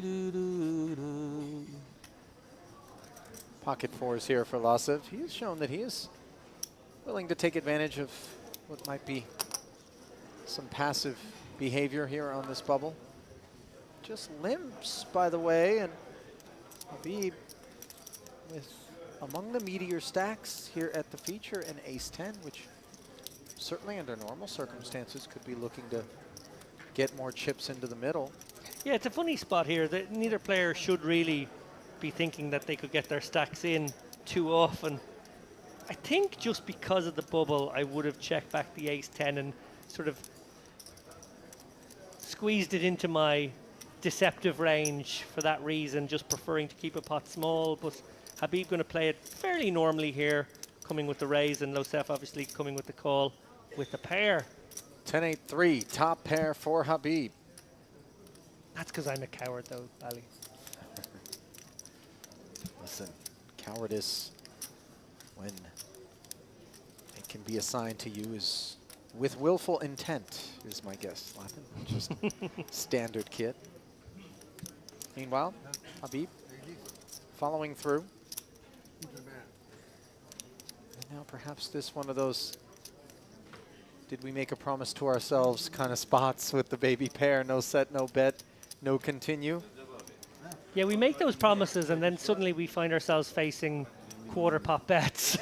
Yeah, and into the murky water we go as Lossev, and now one of these turn cards, two-tone board texture, but if the fours were good before, they're still good now.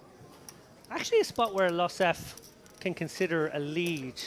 That might sound a bit strange, but often when the second card pairs, the out of position player without the betting lead can dunk in, sort of protecting their hand slash representing stronger. Actually services quite well. It's exactly what Lossev has recognized here. It's not going to work on this occasion. Habib does have the goods, but actually quite like this bet. 75,000 into the 185. Picture alternative scenario here where Habib has ace queen, king queen. He's just been put completely in the bin to this bet. Can't really call and realize his equity. Would have to put his opponent on, you know, a draw, which admittedly this is a somewhat draw-heavy board. But Losef recognizing how he can protect his fours if they are good here, and will hate to see that call. Basically has to shut down now unimproved. Oh, and now this is one of these runouts where these two fours might get the sense that a block bet would be in order.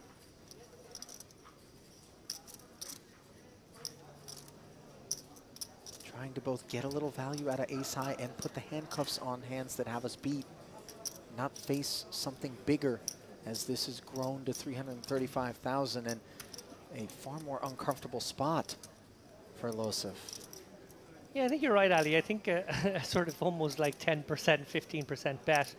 It's actually not a terrible plan here. What you really are petrified of is facing a larger bet, which could contain quite a few bluffs. Habib, interesting spot for him now. Yeah, he's not obligated to fire this one because opening up the action and then facing a raise from the mighty stack of Lossev would be a disastrous development here. Yeah, I think he probably recognizes that this is 8x, a misdraw, or a hand that probably cannot call. Not sure he would even give Lossev credit for finding that lead on the turn with hands such as 4s, 5s, 6s. So maybe for that reason can shut this one down here. Sometimes, yeah. Well played from both players. Really like both players' lines in that hand. Sophisticated poker. But just also responsible poker, let's call it, out of both seats. And that responsibility is called upon, courtesy of the fact that we are 2 away from the money here. And it isn't simply the 4,400, of course, David, that we have our eye on, because in a $3,300 buy-in event that may have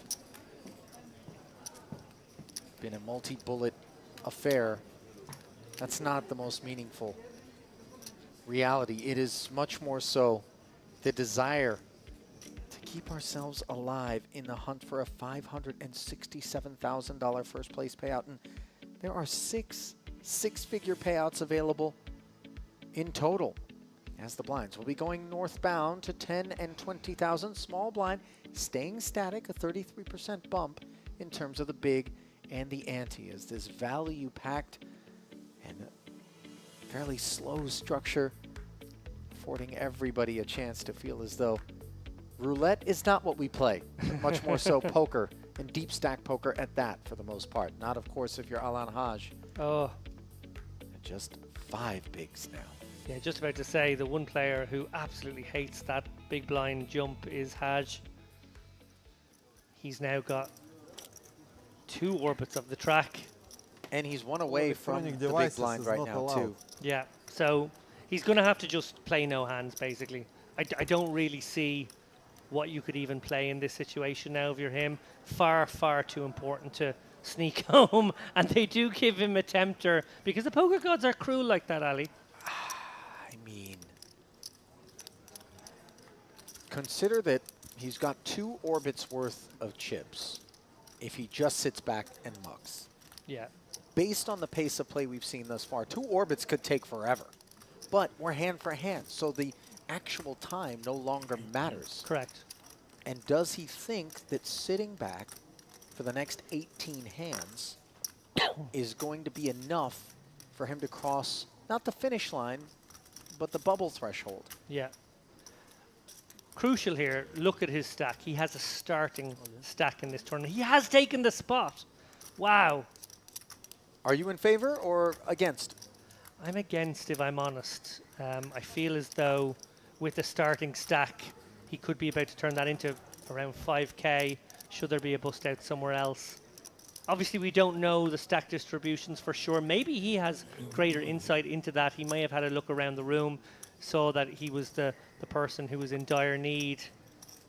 Well, independent of how short other stacks are, the dire need is an objective reality. But I hear where you're going with it. If somebody's out there with 2 or 3 big blinds, then maybe we let them meet their fate. Here's a crucial one for me. Every orbit costs 50k. Yep. He has 105k. Bottom. That 5k buys him a whole more lap of the track. Yeah. So worst case scenario, should the blinds go through him now, and we play 9 more hands on the direct bubble, which won't happen too often, and it goes through him again, he would be left with 1 chip for another 8 hands, which would almost certainly get him through. Now, the only thing that I would push back upon is the idea of getting through with just 1 chip. Sort of seals our fate as not being able to do anything more than collect the min cash. If we've resigned ourselves to the thought that that's as good as we're going to do, and mind you, 44 payouts strong is the band in that min cash, then okay. But if we have ambitions and aspirations of maybe a better performance, then the risk-reward proposition certainly would suggest that we want to get after maybe having a more playable stack as we move forward here. And his jam did give him the extra orbits worth as we observe the other entanglements in the room. Haven't really seen anything worthy of covering to this point.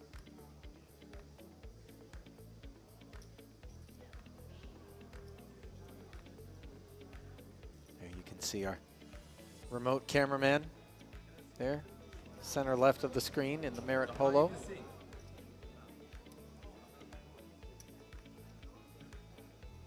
Keeping a keen eye on where the explosion may come from.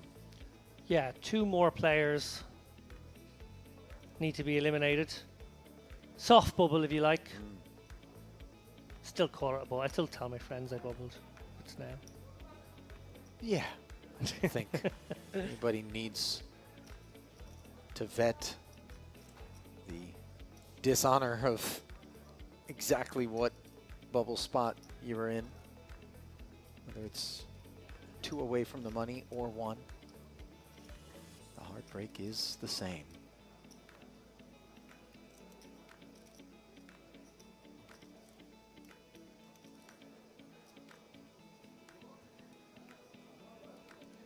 Don't see any cards out, by the way. That table, no, by the way, Kolotiuk having a look around. Yeah, as well he might.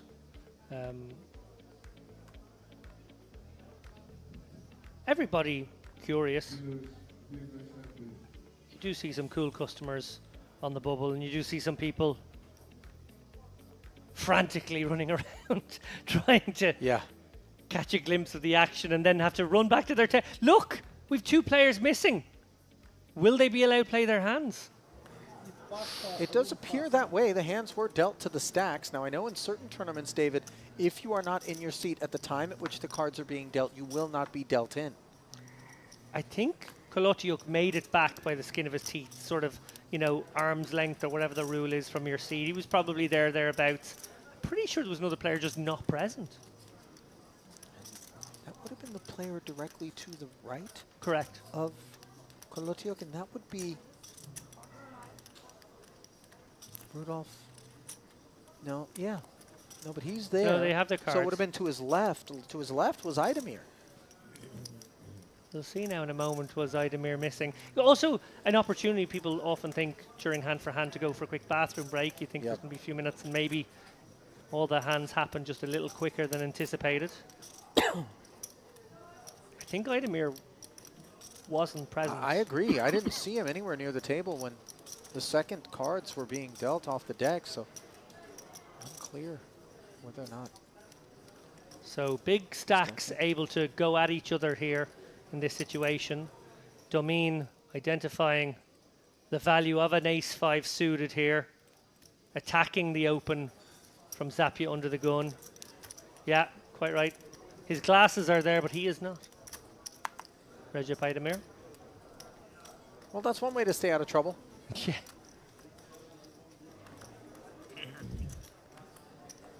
Hash. Well, raising a 3-bet in front of him, and the 7's just into the bin immediately, David. Yeah, huge relief that last hand to have gotten it through. And now he has no reason to take a spot such as that. Zapia, interesting situation here now. Obviously, we've seen a few of these small pairs contemplate the value of set mining in recent hands. I feel as though you probably want to just let it go in this spot. You can get set over set it with these little ones. That's not a good feeling on the bubble. When you're sitting on 1 million chips, that's more than average right now. Does make the call, is going to play some post-flop poker. 290 in the middle alley. Let's not forget that 4 has proved costly already on one occasion here, but they are in the lead on a King-Jack-6 board. Yes, indeed, they are in the lead, but Domine with the betting lead. Backdoor Hearts, backdoor Broadway. He's surely going to take a stab on what looks to be his board. And 4s will be looking at 3 overcards.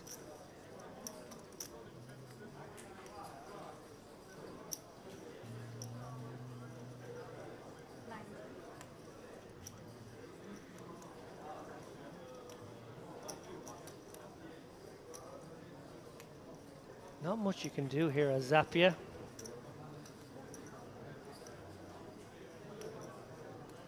It's one of those spots where you've opened early, so you're pretty much at the bottom of your range. Opponent has 3-bet. We see it is a light one this time, but far more often it will be a good one. Domine, neat and tidy there. Yep. He's a player.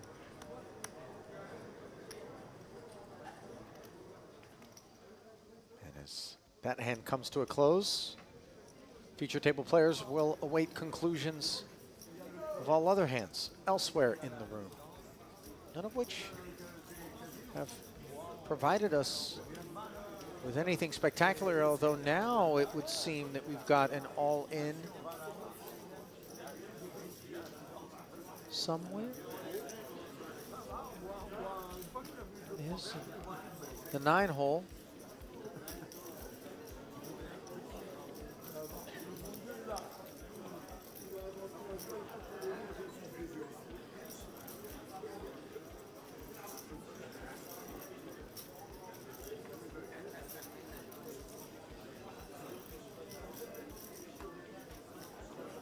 Okay, so cards not being turned up on account of the fact that we're waiting for hands to complete all around the room. And then if there are other all-ins and calls, we will get to them in sequence. And the reason behind that, David, is you don't want somebody's action at another table to be influenced by the recognition that an all-in and a call situation has brewed at another table. Yeah, we want to protect these players as best we can in this situation. Obviously, having been in the trenches many times, there will be the sort of whisper of, you know, I got you. You're in trouble here. Yeah, just so as to let people off the hook. But yeah, indeed, you don't want that telegraphed to tables that are in action who may use that information to influence their decision.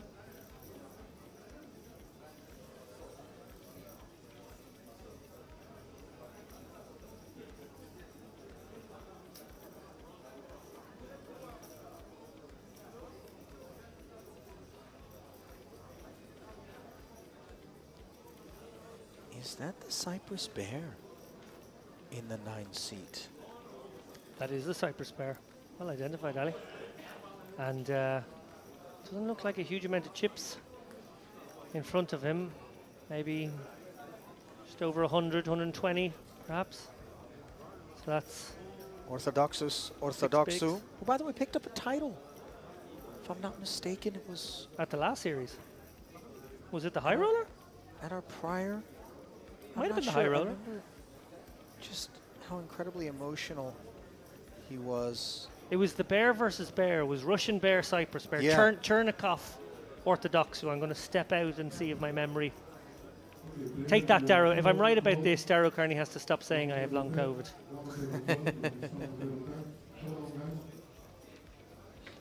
Hands are tabled. He's got ace king. Looks like he's up against queen jack. That's pesky. Lots of equity for the covering player. Oh, queen in the window. Oh, and that is a dirty development. 2 pair now. Only a 10. Not there. And Orthodoxu will not be repeating the performance that we saw from him at our prior festival, as the Cyprus bear has gone into hibernation here on the bubble, busted by Razvan Sabao. We observed. Oh, and we have another all in. Yeah, it would appear that way, efforting some intelligence on exactly what is afoot. It is an ace. No, this is queens against queen 8. Queen 8 deuce was the flop. Yeah, the queen should be safe enough here. Top set against top 2. Cold deck for the covering player, but great flop there for the all-in top set. And the beneficiary in that one, Randy Hoffmanner, who doubles up through Oshri Lamani. So the short stack proving resilient on that occasion as the stone bubble is upon us, courtesy of that elimination of the Cyprus bear. Hoffmanner chronicling it all. How happy for you posterity. are with top set to see the guy have top 2 there, virtually dead. There are hands that could have had finicky amounts of equity.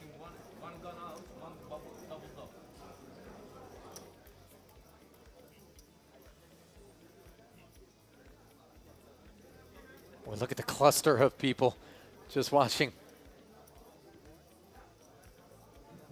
everything that's going on out here. There's no chance that this one gets counted down wrong. You got about 104 eyeballs. Presumably focused on the pot, but certainly other things available to be focused upon. David?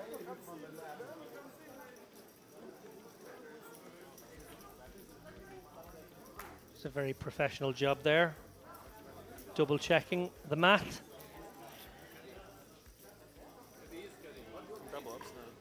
Dominic. Dominic.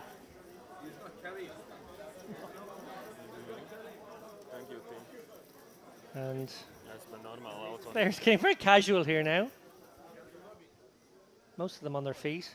Is this some form of solidarity whereby they want to be on their feet to signify that their hand is done? Yeah, we are at least Perhaps 20 there's minutes behind. There's a Women's World Cup semi-final on right now. Maybe they're taking a gander at that. And who's involved in today's action? I think the English may have beaten the Aussies. Not sure they were winning. The Aussies made it to the semis, did they? So, 20.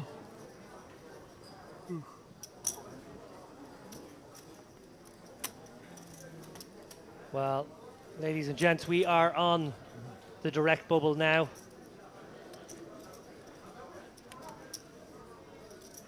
This is when poker is at its cruelest.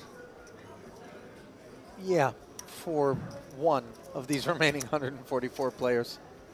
That's for sure. And Nothing worse than that moment when 143 people celebrate your demise. oh yeah, that is the worst feeling, isn't it? Feels inhumane.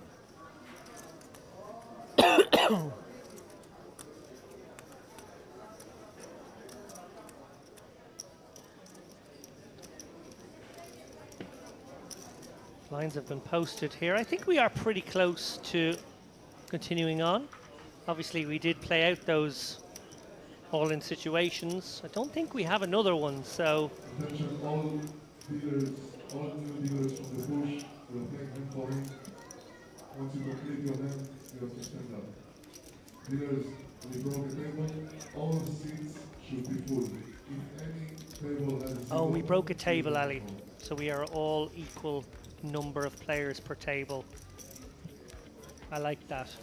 So that's the reason for this short delay. I mean, if it's something that is an option to us, that Okay, dealers, deal one. obviously is what's most fair.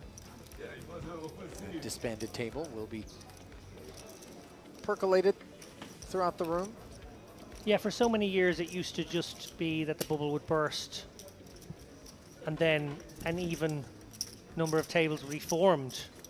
But we realized then a few years ago that there was a certain elegance to having full tables all together and then just creating a fairness there. Just in case it's a long bubble and someone's playing seven-handed instead of eight. It's fair There to is say that advantages in that. justice is an elegant thing. Indeed. Balance, justice.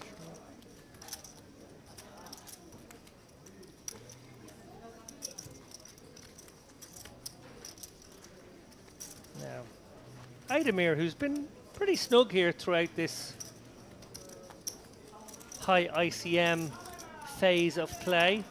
Remember, as soon as this elimination takes place, whenever that happens to be the case, there will be this kind of huge release, both in terms of players being relieved to have locked in that 5k or so cash, but also because of what Ali said there, which is that there's no more pay jumps for 40 spots. And these guys will essentially be given a, not ICM free, but the most free they'll be for the remainder of this tournament period of play. And with that comes a little bit more gamble. Likely to see quite a few bust outs. Don't be surprised to see that ticker count down rapidly. Ну что, надо, чтобы за две руки. But for now,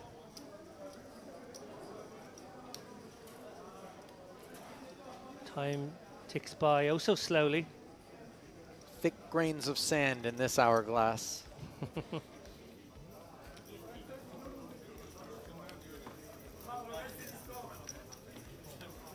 Coarse grains, rather. Just realised I nearly broke into a Madonna song there. Time goes by so slowly. Ah, yes. More recent Madonna song. I don't think it would have qualified as retro yet. No, you're right about that. Wouldn't have fit the bill. What have we here then? Looks like another one at one of our outers. Yeah, right in the corner of the room there. Hustle and bustle. bloggers, reporters smelling blood. We are a vulturous bunch, aren't we? Yeah. Seeking carrion.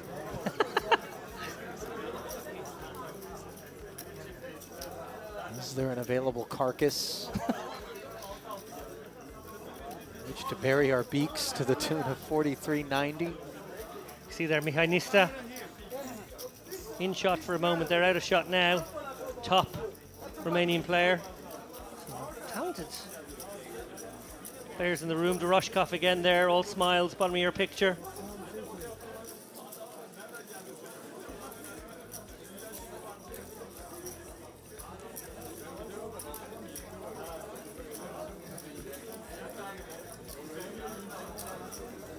Looks like we will be seeing some action on that table, but not all tables finished. This one, for example. Board is out there. Looks like we have a bet and call, but big stack against big stack.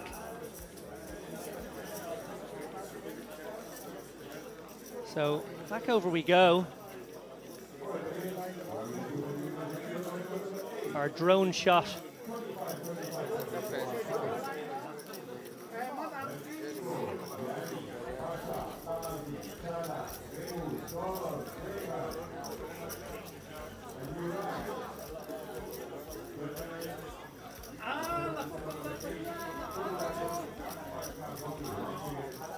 Boy, this is a bit unbearable, isn't it, when you have to sit there and wait, especially as the covered stack.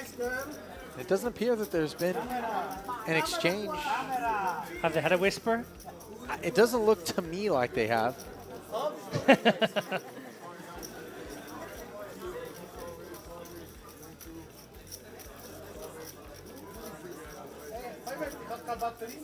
So, a new record, and we talked about this being a day of records.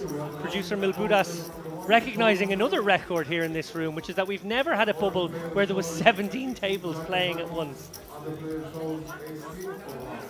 So, here we have King Jack against Ace King. King Jack is covered. Would you believe it? Jack 6-4 top two. Still vulnerable though.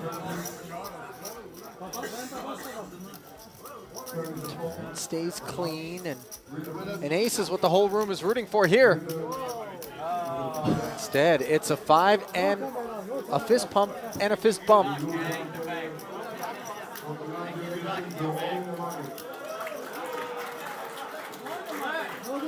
A ripple of applause as maybe a few tables think the bubble has burst, but it has not, Ali. No, no. In fact, their hopes have burst. Or maybe that was just his backers in one part of the room.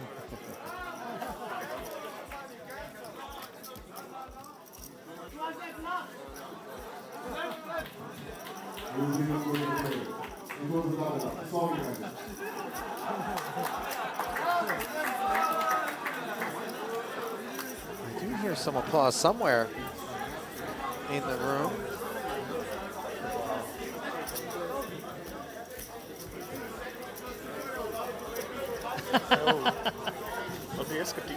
I've just realized what's happened, Ali. I'm listening. So, poor Sebastian, our expert TD, who is not one to make a mistake very, very often, has accidentally announced that the bubble bursts. Oh no. He's had to explain to everybody now, carefully and slowly, that in fact that is false information. Fake news. Explaining that he's human, No, not yet. basically. By the way, that King Jack was held by Yanakis From the Lila. From the Papapetru. tournament. And the Ace King belonged to Tamirian Jakinov.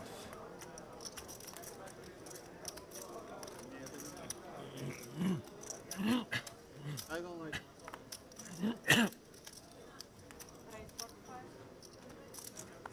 Ace 10, bubble be damned. The almighty stack of domain. Makes it 45,000 to go.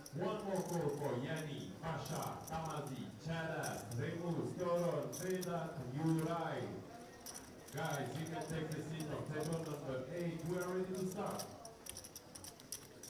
Jack suited for Who's Habib Pasha? in the You know- hijack. Normal circumstances, very much playable kit.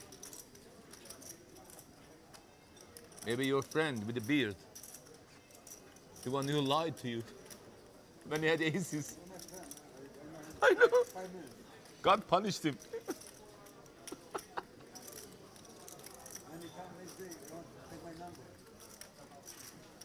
What did you tell him? Okay.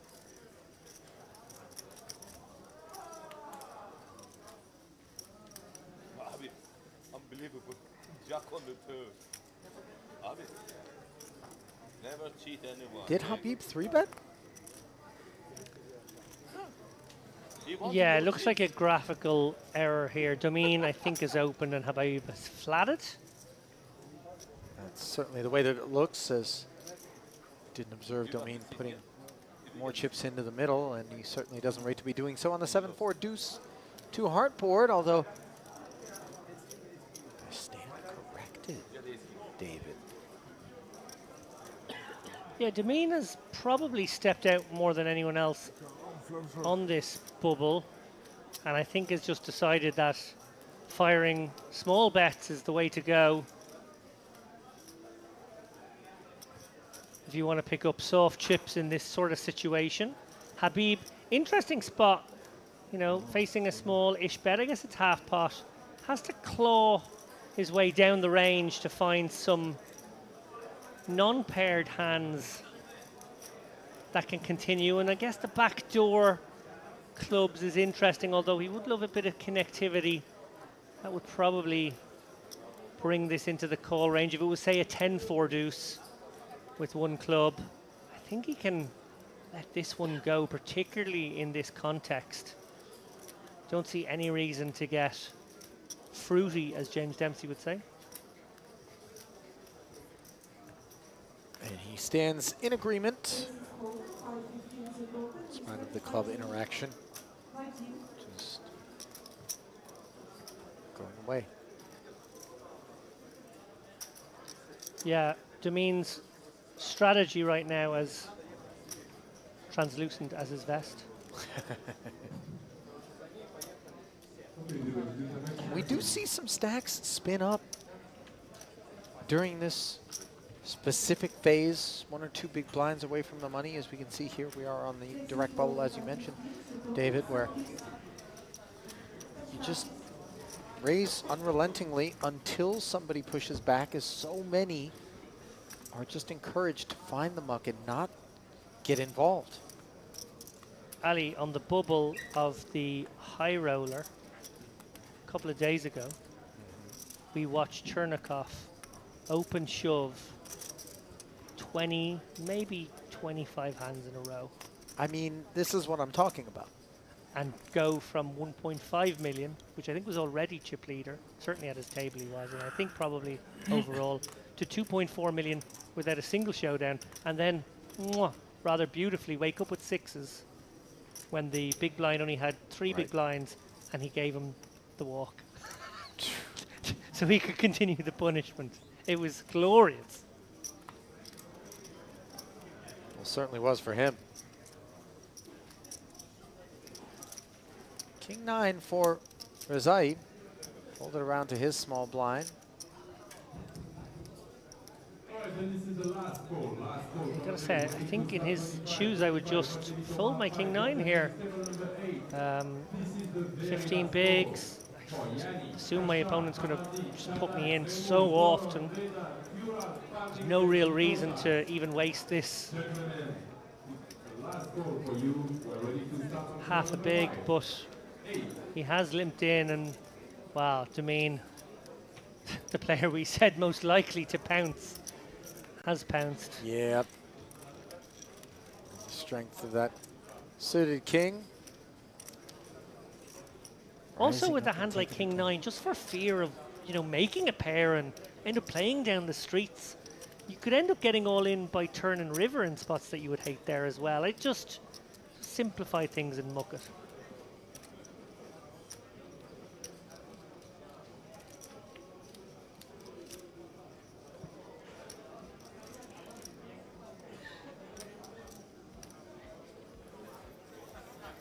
Boy, the sigh of relief that we're going to hear. 143 strong. Once we get there is going to be great. Might this be the moment then?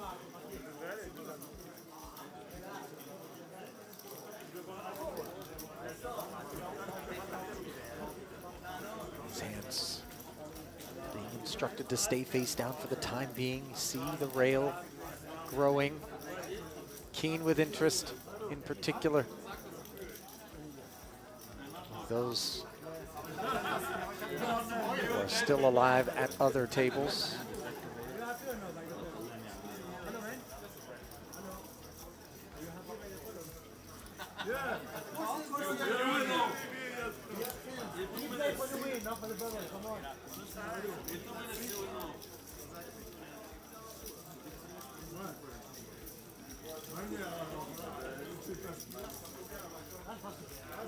So 2 all-in triangles on the table there.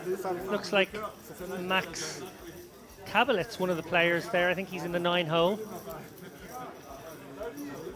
There's the other Bernard Butbul.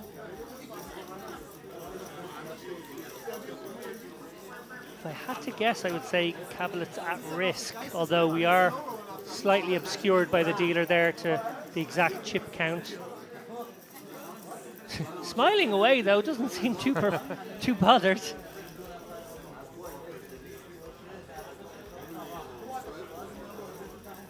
Now, does the clock get paused in this spot, David, where so few hands are actually being played?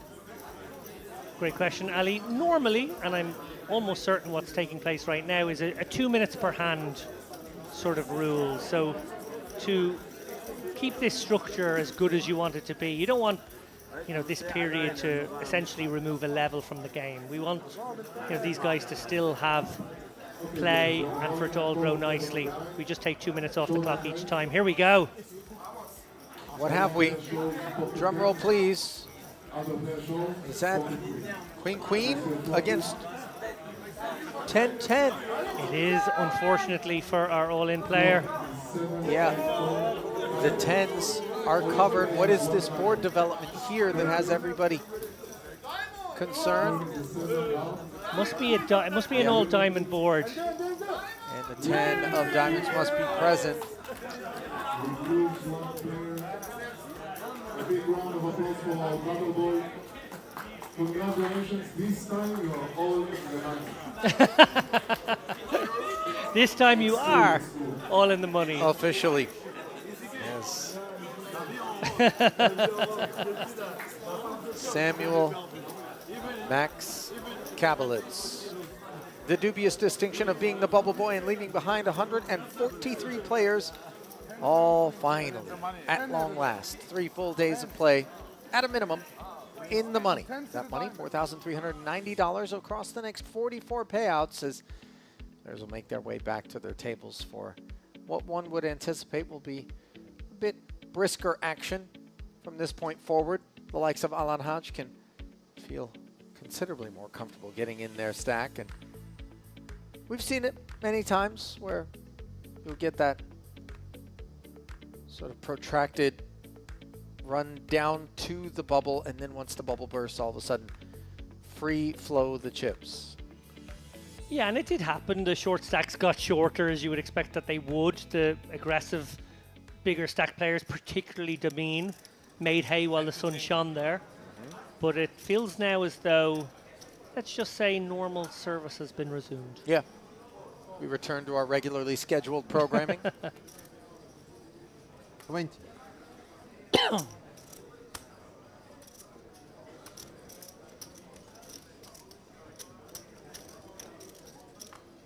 see just how normal that programming takes shape.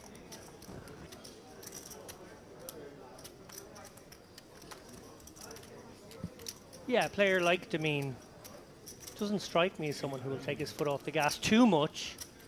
Obviously, he was able to get right into 5th gear there for a while, but I suspect he will still be looking to apply pressure.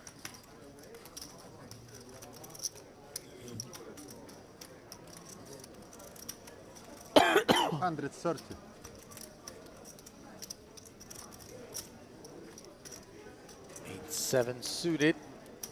That which emboldens Domine to get after Go down. Kolotyuk's remaining stack. Kolotyuk making sure to show the 8-5 offsuit as if to say, hey, I could have fought, I didn't really have anything with which to do so. Don't want you to think I'm out here nut peddling.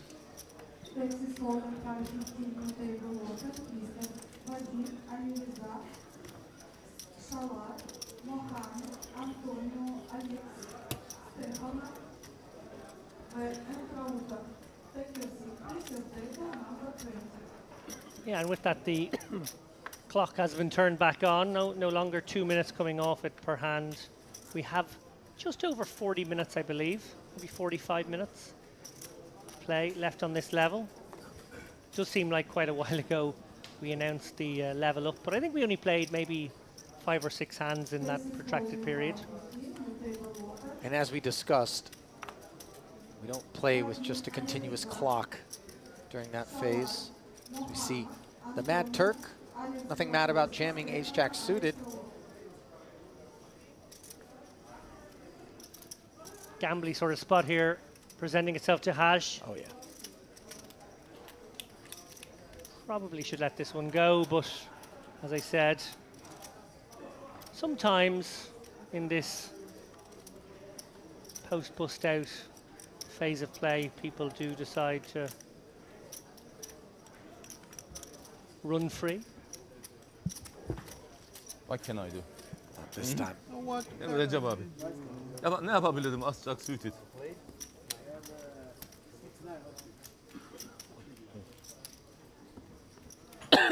Hand strength revelations there in the native tongue.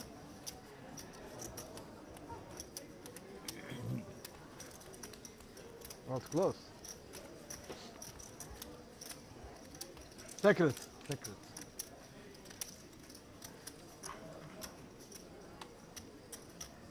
Now okay?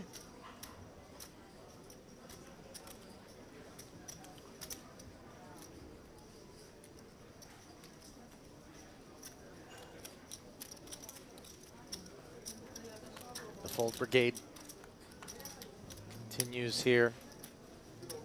Haji did well for himself to avoid conflicts and confrontations on his way to being on the right side of the bubble, but now very much needs to do something. Anything. Try to work his stack. Yeah, and worth noting actually, pretty poor card distribution for these players on this feature table so far. Obviously it was a very special period of the game where maybe hand strength matters somewhat less than usual, but we've really seen no premium so far. That 10s jacks hand almost as good as it gets, and that seems like quite a while ago now. Zappia, ace-7 offsuit. Maybe thinks that it's going to take a minute for the field to actually get back to the task of playing poker, but the loss up with ace-jack in the big blind, he is certainly up to the test and dominating, and then some on the ace-jack 5 board where he has top 2. Yeah, very loose open here from Zappia with the ace-7 off. Not sure this would qualify in the hijack, maybe not even the cutoff.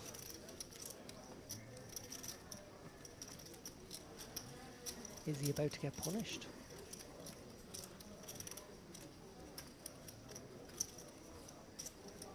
$60K follow through. Indeed, in comes the punishment.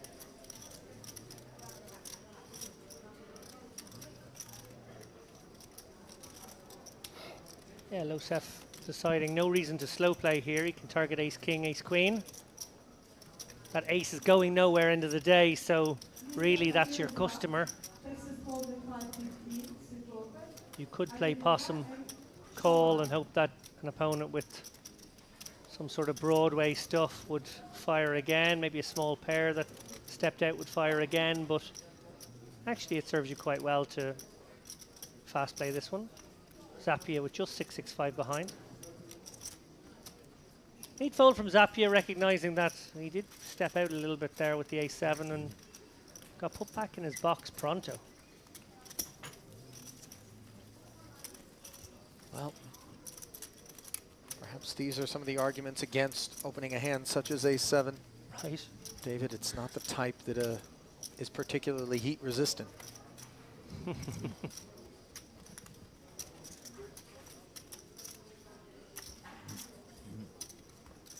Losev's looked quite nice in terms of his procedures throughout the bubble and even now into the money.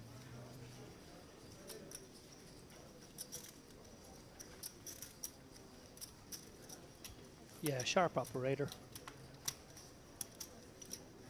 Haj will have to put a lot of a stack in now next hand, or maybe in 2 hands' time.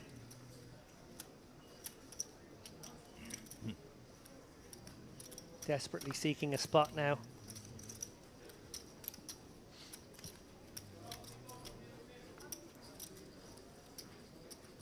Well, we know that Domine doesn't need the quote-unquote spot. He can turn them all into spots. 6-4 offsuit, though.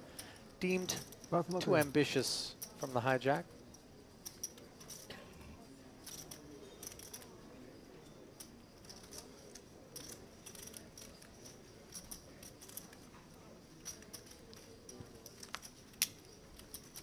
Three suited on the button for item here. He's been fairly snug in this passage of play, but he is going to take this spot, use that image. 2.5x open as well, noteworthy. Oh my goodness, look at this.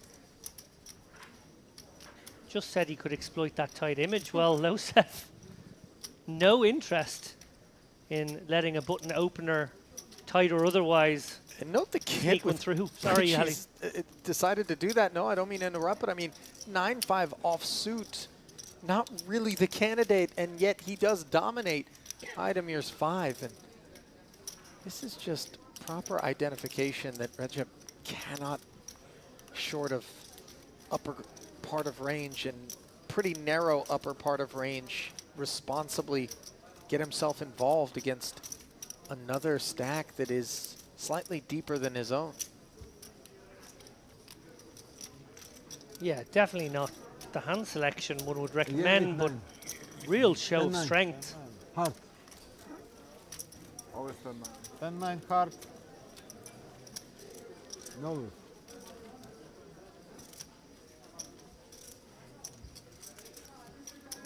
I like what we've seen from Losev, David.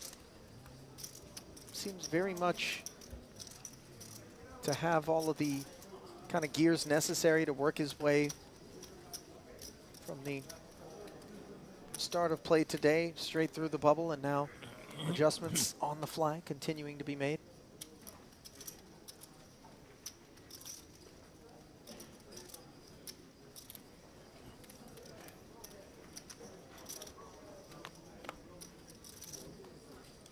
And next hand, Haj will have 40% of his stack committed. So he lets it go under the gun. Action folding round to hijack here. Kolatiuk with a unenviable spot here, but probably a must take it nonetheless. No, he does let it go. Okay. Yeah, you don't love it better there. one. And the deuces. I thought the fact that we had no pay jumps around, it was maybe a time for a spin, a time to gamble, would drag those twos over the line, but perfectly fine to let that spot go. I think folded around to his small blind, maybe we see the rip, perhaps even the button, but a little bit too much distance to cover in terms of players behind. So we see the ace-7 offsuit, a raise to 260,000. Wow. To cover the Turks big, and he lets go of ace-8. That was a prime opportunity. I'm not sure that I'm letting go. No, nor should you, Ali. I think that's too tight from Mad Turk there. It's sort of a dream spot. Your opponent, okay, yes, they're going to get in there with hands that have good equity. They'll be in there with their jack 10s, their king 10s, their king 8s maybe. You will see it. But they'll be in there with their baby pairs just as often as they'll be in there with the bigger ones. So You will get great spots there. 8. Really surprised by that Eight. fold. Shocked, in fact. Yeah, 8. 9, 10. I'll call maybe 10. I'll call. Well, maybe we give him credit for correctly assigning that Ace X was a part of what was going to be jamming from the small blind. The only trouble is that it was Ace 7 and he was performing quite well against that hand. Though to be fair, there's a decent amount of times they're going to chop it up looking for a better spot, as obviously it is within our right to do.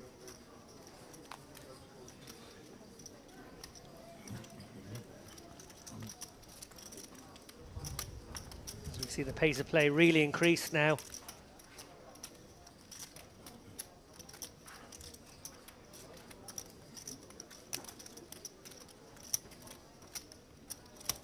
And poor old Hash, well, it's all so miserable right now.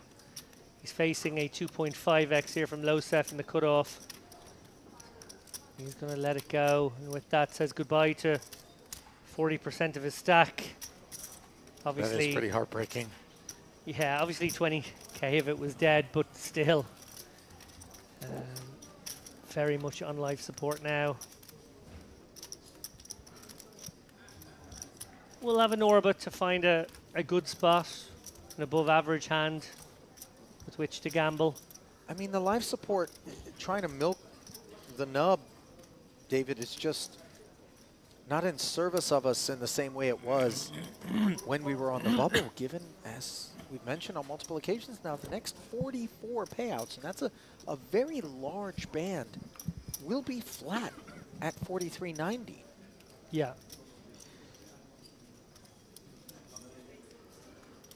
So perhaps maybe we look for that spot to try to spin ourselves into deeper and more playable depth sooner than later, as Domine doesn't need to worry about such things.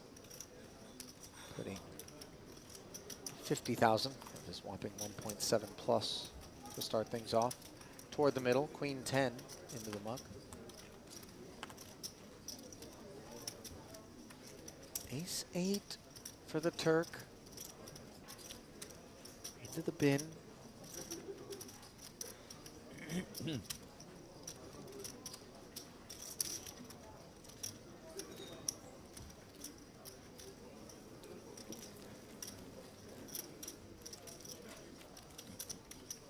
Yeah, we're certainly seeing a circumspect Mad Turk today.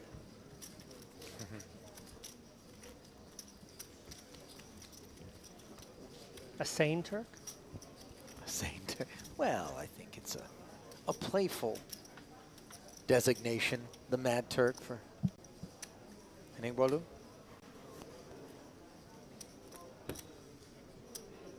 Eminoglu, by the way, forgive me, I think I crossed him up with Nigbolu. Who I believe is also in the money, by the way, elsewhere in the field, just based on the observations. And Ace Jack could be looking to get it in. Yeah, this won't get past. The twos borderline, this one slam dunk.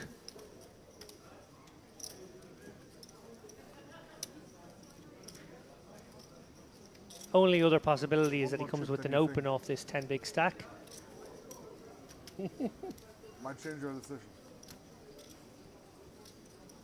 I think it's going to be a shove, but maybe he opens off this stack depth. Some do.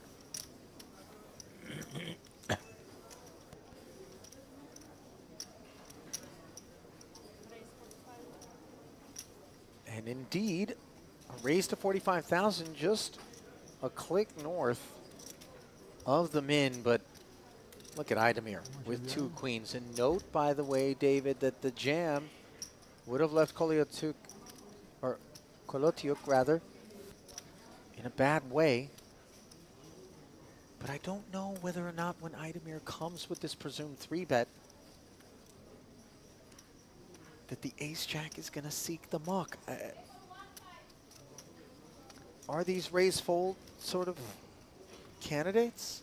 I think maybe from these seats they are. I think, you do it because you want to be able to get away in certain circumstances. One of those is a lot of action behind. One of those may be a tight player who has a lot of players to act behind showing aggression. That's this scenario. Interesting to see if Kolatiuk was giving himself that possibility. Oh, interesting. Razai, I don't think will consider the sixes for very long, but Raising 3-bet in front of him despite the discount afforded him from the big blind. He is out of there. Well served, by the way, given that Idemir does have the queens. And now it's the spot that we were chewing on. you're pretty certain nobody's 3-betting you here light.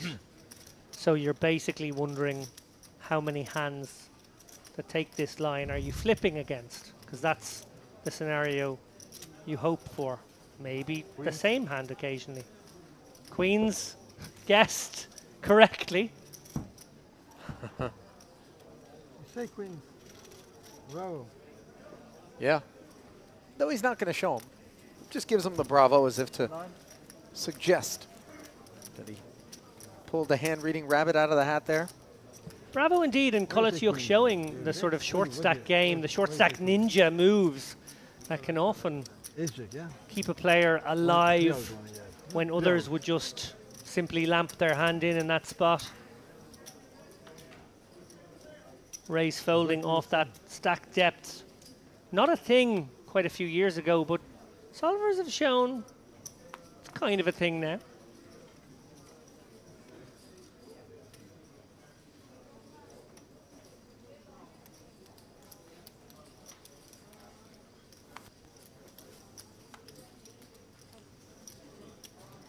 Tell you one thing. In terms of armament, Kolatiuk definitely choosing the chisel as his tool of trade.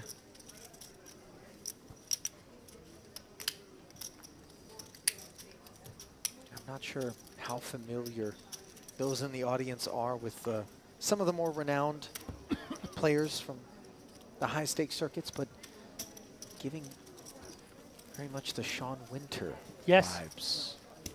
Even Kerry Katz as well. People that just take 3, 4, 5 big blinds and chisel away and perform very well. I thought you meant in terms of like who he looks like. Oh no, not so much. But now that you mention it, sure there is. Maybe a touch of McLean Carr. Oh yeah, I could see that. Stature-wise in particular. Haven't heard much from McLean. Is he out? Did he become a chef? Don't think he battles anymore. No, yeah. His wife Tatiana is a fabulous chef. Not sure what McLean's up to these days. WPT winner. Shooting star, if I recall. Back in Bay 101? Yeah, I think that was it. Maybe 2010, something around there. 2009, 2010. Boy, how deep the archives go with Mr. Lappin. As the Matt Turk looking to entertain himself, perhaps, if nobody else, raising to 45,000 off of just 220. Sort of a mid-position suited one gap.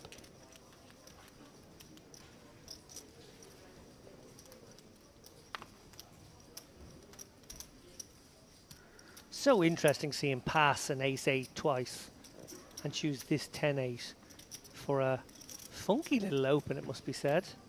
Now, one of the passes was in the face of a raise, if I'm not mistaken, right? True. The other, he did have the option to open the pot, right? So, yeah, things to keep an eye on and possible incongruence. Yeah, sort of a looseness in one situation and a extreme tightness in another. Yeah. Unpredictable. Oh, that is an adjective that can be thrown around this room quite regularly, as we can expect the unexpected so often.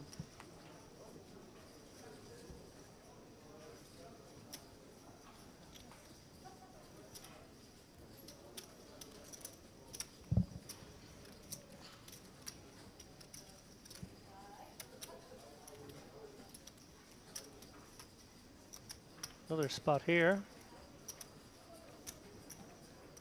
Just going to do a little tally of the stack before committing. 75. Interesting sizing here. Almost 4x of his 13 big blinds. So third of stack roughly. A little less, maybe a quarter of stack. Only with the good cards. It's going to work. More unorthodoxy. A lot of UK. times. Yeah, you're right. We all of a sudden feel as though we have to take matters into our own hands. And perhaps that's what this sudden activation from the Mad Turk has Passport. Yeah, yeah. Long time. something to do with. I've been Big there yawn 40 there years. from Resides. A bit early for that. Long time ago. Tell you what, I'm a couple of coffees in and still struggling as my day began early with a delightful visit to the Turkish hammam Well, tell me here more. out in the spa. When I was there, it's different. Now it's different. The Full service 5 bathing. years you have to take They were onto something back in exam the and days. everything, you know. And Let's those bring that back. exams. Were you hit by ropes or leaves? No or eucalyptus, exam, that's and then more you of the have to- you have to banya speak good Okay. English, and also you have sort to of take deal, I exam. believe. Here it was And just that a exam that if people delightfully like go fragrant to soap the university, and, English scrub. people, half of them will fail on the exam. I would venture to guess a They layer will- of my dermis they'll is ask now him, like, exposed that 18th century wasn't Queen earlier this name morning or prior to these that. things like that. Not many Confirm people will baby's know. bottom It's very level difficult. Yes. of dermis here. Absolutely, Long time powder ago- away. Long time ago, there wasn't an exam. I'm like also that. losing That's a why layer it's of very skin good right for now, you. but that's Yeah, because of it's a very poor choice to stay in the sun too long about a week ago. Yes, well, It is not very difficult. the Irish dermis is not quite as resilient as from Yeah, but my part of the England just world. become now. Yeah, yeah, I know. It Very was resilient easy ace I jack. did the test Suited before I though came here. for Kolotiuk, not Yeah, one that's going to Australia. put him into the blender. Folds Yeah, in very front of him, difficult, and you're right. No, I up did we it go. Like 4 years ago for the permanent Yeah. residence. Makes it Now I did it for 100,000, and note the citizenship. precision Ah, with that's which very he hard. is operating even in this spot, David, where he recognizes that if all of a sudden Idemir were to jam and Lusov were to jam right behind him, Yeah, I he would asked my maybe be daughter, well no, served uh, to fold, I keep take 5K that one back? chip. Yeah, I'm just Ah, saying. no, no. It's not supposed to be the case with the flat payouts. This is more the sort of thing we see at a final table. Yes, exactly. I know, and you're absolutely right. That is definitely a new part of strategy we've seen at final tables where there's ladder jumps about. But I think this is full commitment and just the sort of tossing in of the one chip here, which will actually be in amazing shape now against Idemir, who, you know, quite rightly happy to call it off with King Jack suited. Doesn't know he's dominated because he's just called. They're not all in here. But Kolotiuk will enjoy that board. Diamonds. I have an ace of diamonds, and second one card is unknown. Bit of a slow roll. I want to showdown. Ah, I'm ahead. This is my ace. Maybe second one is a 10. Beautiful 10 of clubs. Well, maybe he didn't look. No, Oh, wow. it's more better. He didn't look. He saw one and put it in. Okay, it wasn't a you know slow your card, roll. make joke, It yeah? was a genuine. Yeah. I No, put no, it no, in I don't seeing see- one card. Well, still 5 outs. Ronaldo. To be faded. And the 9 on the river is squeaky clean. Thank you. You're welcome. Easy double. But now, if you make final table, you have to buy him a present. Oh. No, you know his card, so he make a special. I want to look. Is it diamond or no? So you know you have ace jack diamond. No, First. I swear. He has 5 big blinds. If I he look knows one at ace, ace of diamonds, and You that's call all it. for me.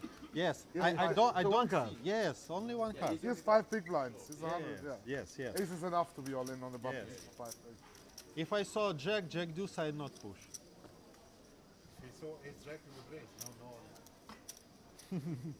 But not with this stack. Now I can raise.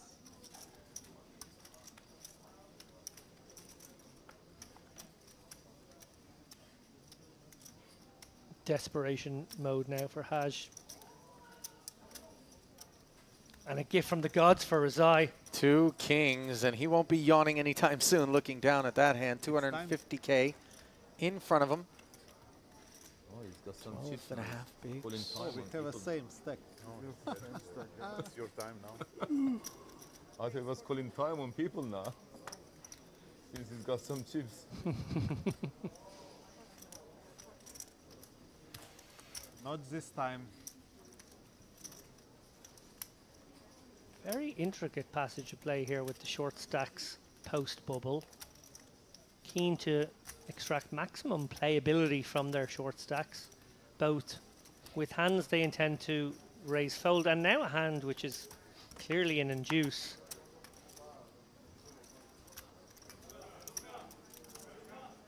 Razai receives no action. Yeah, did everything he could to tempt somebody into taking a price, but that min raise didn't find any serviceable kit behind it. So a modest pickup. You can tell by the body language, not the outcome he was hoping for. Not at all. No one willing to give him a spin. But note that he just quietly goes about his business. None of this fanfare. Oh, I had kings. Take a look. He just, you know, that's a man with over 2 million in career tournament earnings. Been there, done that. Wrapped it up in London. First plane out. Back in the saddle very next day. Calendar, I would imagine, is well planned out in advance by Razai. Yeah. Now has been If you- given an ace-queen suited, Sometimes but if is you look, you fold. You don't staring look, at it's the better. under-the-gun jam from No, I Hodge. did Granted, before. I just looked, I folded. 55,000, slightly north of 2.5 bigs.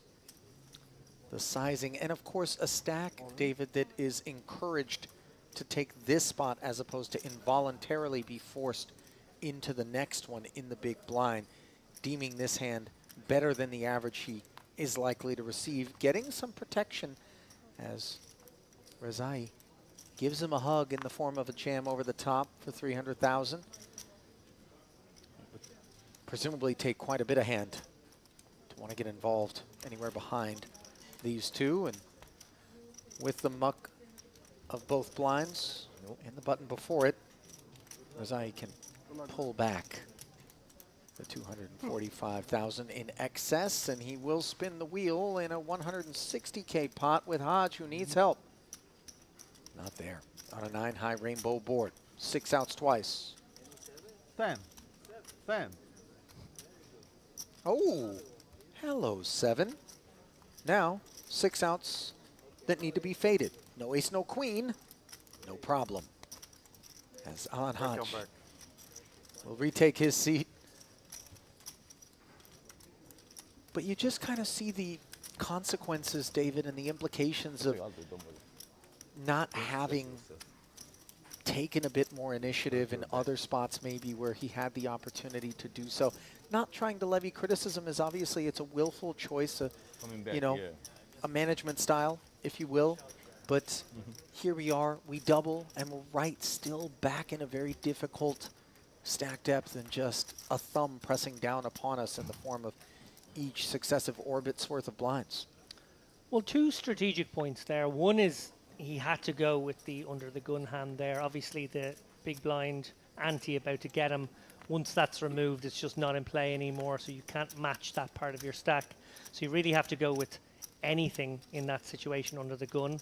So he did that correctly. Second strategic point, he stood up and looked fairly resigned to his fate as a player being eliminated, and that's very important to do as well, as we've seen historically. Superstition abounds, obviously.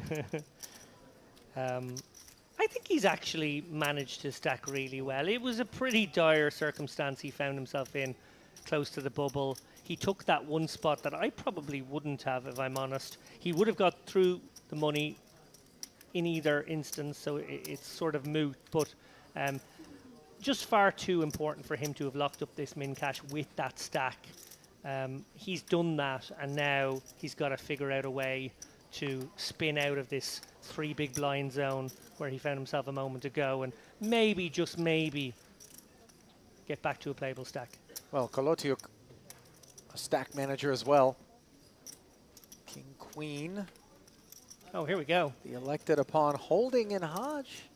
He's going to look down at an ace-9. 250. He is covered. 7 bigs. Of course, he has to think about Kolatiuk's 12.5 big blind shoving range Yeah. from that That's not seat. call, I'm ahead. 100%. Oh, wow. King Queen. Kolotiuk, I'm not sure whether or not that was a sporting bit of encouragement designed to grease a path into the muck for this ace-9, or if it was true belief that king-queen was the best hand, but Let's see. he will be a slightly south of 3-2 dog against the covered stack, which now turns into 9s and 3s and ascends to 77% favorite with 2 to come. The diamond. Keep it paint-free Jack was for the sweat. thought. The diamond is not an issue, but the presence of the gut shot Jack. Just be Jack. now means all forms of paint could be useful. And instead, it's aces and 9s on the river as Hodge, a double-double. Good luck. Yeah, tremendous bit of cockroaching here from Haj. Love that. I have Queen Jack. Flop. You need to have 10-9. You would have one. See? I mentioned at the top when we knew he was going to be at this feature table, his performance in the warm-up where he final table, I think finished 8th. Could be mistaken on that. I think he finished 8th in that one. But it was an extremely competent performance. 3 tables out, 2 tables out, where he was on the feature table all the way through. And he stood out to me as a real player. Darrow Kearney too noted him on commentary as someone who hadn't put a foot wrong. And I do believe he has played this short stack impeccably. I can quibble about that one spot, Here we go again. but really, Here we go again.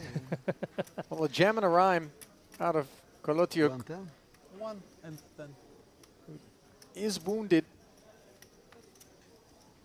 Ace-4. He decides is enough to proceed. Again. Enough here. 110K jam, and he's going to run into an ace-king in the big blind for Domenico Zappia.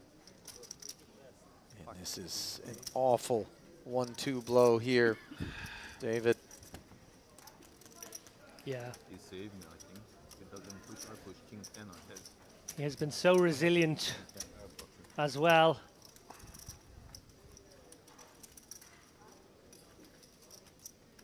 Oh, I had a That's terrible news here. Ace-9, 5, 3 hearts, both players hitting top pair.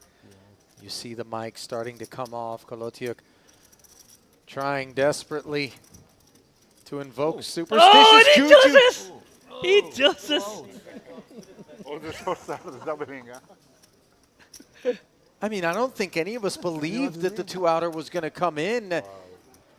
And yet there it was, and you can see the deflation on Zappia. Production crew to the feature table. Yeah, Player needs to be remiked. Go all in, you should stand.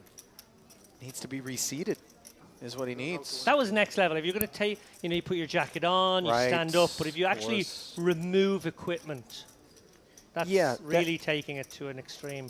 I mean, But you he only had saved 2 me. outs, so he had to do desperate everything. times call If you for don't push, I desperate push, I measures, lose. David, in the streets of superstition. On the bottom, I push. Bad connection.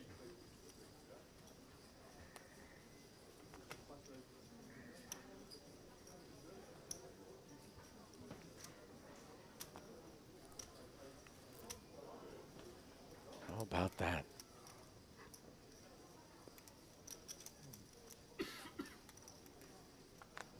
That was next level cockroaching, if you will. Yeah.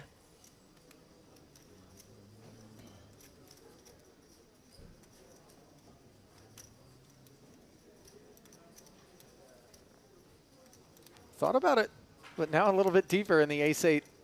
Not enough up front. As Idemir now with red ducks.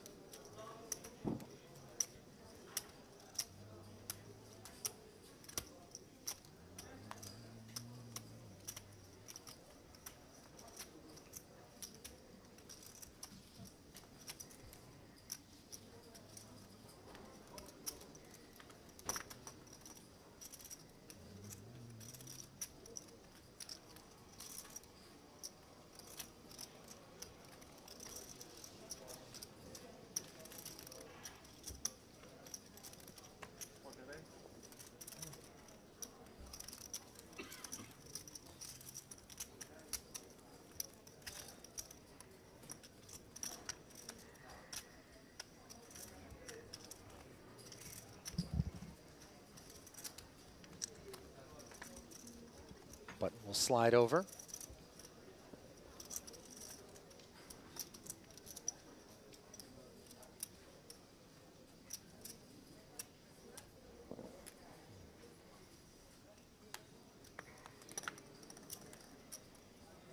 Now the ducks roost in front of Kolotiuk under the gun, and you see he has a complicated relationship with this deck, which does appear to be trying to tempt him into taking some ill-advised spots, let's call them. Looks like a man who's been bitten by a duck. Can one be bitten by a duck? I know they have teeth, very small ones, but a nibble feels like the range is capped at nibble for me, for ducks. I don't know if you've ever gone deep into the YouTube well and seen them be delivered a bowl of peas, but they really can go through that with great efficiency. I shudder to think what your history YouTube history looks like. It's not pretty. And nor is King 10 off suit in the face of a jam from Domin, as the Mad Turk does relinquish.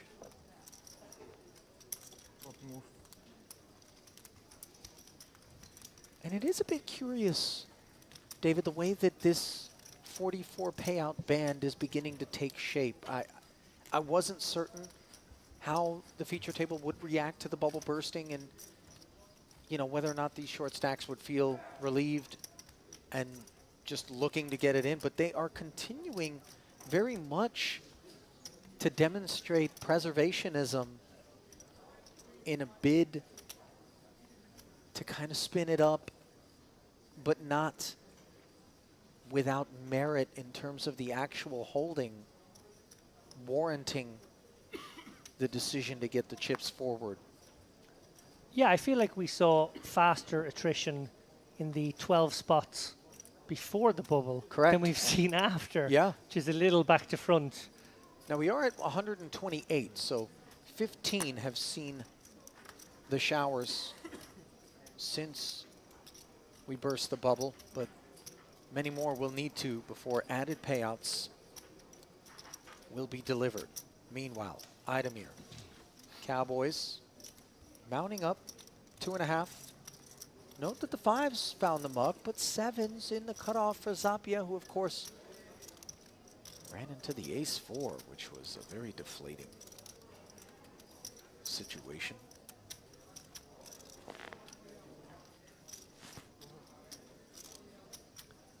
Yeah. Zapia, he got that double up earlier. He's going to need a lot of help from the deck this time around. 7s were kind before. So here we are, digging in for 475,000. Let's see whether or not a little luck can be distributed his way, and it would appear so, as in the window, the 7 of clubs pops right on up. You can see Idemir disgusted. And all we need to do is keep a cowboy away from this board. Ooh, diamond paint was a bit dangerous, but yeah. for the Aussie, the double, and he's thinking this is just. 4.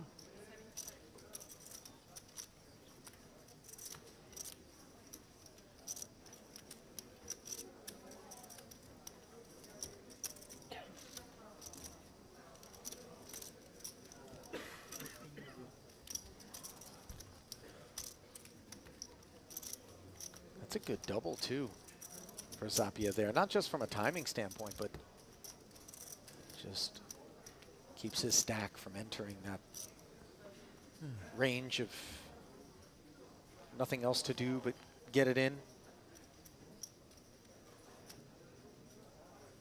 Not where we want to find ourselves. We like to play a little bit of poker.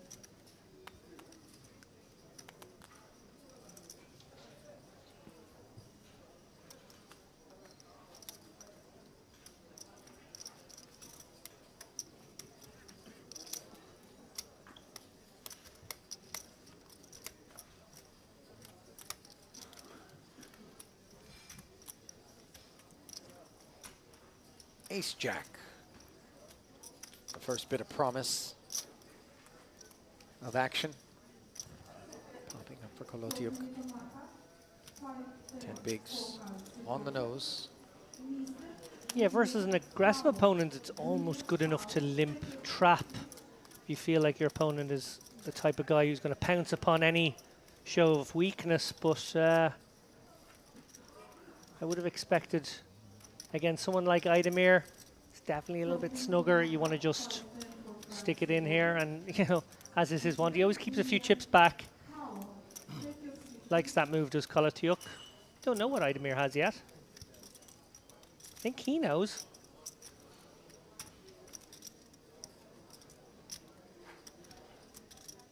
Looks like a man. Going to put him on a weak ace or maybe a good queen. Ah. Suited. Almost connectable. Hits the muck.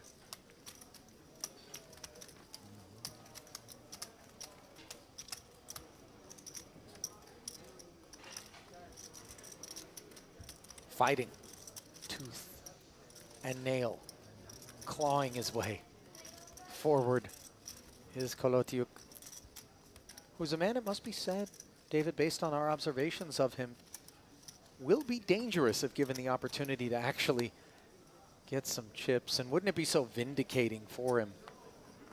It's almost as though you feel as though you've paid your dues. You know, right now on these short stacks, you're working in the mailroom at the agency, you know, just desperate for the nod where you get your own desk. And maybe a promotion to playable stack depth. And that is what the Mad Turk is on the hunt for, with ace-queen suited, as all tokens are pushed forward.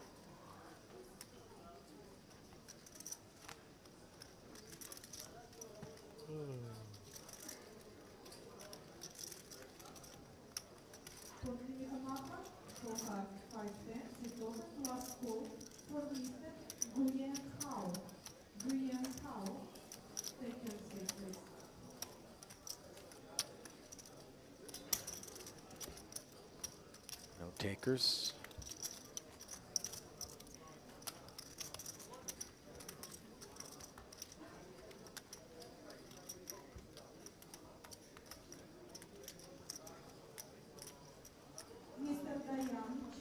Just a few more minutes left on this level.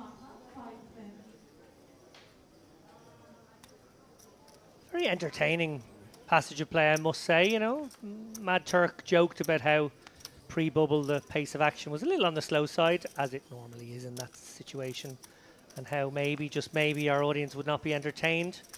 I disagree. I think that's an entertaining phase of play, but I think it's been followed up by an even more entertaining one.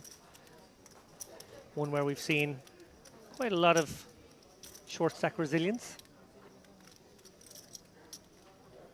Ace-10 for Rezai.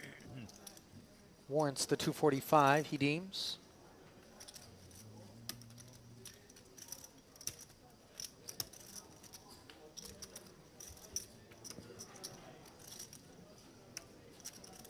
Not quite sure what this tank is about.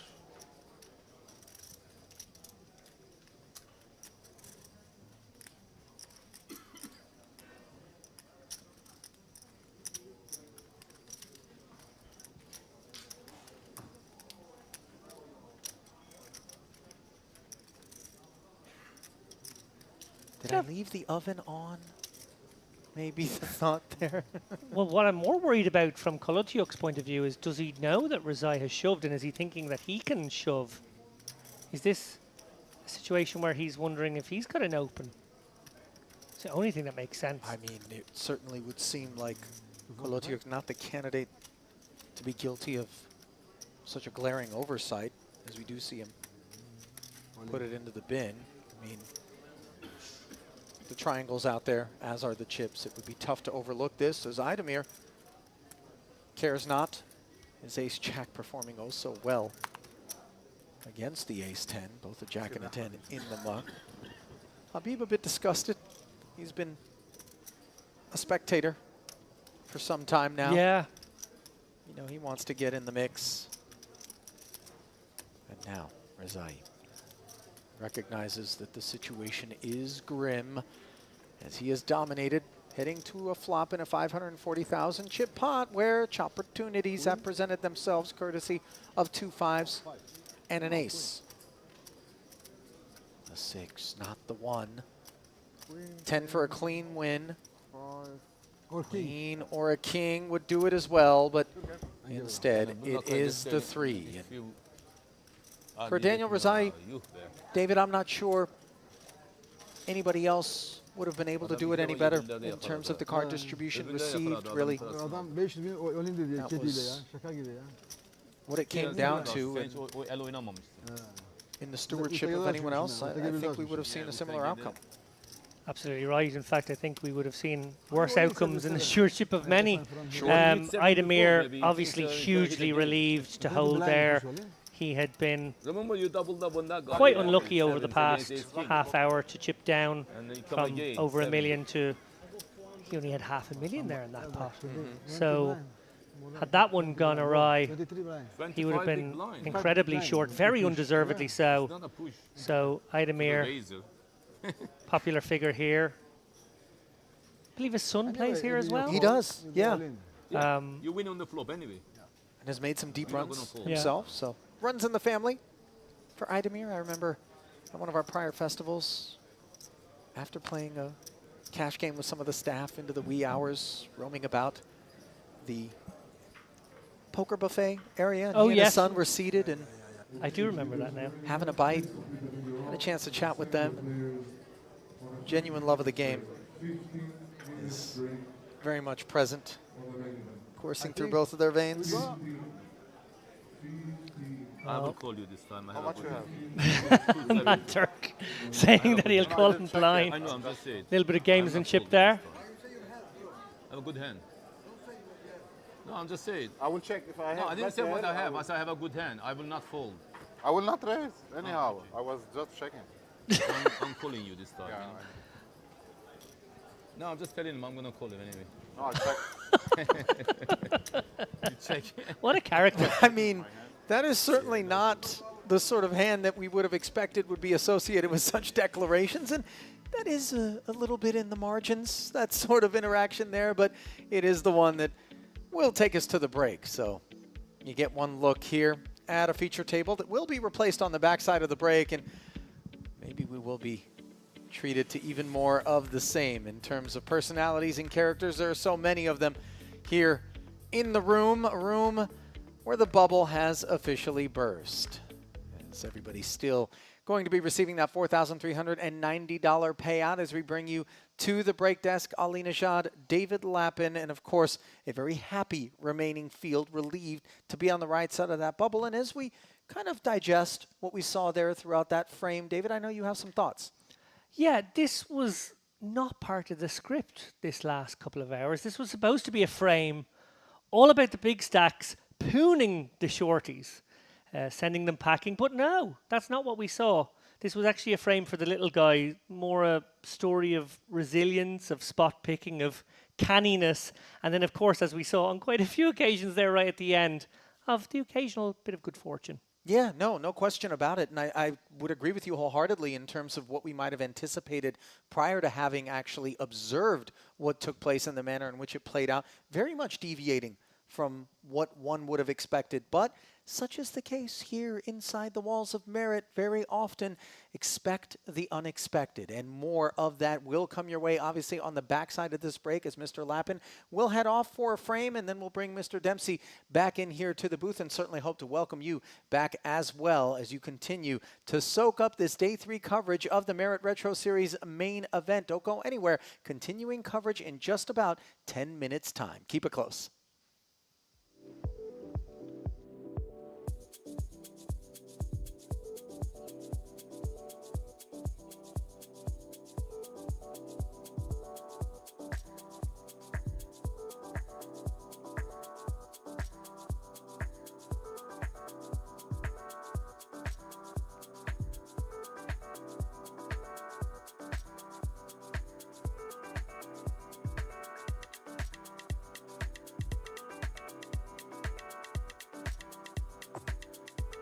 Sevens, nines. Yeah, I don't know how big you can really go here. some concern you're up against sixes, I guess. Although again, sixes maybe more inclined to bet the flop given the number of overs. Pot size bet certainly allows him to trust the read if he was to get raised off this size. Oh yeah, that's the good thing about going big here is if you get raised, you can be fairly confident you're goosed. Right, just called a big bet a minute ago on the river, got shown the goods. Here he is facing another large wager. Some players seize upon that though, almost like if the door is opened by a big bet, then the raise over the big bet gets even more credibility. Levels on levels here, and Rebai not really with the call candidate anymore. One wonders if that's what he's plotting. We've seen him 600,000. step out, and that is exactly what he's done, James. Wow. Wow, this man loves it. Yeah, representing pocket sixes very narrowly, Yeah. but very sort of convincingly in this spot now because he's actually able to come over the top of a rather large bet. Yeah, and exactly what you said, because Volkov went big, the bet here from Rebai is just not an ace. If he'd gone 50k, Volkov, and been raised, he can go, oh, well, he might be raising with the ace here, cool. To this size, he knows it's not an ace, or very unlikely to be an ace. This is... And looks like the kind of bet that's trying to get an ace to call for a chop too. Yeah, this is like 6 or nothing. Could be a really impressive, like, raise with an ace to bluff off a chop. But more likely an ace would just go, whatever, cool, 175, you got it. Let's chop it up. Volkov, like I say, he has been trying to avoid these kind of difficult situations, but there's no avoiding it at this table. And there is something to it as well. I don't expect Volkov to have that much ace-x on the turn. I suggested I was kind of surprised to see him bet the turn because it was a good card for him. He's making a lot of king highs, fold jack highs. So Rebai may be thinking, you know, quite often I am bluffing here with the best hand as well, which is a nice situation to be in. If you think your opponent's got king jack. Remember, it has to be a hand that had value that has decided to turn itself into a bluff. Sixes is the obvious one that had value that is now even happier with how things have gone. Yeah, he doesn't have the king highs because he doesn't call them on the turn. It's a great point, actually. There aren't really any bluffs. There are no natural bluffs, so then he has to find, I guess, if he's going to have sixes, sometimes he has to find a couple of less than natural bluffs, and maybe this is the right candidate, actually. But it's actually hard because I'm kind of surprised even the eights didn't necessarily bet this flop. They're going to bet the flop sometimes here. Maybe looking at, you know, a 7-5 suited. Is that a hand it could be? There just aren't many. This is class from Rebai. Putting his hand that says 600k. He has been willing all day. He's only been playing an hour and a half. That's incredible to think. But for the entire frame, to gamble it up, put these guys to the test. Yeah, it's kind of like pocket sixes or maybe, just maybe 5-6 suited. Yeah.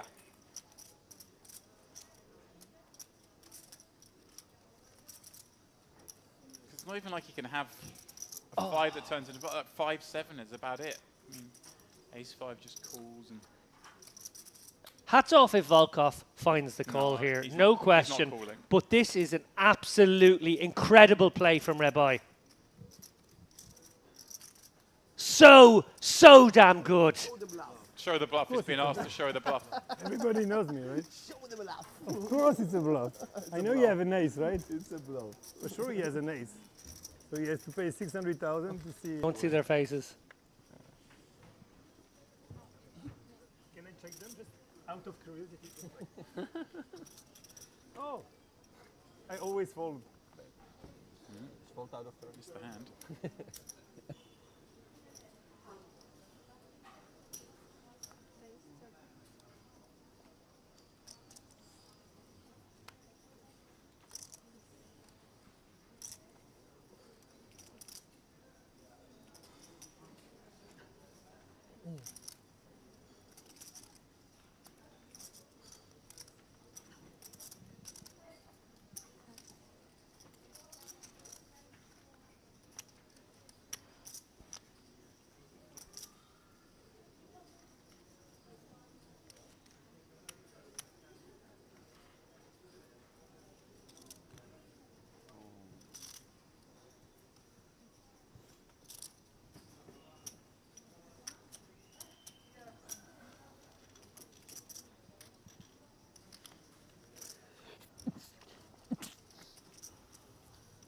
take deuce. Romero with top pair, but Angel with top 2. Terracani the complication in this one.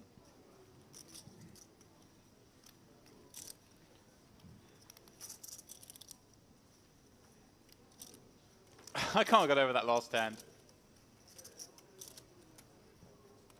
Volkov just thrown in the bin, but a delayed bin.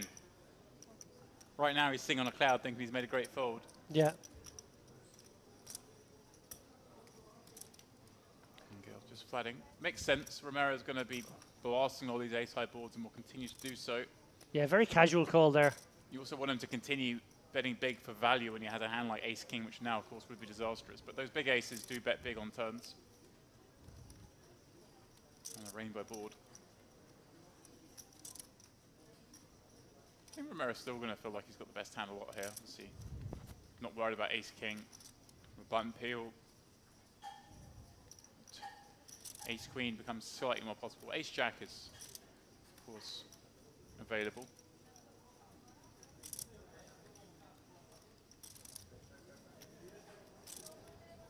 But Romero's going to have some hands like to bluff here. The backdoor heart combos. And this ace-10 is not like a disaster one if we end up having to fold it on a later street.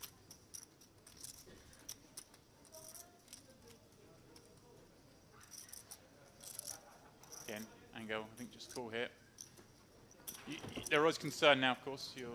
You are behind to some hands, but you also just want to let these hands to continue to go for value. And it's a great river for both players' ranges.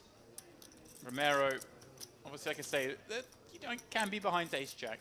But that's it, James. Like ace-8, ace-jack, maybe the ace-2. Yeah. You know, obviously the suited cards come in here on the button an awful lot, but there's much more to target. Yeah, well, the ace-5 suited, the ace-4 suited, the ace-9 suited. There's a bunch.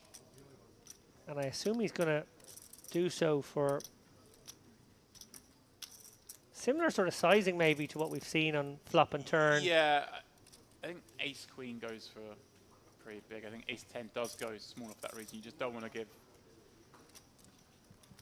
You want to pick a size here where like ace-jack never wants to raise, ace-queen never wants to raise in case you're behind, but also that any other ace just can never fold.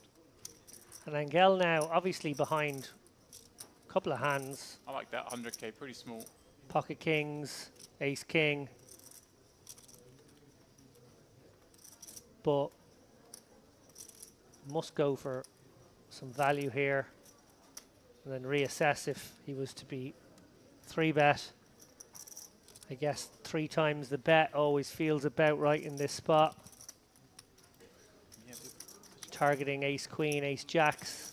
He's gone pretty small, Romero, that 100 into 288. Just smaller than perhaps you might have expected.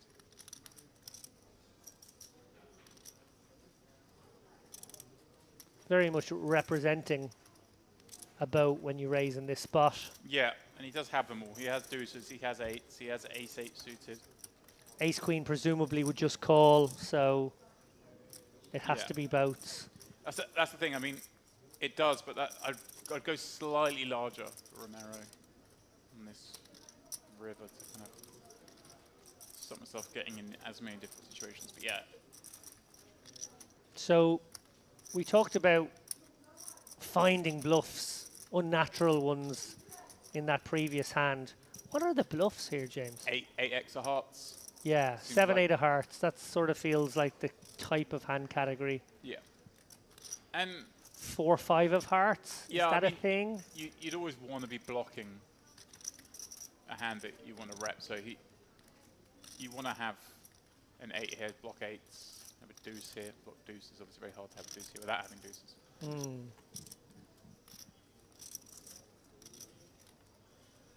Obviously the 8, if you have like 8, 9 with the 8 of hearts, obviously that's,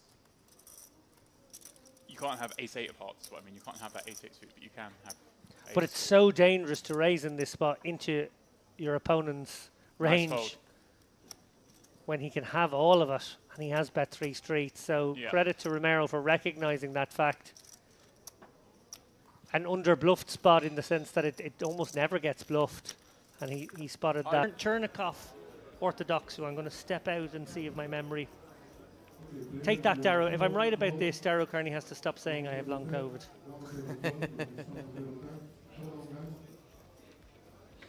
Hands are tabled. He's got ace king. Looks like he's up against queen jack. That's pesky. Lots of equity for the covering player. Oh, queen in the window. Oh, and that is a dirty development. 2 pair now. Only a 10. Not there. And Orthodoxu will not be repeating the performance that we saw from him at our prior festival, as the Cyprus Bear has gone into hibernation here on the bubble, busted by Razvan Sabao, who we observed. Oh, and we have another all in. Yeah, it would appear that way, efforting some intelligence on exactly what is afoot. Is an ace. No, this is queens against queen 8. Queen 8 deuce was the flop. Yeah, the queen should be safe enough here. Top set against top 2. Cold deck for the covering player, but great flop there for the all-in top set. And the beneficiary in that one, Randy Hoffmanner, who doubles up through Oshri Lamani. So the short stack proving resilient on that occasion as the stone bubble is upon us, courtesy of that elimination of the Cyprus Bear. Hoffmanner.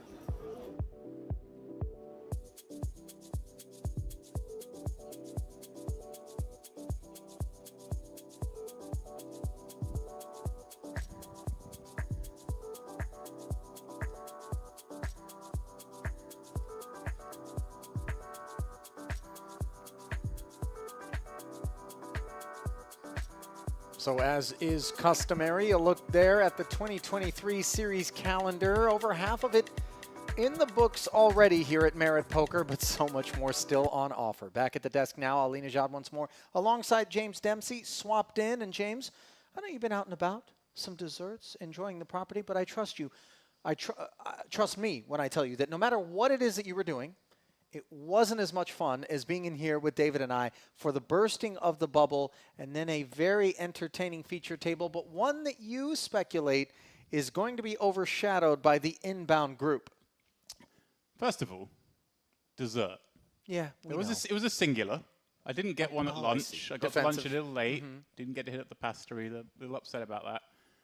Saved my dessert before coming in, but yeah, it was nice. The poker action might be nice too. Yeah, and sweet, if you will. You know, a little bit of sun. Courtesy of who? You had one name on your mind when you came into this booth, and you saw who it was that we were going to have at this new replacement feature table. The previous, yeah, walking in the room as we always do. You walk down the stairs. The feature table's the first thing you can see, and I see our man Roman Novoselov on the feature table, slap bang in the middle of the table again. The guy last night, who, if you were with us, was in there with King Deuce offsuit opening up, 3-bet Queen Deuce offset, 3-bet Queen 4 suited, barreled multi-way, just streets. Truly stood alone in terms of this entire main event. Not one person at the feature table, I think, has embodied a sense of aggression the manner in which he did. Relentless he was. And that's saying something in this place. Yeah, you're absolutely right. People fight here. This is not a cagey room. And he was involved in that unbelievable pot, of course, where the set of kings was folded by Pasquale Vinci to end the night. I mean, left us breathless. It turns out Pasquale Vinci's staying on my floor. I don't know that because of the smashing furniture last night. I know that because I saw him heading down for the start of day 3 this morning, and I almost just wanted to look away. I didn't want to make eye contact. I felt so bad for him. Having to sleep on the back of that fold. Yeah, it obviously might have been a bit of a restless night for him, and a beautiful day, as is the case so often this time of year here at the Merit Crystal Cove Hotel, which plays hosts to our Merit Series, the retro on this occasion. And the feature table playing host to this new collection of stacks. Yassi Aluz, 1.5 million, good for 62 bigs, as those bigs have gone north to 10 and 25,000. Is the boss stack, Milos Petakovic. 51 bigs in second. These stacks are all a lot less than the stacks we had at the start of the day for the first frame that obviously I don't think you really got to see much of, but we had 5 stacks over 1 million at the start of the day. It was absolutely absurd.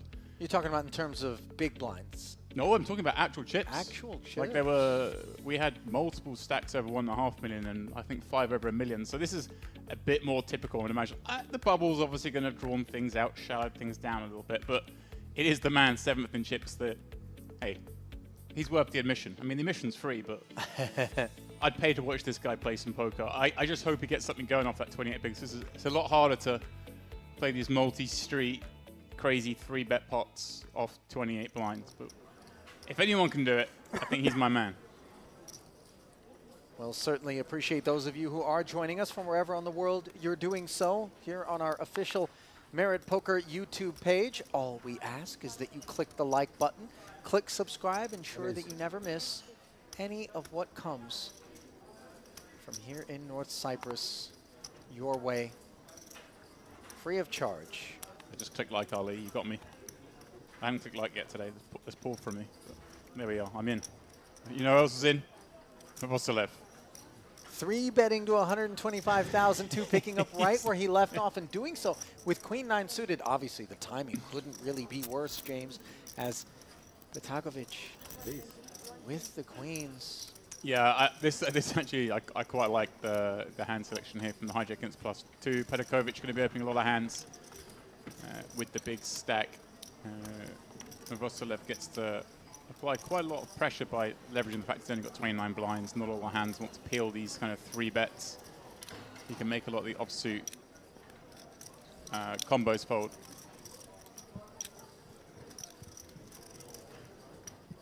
Obviously, this is an offsuit combo he's not going to make fold, Ollie. No, no shot. And our man picks up where he left on. Put the lights on, put the cameras on, and finds a 3-bet. Well, I certainly hope that what he's doing, he's not doing for our sake, as obviously it is a high variance and hazardous manner in which to proceed, a double-edged sword, if you will. But Milos Petakovic will take it down. He finished 4th in the high roller here for $117,000 just last week at this retro series. So obviously, player unto his own right. Manu had a costume change mid-final as well. He changed into a shirt halfway through the final. Took a break. Went upstairs, thought this is getting serious. Interesting. I don't know that I've seen that thus far. Petakovic, by the way, $320,000 in career live earnings. Of course, that $117,000 stands as his best ever live cash. Don't believe that 117 has been notched onto his Hendon, so obviously that will bring him to 437 career. As we see Ohad Geiger, the short stack here at this featured table, jamming his $500,000 over the top of a relentless Navasilov, undeterred by the fact that he was just 4-bet.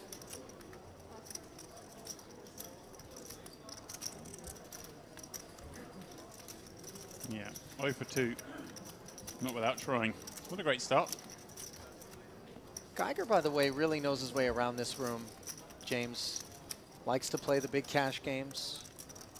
Also, never one to miss these high-value tournaments either. Unless, of course, those cash games maybe go around the clock, as they've done and been known to do. I've heard rumors of that. Cash games around the clock, that is.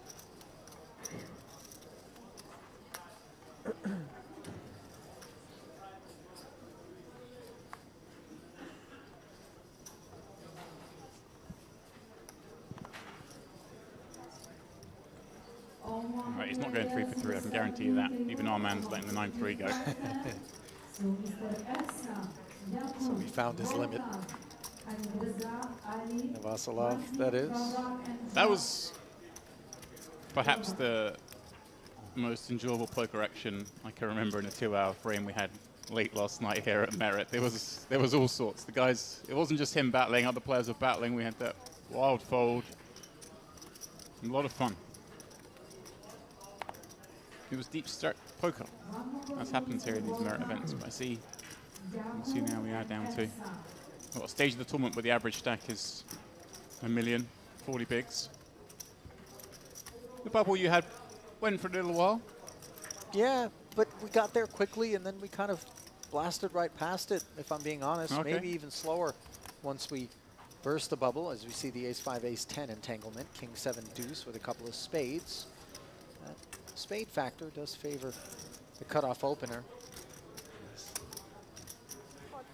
We do see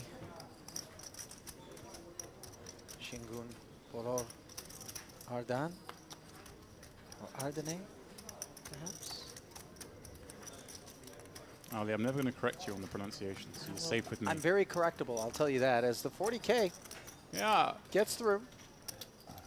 As Hussein Kaba finished 5th in the warm-up for $66,000 last week. Ends up binning the winner. Yes. Kind of a theme here, isn't it? These players get going in the warm-up, the high roller. There's always going to be a few of them who make it then deep into the main event. Just a game of numbers. It's fun to see those who can string a couple of results, even 3 through a festival. Last time out, of course, it was Mr. Barsagian, Edward V.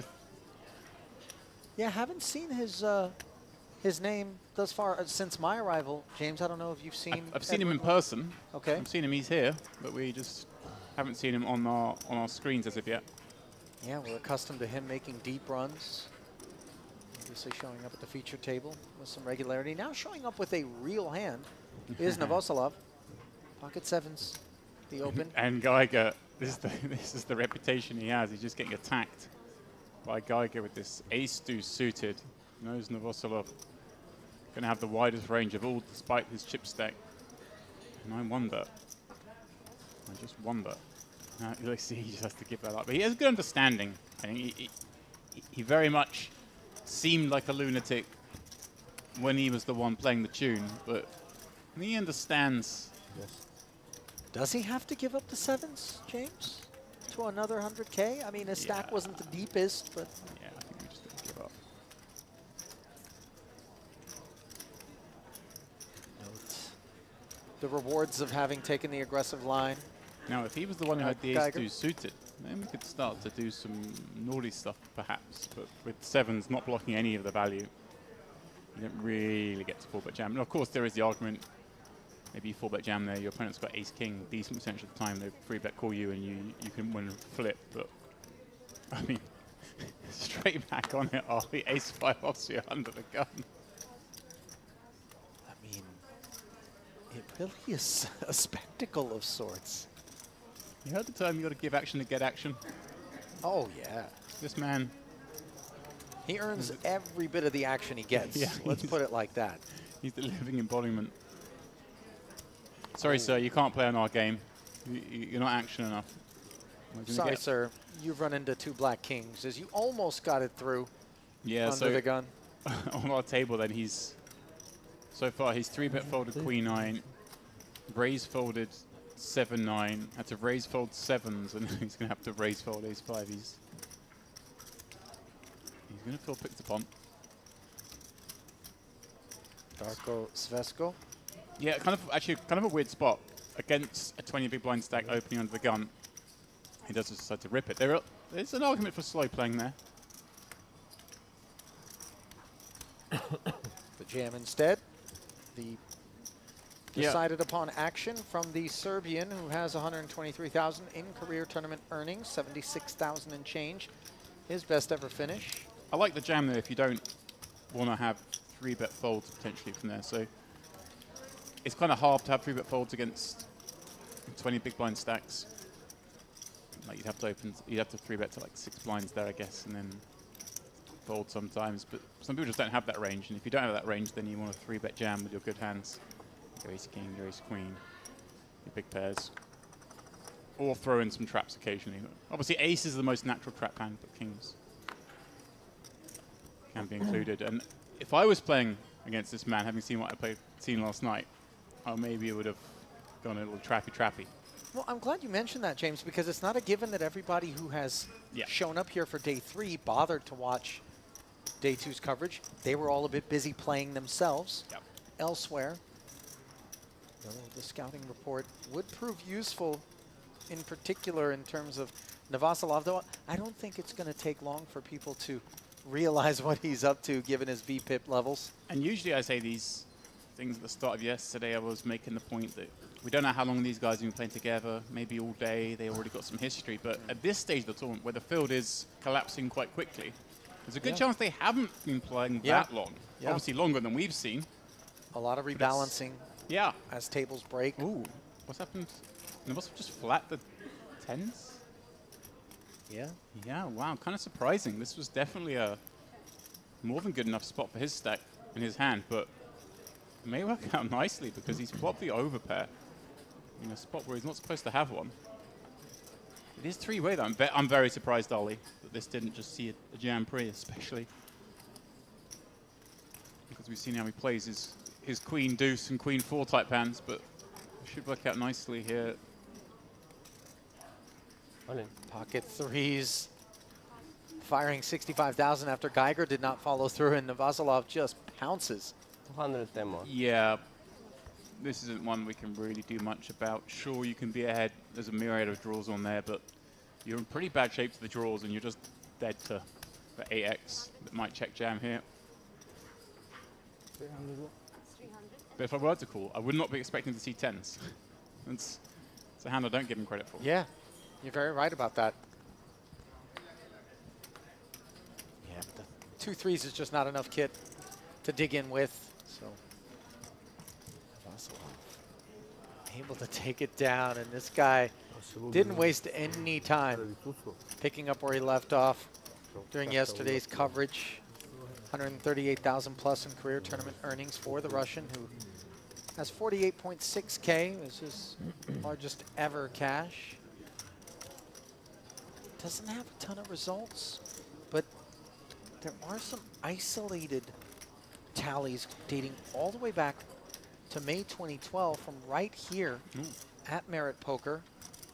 Another one, 2015 also, during the RPT Cyprus and Turkish Poker Tour event. 2012, eh? And all the results from 2018 and beyond have happened on home soil out in Russia.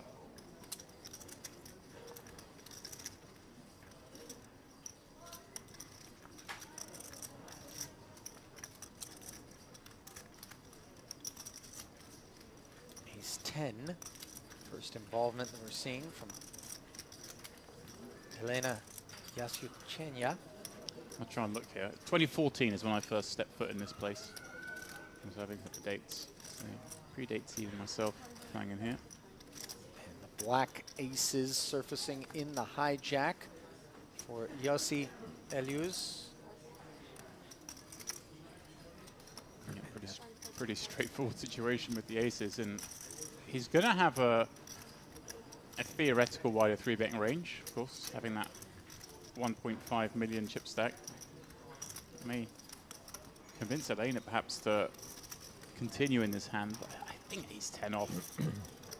You just kind of got to give them credit. She's just checking the chip stack. That was well covered.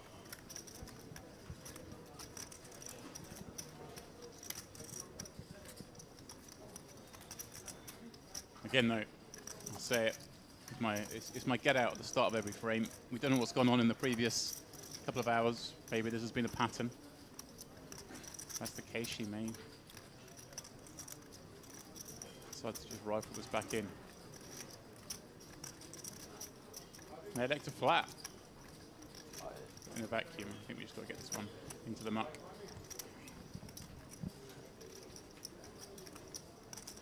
She's taking her time with it, but ultimately well served to bin that hand as young Yossi Elius, who plays under the Stars and Stripes, American with 144,000 in career live earnings, 24,000 and change. His best live cash. He's got results dating all the way back to May of 2013. Yeah, a rare American in the third. We had James Romero on the table earlier. You don't see too many here. Well, you know, there are no direct flights to Larnaca or to Ercan. One does have to stop in Istanbul, London, Frankfurt, Athens. The options, depending on which airport you're flying into. I know some point chasers who have to fly through Paris and Mexico City. Listen, James, the circuitous routes, when one is flying very much toward the pointy end of the aircraft, are preferred. There's Navasilov flying 65,000 feet above the button with 3-4 offsuit. You do realize the tail of the aircraft has a sharper point than the nose. Yeah, well, I'll let you think I about didn't that. because I'm not back there, James. Ace-9 for Geiger, Touche. 620K. And Ohad, by the way, one of these guys who is not going to be run over by this Navasilov behavior. He's going to be very happy to play back. Yeah, he's going to like the seat he's drawn as well to his left. If you're aware of Absolutely. how the man plays, you definitely want to be on that seat. Best place to be. Like I say, less of a factor now. He's, you know, sub 30, but yesterday when he was wielding a, what was it, 250 big blind stack, it was pretty ludicrous.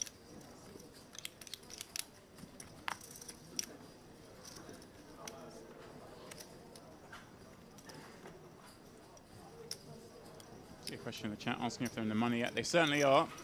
They're 143 paid, 118 currently remain.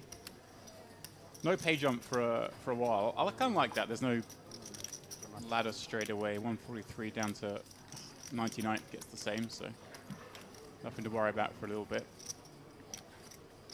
Is there anything specifically that you expect in terms of contrast versus other structures where we would see jumps happening on multiple occasions inside of that 44-player band? Yeah, I mean, the pay jump is $1,000, so a third of a buy-in. So it's not going to see people necessarily shy away from any hands they would usually play. Okay. Because a third of a buy-in isn't that much. It's significant, but it's not that much. But what it should do is not encourage that stalling you see from like a 10 big blind stack when we're 2 away from a pay jump. Right. Because they don't need to. But stalling is definitely worth it for a third of a buy-in. Just playing a couple less hands than another table. Maybe you bust after hand 6 instead of busting after hand 4, as it were.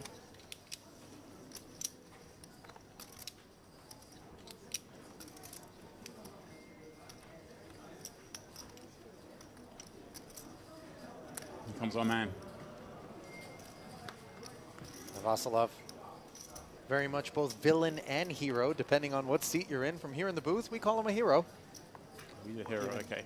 The entertainment value of the manner in which he plays the game, but very much a villain if you're out there on the felt with him.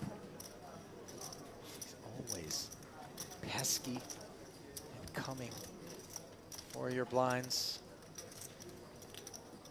Ace, queen, 10, top pair, up against just 8 high.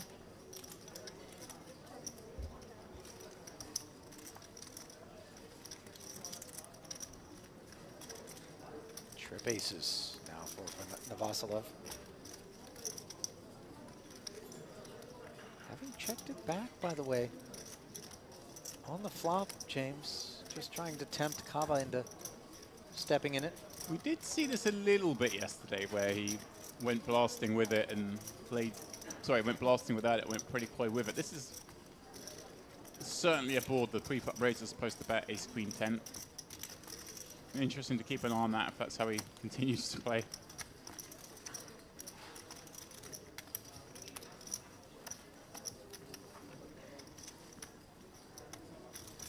Yeah, for those of you who weren't with us at the end of the day yesterday, don't do it now, because you're going to stay with us. When you get a moment, fire up the stream from last night. If you've got the time, watch the last 2 hours. If you don't have the time, watch the last 25 minutes where there was all sorts going on from this man. Heads were being shaken all around the table. Oh, yeah. And then he won the most absurd part on the final hand of the night where he called with the second pair after someone else followed a top set. It really was one of those that I'm not going to forget anytime soon. If you think it's going to be tough for us to forget it, just consider Pasquale. I hope Pasquale found his way into the money and is still going in this tournament. Yeah, that would seem like a way to cauterize the wound, as we see Yossi.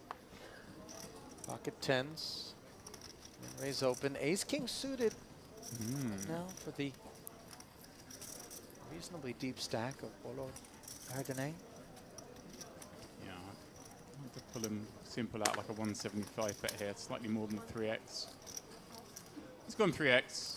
It's fine. I mean, you are closer to 40 blinds than 30, so I do prefer slightly bigger sizings, but Iluz is going to have the incentive to raise a little wider than most, given he has that big stack, so maybe making the adjustment in that range isn't as tight as most players would be coming with the gun, and therefore going a slightly smaller size. As it is, I don't think Iluz has any option other than to flat this. It'd be a little reckless to jam. Hand's fairly playable. 150. 3-bet sizing from the button, which occasionally will be associated more so with that reality than specific kit, but maybe not against an under-the-gun open.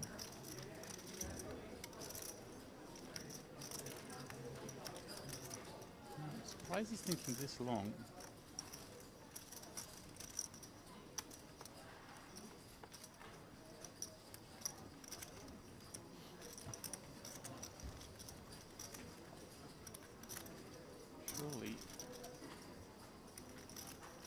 Surely he's not thinking of folding. He is. Wow, he's deciding, Ali, to take easier paths. He thinks playing a 3-bet pot against his opponent perhaps isn't the way he's going to get things done. And obviously he recognizes that there is some percentage of the time that the 2-10s were the best hand, but didn't want to find himself out of position in a bloated one. I'm still surprised, but again, we haven't seen how this has been playing out, but perhaps if he's been playing pretty tight, Iluz hasn't been opening too often, then maybe he's just giving Golo Erden the benefit of the doubt. Doesn't want to play a sticky spot. Continue to build his 1.6 million chip stack further by other means. What the kids call an edge fold, Ali. I think you've got a big edge on the field. You pass those high variance marginal spots. Stick to the ones where you know exactly where you are. Kind of a, well, not an old school thought, but the sort of the old new school. That was where everyone played it. You know, the sort of Daniel Negreanu thing of small ball poker and avoiding these big confrontations and feeling his way through hands. Sure. See, nowadays I think players are aware they have to just take kind of any spot with an edge because the game's a lot tougher. But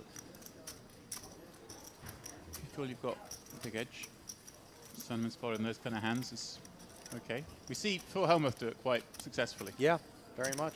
As we observed another ace-king taking a pot, Darko Svesco.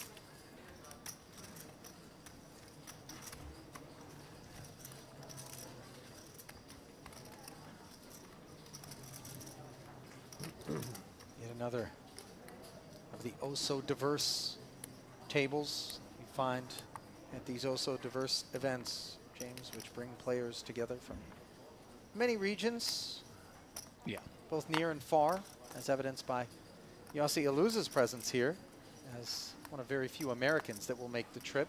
Yeah, I was actually surprised when you uttered stars and stripes. I was like, really? Yeah. Okay. Lives in the Southern California area, according to his Hendon-Ma profile. Upstairs to 55,000, and another ace-king surfaces. This time, stewardship of Elena Yasuchenya. And she will 3-bet, of course, dominating. Now I like this sizing a lot more, even though it's the same size Ali, because we're 3-betting button against hijack, very different scenario. And she only starts the hand with 600k as well. So we don't have to go anywhere near as big. No surprise to see that one get through.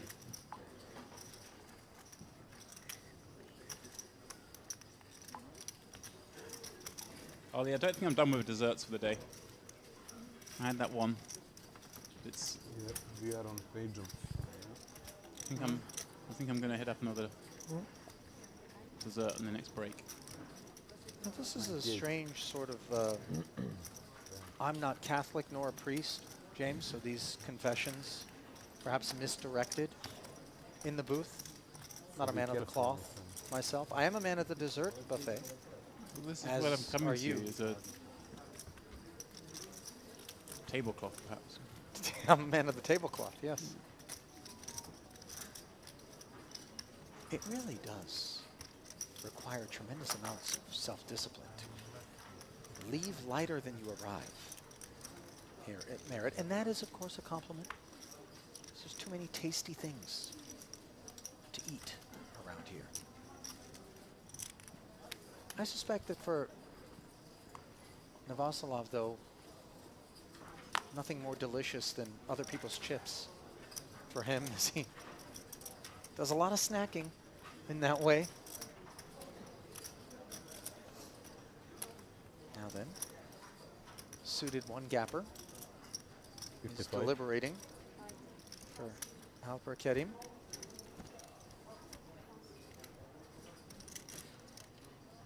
Takes it up to 55,000 here. Yeah, a little liberal off the stack size and the position, but I'm okay with trying to sneak one through every now and again.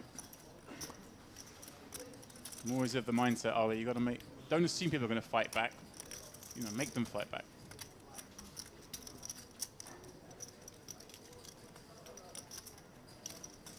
Yeah, play a heads-up pot with the best hand in position, always nice.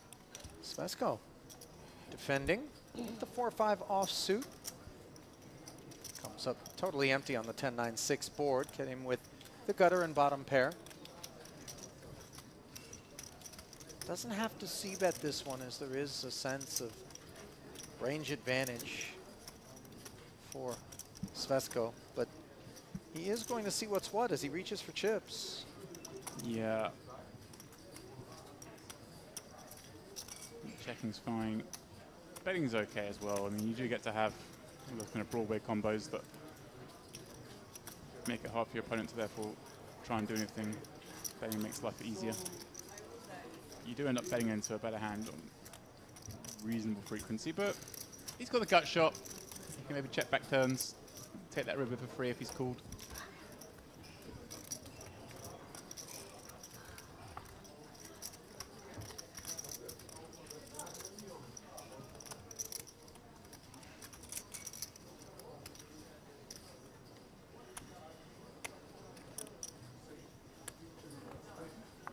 My earbuds aren't working, by the way. Thanks for asking.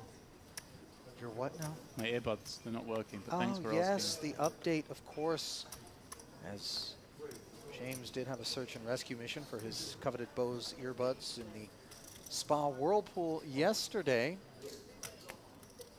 They did take a bit of a dip, and then awkwardly, James did dive after them with others in the Whirlpool at the same time. I got to tell you, if all of a sudden you went full frogman on me while I was in the Whirlpool, I would question the motive.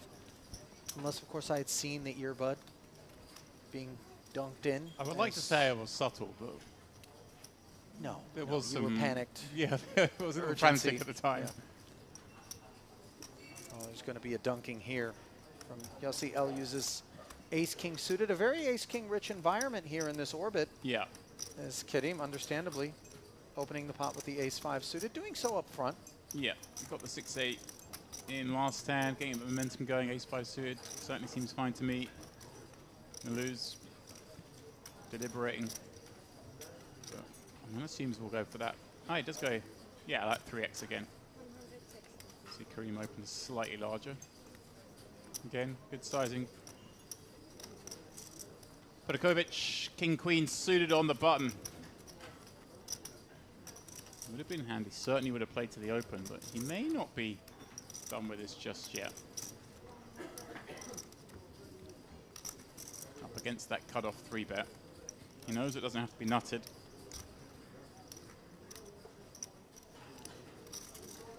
Obviously, would have been far more attractive to play this one as a but flat behind Elyus here or we as go. a 3-better himself. He's cutting out the cold 4-bet. The problem with this, of course, is if Kareem has a hand, because you're committed to it, but his hand's okay anyway. And so he is just coming out with the cold 4-bet Ali. A great combo to do it with as well, because king queen suited. I like this. Obviously, we can see the timing is as bad as could be. Very much so. As the covering stack of Elyus, I believe, well, maybe ever so slightly, it is a cover for Petkovic. No, Ellis is, that's not including the 160s he's already got in. So he's Okay. he has him covered, but yeah, only a handful of blinds, Ali. So, but yeah, certainly a spot. Well, I say certainly a spot. Obviously, we saw him fold the 10s earlier. Earlier this orbit. Not quite the same thing. This one a lot clearer, albeit against a cold 4-bet. Because you can actually just make some hands that were value-y fold. If your opponent's got jacks, if your opponent's got queens even, they don't like it. And you block aces and kings. No. I mean, He was just looking at them. does he purely. want a flat? Is that ever an idea? I don't really like flat because it's just so hard to play. And But we like even less potentially having to play this massive pot unnecessarily. he does go for it. Love it. Figured it out. There were just are going to be some like 4-bets every now and again, and like I say, even against the value, it's fine. You block aces and kings. You can make jacks fold. Sometimes make queens fold.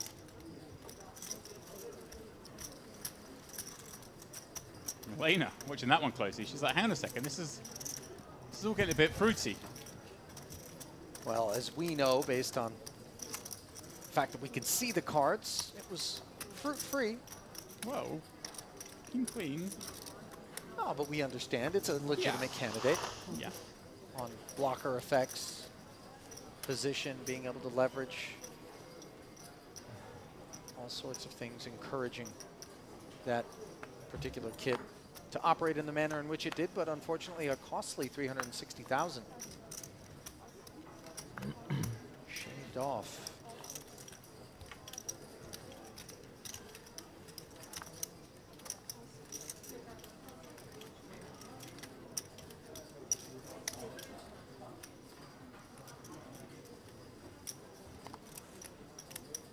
Ace Queen, as the premium parts of the deck continue to pay a visit.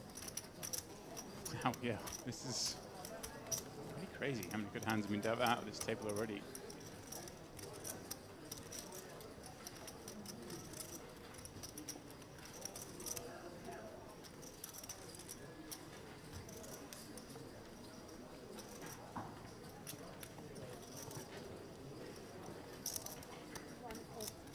Cut off button again, I'd say sizing pretty much spot on. Drink. Yes. Petkovic with a little decision here. Ace-Jack can certainly be ahead. Oh, the little smile, Ali. Well, I mean, he just got 4-bet when he 3-bet. Now he's getting 3-bet after opening, and you know, you start to feel like, what's going on? Is there something I don't know about my table image? I like this cooling.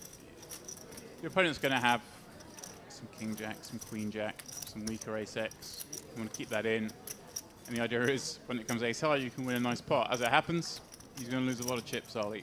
Yeah, so the flat call with the ace-jack, which was always in a bad way, has made things even worse. With 340,000 in the middle, Svesko, better kicker. More texture that doesn't obligate him to be a better here. We do see some delayed c-bets from time to time. Yeah, the one slight concern is that the 3-bet bluffs that include an ace are quite often the wheel aces. So the deuce and the 4 are not insignificant here. You can be up against 2-pair here. But of course, you're up against a lot of air as well.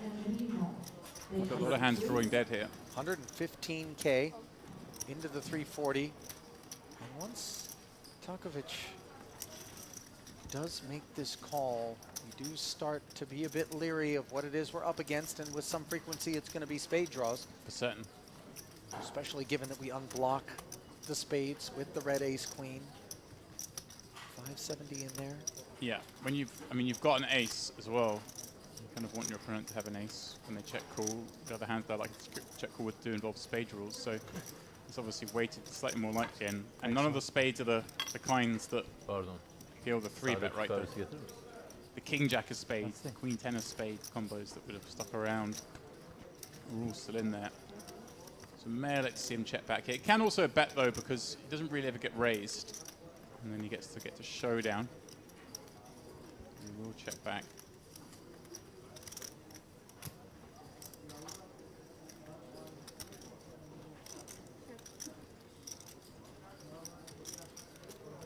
Let's check from Petkovic.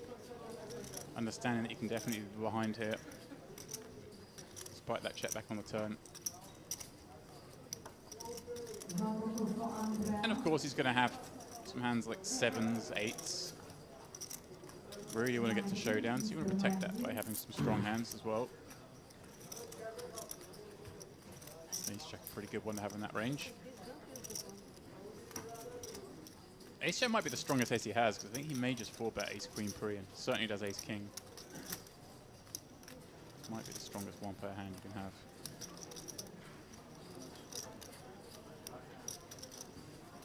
Well, they played it safe on the turn, but now it does certainly feel, given the 3rd check out of the pre-flop raiser's seat, value to be pursued. And cutting out some chips, it would seem that Svesco does agree. Mm-hmm. Yeah, you're pretty sure you got the best hand here. It's just trying to work out what size you can get pulled by worse. Of course, there are some traps, Ali. You'll do this sometimes and get ripped in on by that flush. Those fears alleviated instantly. Takovic responds to the bet.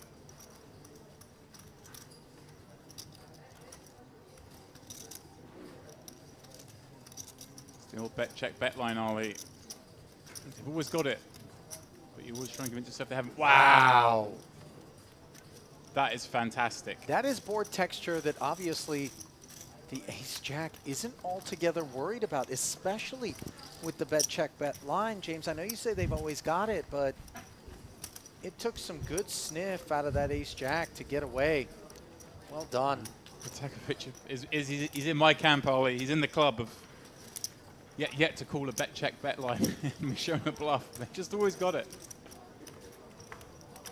Well, there's only one way to be sure that they've got it, and that is, of course, to click call. And one would not be critical of that ace-jack for clicking call in a spot like that. Ollie, that's how I know it's always a hand, the bet check bet, because I've spent a good couple of decades just checking. Right. Made a career out of calling down. Is that what you've done? Was it the famous Chufty line? Richard Ashby? Yeah, 2 weeks into the World Series was asked, how's the summer going? Sort of looked a bit upset. Said, terrible, losing money everywhere, but on the plus side, I haven't been bluffed yet. Can be expensive to be able to mutter those words, as it will be expensive to dance with Yossi Elyuz, who has himself 2 aces. Oh, and this is where Navasilov's ambitions really are ill-fated. From the button, Jack 5 offsuit, 3-betting here. Again, Ali, I'm not just saying this so I can see the cards. If he's any inclination of how Navasilov plays, just flat these aces. Give the man the rope.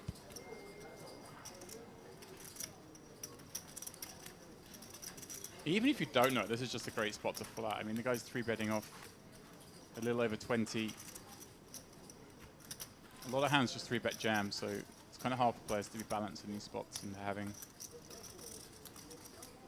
enough good hands that will call off. And the ones that do are probably like the jacks, queens, kings that are going to get in most of the time post-flop. I think you find the big ace combos, the ace, king, ace, queen, probably just 3-bet jam. So it's not like you have to worry about not stacking ace, king here. Nice. Nice. Here we go. This may well be the end of Novoselov, depending on the board. Well, I think it's going to be the end of him, Ali. He's popped a piece. 435K back, 310 in the middle. Second pair up against the aces, which have been slow played and continue. Now, we saw him slow down a lot, obviously, yesterday and already today when he catches a piece, but this is obviously in a 3-bet pot.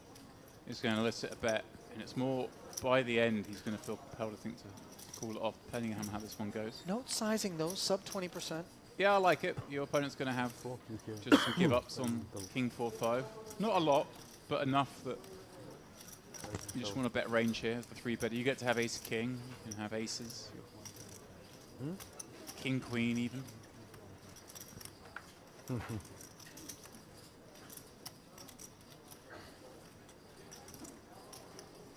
Anytime it's very unlikely you get check raised, like I'm like betting with these weak 1-pair hands in these spots.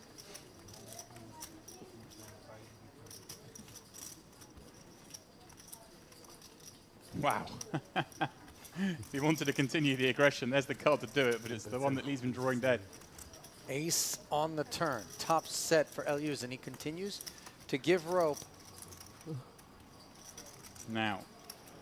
It would take so much as played for Novoselov to resist the temptation, Right. James. You can make the 8s, the 9s, the 10s fold here. Yes, I was kidding. And that's what he's going to try and do. Bets 125 Ali. Lose just has all the board. He's got to feel pretty confident this is a bluff at this point because he can see 3 of the aces. Right. But is there any need?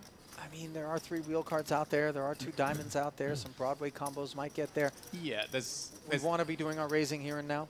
There's an argument for jamming because there's an argument that Novoselov just doesn't bluff rivers. If that's the case, you kind of want to deny, well, not deny equity, but you want to force those diamond draws, for example, to call it off here. But he does keep extending the rope. He knows who he's playing against, Ali. This line could feel a bit like King X. Yeah. We see aces full. And Novoselov might not be done with it. You can certainly be putting a lose on a king here.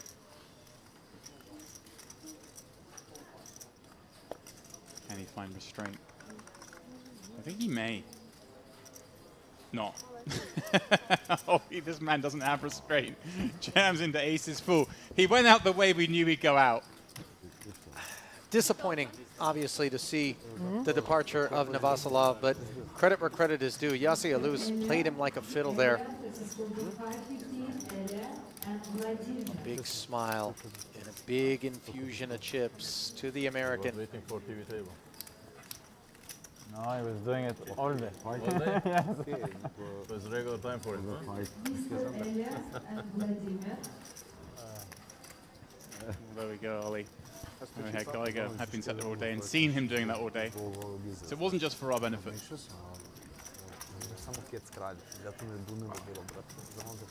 Was true to form. Let's pour one out for him. My Yeah. favorite player of the series so far. Yeah.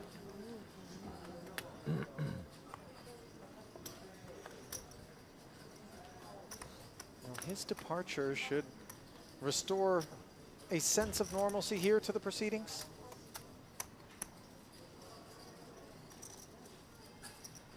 Although get a load of this 2.6 million now in front of Yassi. Yeah, I was just looking through the chip stacks on Poker News, checking the updates, and there are some familiar names. I'm not going on the top of the counts. We saw Randy Hoffmanner was on our table last night. He's up there with 2.5 million. Nenad Dukic is up there, who we saw run that incredible bluff right at the end against Gabi Lifshitz, where he turned the ace of spades blocker into the huge bluff, made his opponent fold a flush. Dominant Panker, of course. Right. well-known player. Ben Hamnet, one of the few Americans in the field. We saw him on the table yesterday as well. He's top 10 stack. Uri Reichenstein, a regular top accounts in this room, and Karim Ribe, who was on our table in the first frame today, who was a joy to watch. Yeah, Ribe, memorable moments in the World Series of Poker main event once upon a time as well, where he had a very deep run. Okay. See Kedim raise and take it with the ace-10. He ran a beautiful bluff earlier. Flat and open with 2 8s. The ball went, the flop came king deuce 3, went check check. Turn brought a 5. We called the small bet. And river came the 4, so any aces are straight. The opponent bet pot. And he 3.5x'd it with his 2 8s. Oh my god. Made his man fold an ace. Wow. Whole Make it table look like was, sixes. Yeah, it's just amazing. There's so much discussion at the table about the hand. But annoyingly for us, it was just under half an hour before the end of the frame, so they were going to find out during the break rather than. Oh, we didn't get to overhear them We lose wanted their them all minds. find out together that it was a bluff.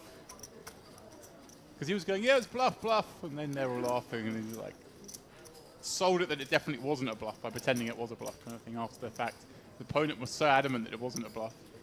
I mean, I was that's our desperate ego talking. Yeah, I was desperate to see the reactions when they all found out. Sure. Ace-queen, meanwhile, for Yasuchenya.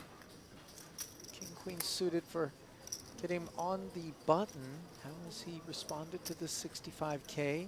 Yep, flat all seems fine so Yeah. far.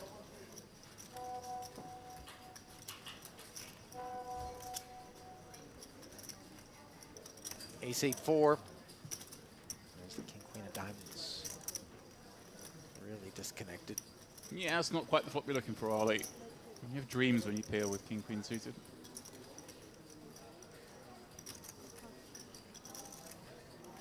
Very small seatback gets the job done as it should.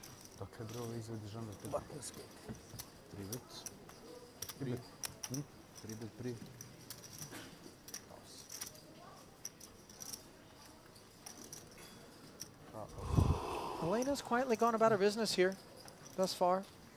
On the day, 52,000 and change in career tournament earnings. Her best live cash, just 7,600 and change, James. The bulk of her work has been done on home soil, but she's played a bit of poker out in Belarus, most recently in Italy. That's a lovely part of the world. There's no secret that, of course. Italy. Belarus or Italy? I'm saying Italy. A lovely part of the world. Can't say I've been to Belarus, Ollie. Okay. I'm sure it's beautiful. Minsk, I believe, the capital. Oh, hello. Hello. Trapper. We got a trapper. Ace-5 suited from the big stack. And a flat calling Tukovic. Yeah. With the aces. I wonder if he was looking around to see if there was a sort of stack that might be interested in 3-bet jams. Patakovic gets... Okay. I'm torn on this one, Ollie. But each one of 3-bet guns under the gun. Under the gun's obviously showing a lot of strength, but it is the big stack doing the bidding, so obviously gets to be worried the most. And Yasuchenya continuing with 9-4 offsuit in the big blind. Wouldn't advise this against the other 2 spots, but does flop some interest on this 5-3 deuce board, as does Iluz, and of course Petakovic has the same wheel draw as Iluz, but also backdoor spades. This is, somehow everyone's got a piece of this with players coming in from under the gun and +1. 3 of the needed aces in terms of Yasuchenya's ambitions are busy, accounted for. I lose the pre-flop razor with the 5s and the flush. Prospects for Petakovic. Those aces face this 80K.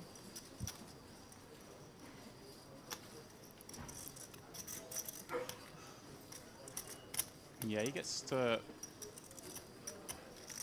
just knock out Petakovic with some garbage. That's a garbage. Those Broadway combos that flatten this seat. Just wants to get his heads up against the big blind with a very unlikely top pair. And of course, he gets the reps from strength. Does get to have all those big overpairs himself. Suchenya. She, of course, having the most of the 5-3 deuce board having field from the big.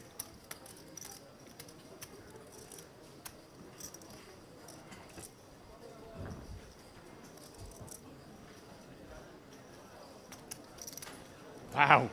What have we here? I love this.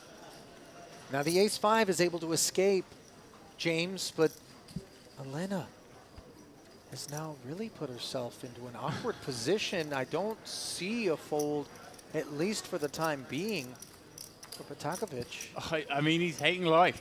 Ollie, he's got trappy with the aces, allowed the big blind to come in. I don't think he's expecting too many of these 9-4 offs to be in the range. This feels very much like a set for me in terms of her having closed the action from the big blind, flat call of a min raise open, and then recognizing the ace-X range, drawing to the wheel, and the vulnerability subsequently of a set, check raising us to 225,000. Nevertheless, Patakovic does fight on as the pot grows to 715K. Yeah, certainly some 2 pairs in there, Ollie. Certainly the set could be a flop straight even. Oh, the 4 showing up. Sweet relief for Patakovic. And actually an uninteresting card, but Elena just jams it in there. 540K. Now, hang on a second. Well, now it's, okay. We hold 2 of the aces, James. Yeah. Is it like, he's thinking, is it a type of hand like 4-6 or anything like that? I thought maybe there would be a little bit more deliberation from Patakovic, but he just decides, no, I'm digging in. You've got a call, yeah. And now, Yasuchenya drawing to nothing more than a chop. This is a very implosive spot for her. Povrati se brat u život brzo, a? You see him rubbing his hands. Wow. She's left with just 85,000, so the good news for her, of course, is that she's not showered, but definitely. I will gladly accept it. Drained of chips. That was pretty wild, Ollie. Wild and not at all what would have been expected. Yeah, he's thinking he's up against a couple of spades here, or like you say, the 2 pairs that offset. Maybe even a hand like 4-5 there to turn 2 pairs. That kind of range. The only hand he's worried about really, I guess, is the 4-6 or the 6x of spades, which have got there. I mean, the 4-6 for me is not going to be check raising as much as it is check calling. I really felt as though the effort to represent was the set, and I also felt as though jamming on the turn after the check raise gets called. Very ambitious. Yeah, the turn's a. I kind of like the flop because you put. I mean, you saw the ace-5 just instantly hit the mark. You put a lot of hands under pressure with the check raise on the flop. I'll tell you what, based on what we've observed at this feature table thus far, that is absolutely not the seat from which I would have expected that sort of pot to come to fruition. And well, Laura Den here opening up when small blind has 2 of her 3 chips invested. 7-3 offsuit. Now, there are 106 players left, Ollie. There's a pay jump at 99. She's going to run the 7-3.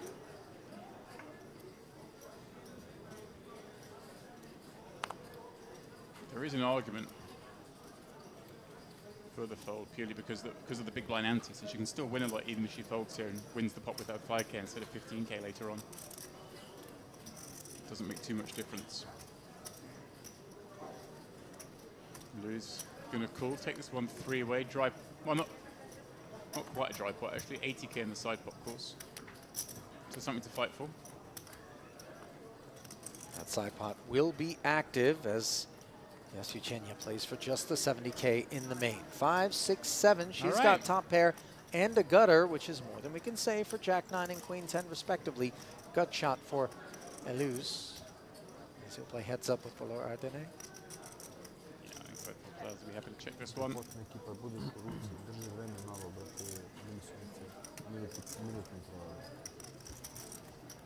It's not like either of those hands is really ever likely to be good. There's some, you might bluff sometimes with like an ace-high here because you can beat the small blind hand, but they've got to beat so many cards. Board pairs and goes two tones after both players check. Heart draw acquired to go with the gut shot that was already in place. And strikes me as perhaps a nice opportunity for Elias to throw something in there. Yeah, maybe like a one big blind bet, given that there's an 80k side pot. I think he's going bigger.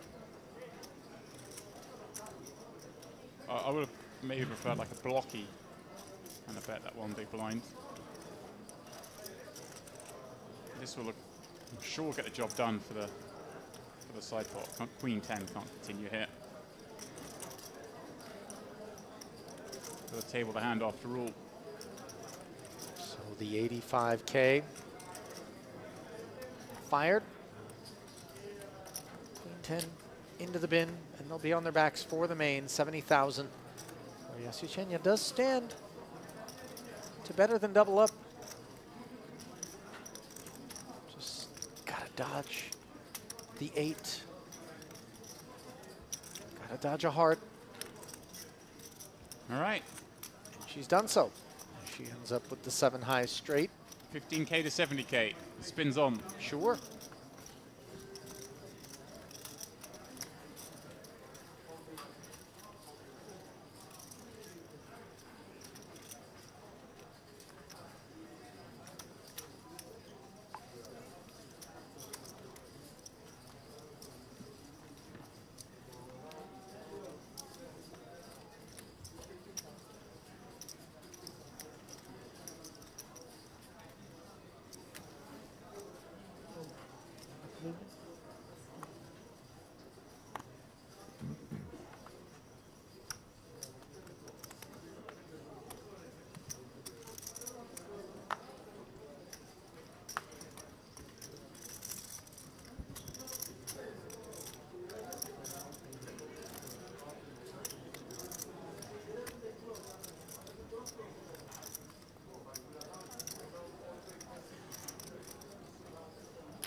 Five-3 offsuit on the button and the freshly doubled stack.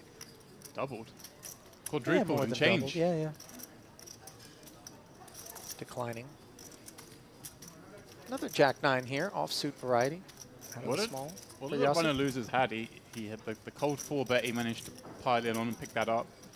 He had aces against the Jack-5 down in flames. More hero.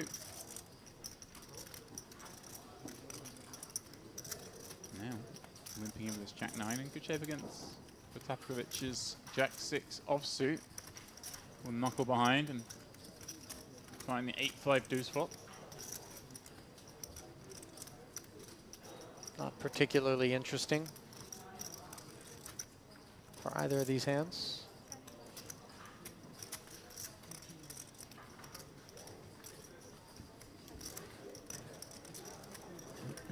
Yeah, a bit more interesting now for a lose. Open ender, 9 high spades.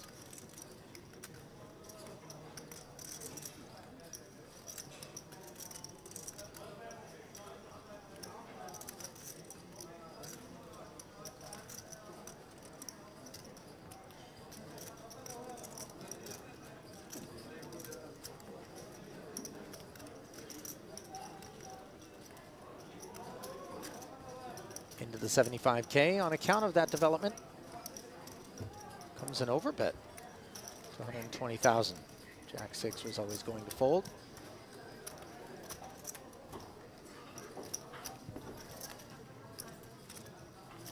I like what we've seen from Yossi. James strikes me as a guy who's definitely approaching things in a professional manner. Knows his way around a table. I'm surprised actually to see only 140k in live earnings and the biggest cash at 24k. Yeah, plays like a man whose resume reads more robust than that. Yeah, especially I'm just looking at the results he's cashed in on the Hennemob, and he was deep in the 10K Super Turbo bounty at the World Series. That's not one that you kind of flick in at. That's a 10K at the World Series. It tends to suggest maybe a bigger bankroll than the Hennemob career earnings would suggest. Came 14th in the main event here last time out, the Carmen. And his previous cash before that was in the main event of World Series in 2022. So clearly not playing a huge volume of live poker. Sticking to mostly online. Those buy-ins certainly took a jump a couple of years back. Went from playing a lot of 300s and 400s to suddenly being these 10Ks. No jump from the pocket threes as Polo Ardenne flats. Kerim open. A little hopeful against the 22 big blind stack, but you do get some protection in that it's from +1 and +2, so squeeze less likely. Maybe he's just hoping to pick up some more players along the way and make the set mining that a little bit more attractive as it is. This one, all Kareem, especially with the ace of clubs, Ollie. Oh yeah. Top two. Just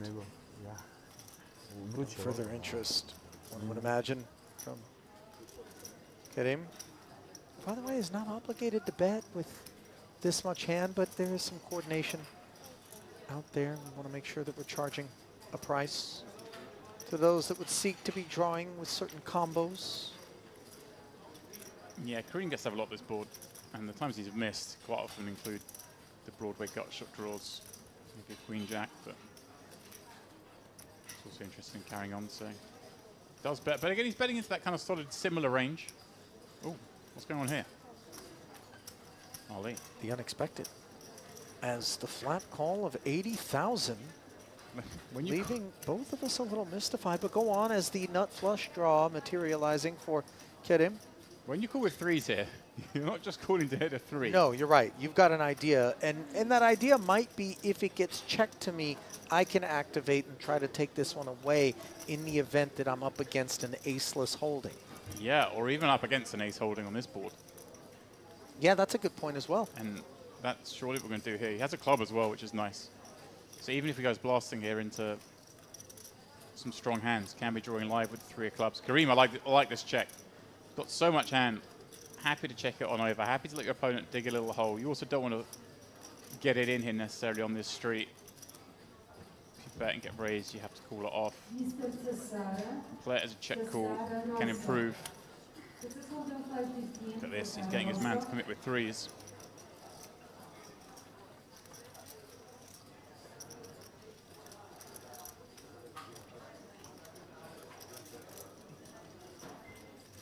Like it's a little scary when you're in Kareem's shoes. You shouldn't be up against too many flushes when you've got the ace of clubs in your hand, because he doesn't get to call like 5, 6 of clubs here from +2, right? The most likely flush he'll have is King Jack of clubs, in which case straight flush, okay, or the ace X of clubs, and we know he doesn't have that. But there can be some ace queen in there, and then of course the occasional bluff. I do like this line from Kerim. Note that he's been able to induce the 130K bet, and obviously he knows he's never drawing dead, unless of course it's the King Jack of clubs specifically or the Jack 8 of clubs specifically. And a very dry river. And narrowly missing the threes, by the way, is the deuce of spades. Yeah, and below then I don't think you bet the turn here to then give up rivers. You're betting into a range that includes a lot of hands that are going to check call turn and have to fold river. So buckle up, Ollie. I think he's just going to blast off into it here, and Kareem with a pretty easy call because of the fact he has the ace of clubs in hand, and the queen 10 and 9 of clubs are all on board. It'd be different if this was 3 low clubs on board. Wow. I mean, one of the issues is that we do unblock the King Jack. Yeah, King Jack's could be a part of what we're up against. But so's Queen Jack, maybe King Queen. Go bluffy. But it's actually a good point. There aren't a huge amount of natural bluffs here. Yeah, this is a very unnatural bluff. Just Doesn't get to have many flushes. We've got aces up. But there are some hands that would hunt value flush free on this particular board, targeting aces up. Yeah, I mean, Kareem's in a horrible spot if he's got a hand like ace, jack, ace, king here, but I think when we've got aces up,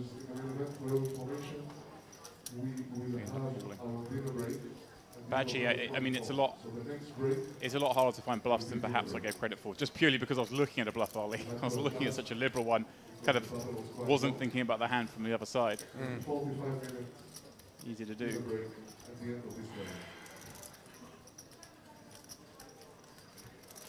And the other thing to take note of is that this is a call for your tournament life. Yeah, we're just getting such a great price. It's like 290 into about $500,000.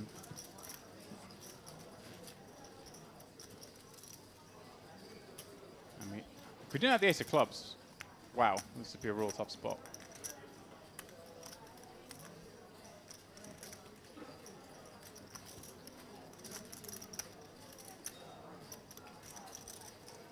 Trying to think if there's any worse for value that does this. Same hand certainly might. Certainly would. If there's like a queen 10 combo that maybe does this, if queen 10 of diamonds. This is one of those situations where those sitting at home are screaming at the screen, saying, Kerim, just call, what are we waiting for? You have aces up. But we can see that we're up against the pocket threes. Put yourself in his seat as played. Whoa. Yeah, you're right. It's much harder than I gave him credit for at first. Whoa! And he folds it. Cannot beat the ace-queen. Can't beat a set. Can't beat a flush or a straight. This heavily textured board lending to Balor Ardene, able to bluff what he knows undoubtedly is a hand that had him crushed. It's kind of what, he just doesn't have a flush. Bar king jack of clubs. It's just doesn't feel great, but just got a cool. Well, Wow. truth is, he didn't need to have a flush, but he needs to be taken note of. That much we know for sure, James, as you see his ascent up to third in chips at the expense of the man who is now 7th of 8 runners and just 10 big blinds remain in front of him. Consider if he clicks call where he will be on that leaderboard and where Balor Ardene would be respectively. As we see the blinds going up to 15 and 30,000, that is awful news for Kerim. It's a stupid fault or it's a hero fault. I don't know. We'll He see. recognizes there's no in between there. No. But like, I'm saying you've got a call, but let's give him credit for the fold. I don't think it's the right fold, Ali, but it shows he's thinking on a pretty deep level here. Sure.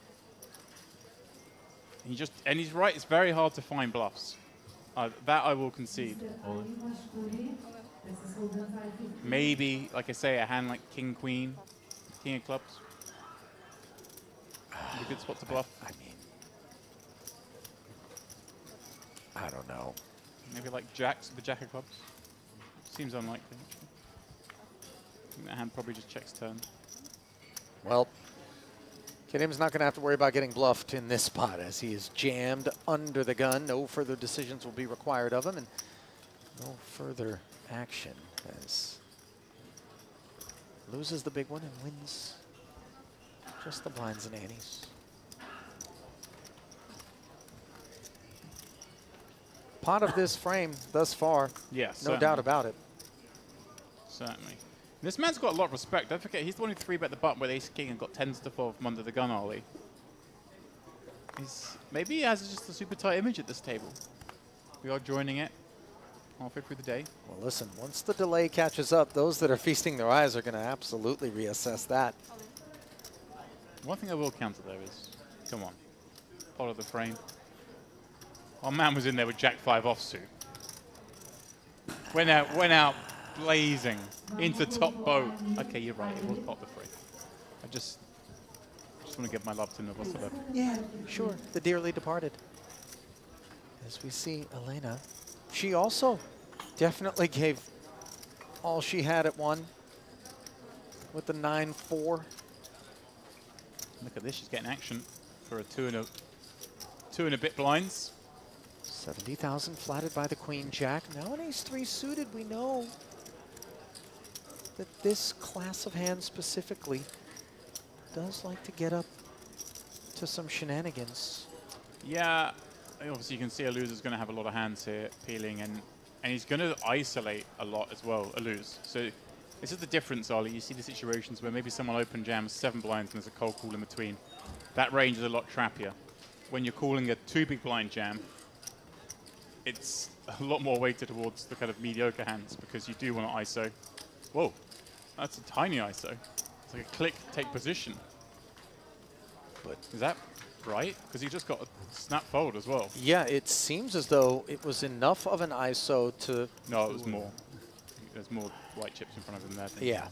125, that's for sure. I was going to say, there was no way he was folding queen jack from the 50k. He wouldn't have liked it. Yeah, but Yossi, out of the way, as the diamonds are smothered, and now the king 10 is in horrendous shape. Ace 5-3 board, ace is up. It's going to take something very special on the turn just to draw live. Now to a chop. It's the wheel that did the damage. Yeah. That's that for Alenia Yasyuchenya. She will notch a cash here.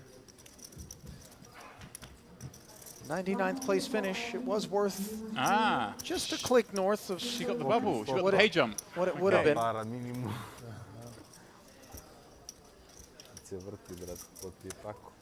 Official tally on that payout of 99th, was she, or 98? 98th? If she was 99th, she got the 4,390. Oh, yeah, then If she was 98, she got 5,400. Yeah. But if I didn't see how quickly her elimination was registered. We'll see in a second if it's 97 players left. When the graphic comes up, I think we would assume, no, she was 99. It might have been. We can't... You know, there's a lot of tables going on. There's bust outs all the time. She might have just snuck in there. We'll find out. I'm hoping she did. Showed a lot of heart blasting off in the with the 9-4. She certainly did.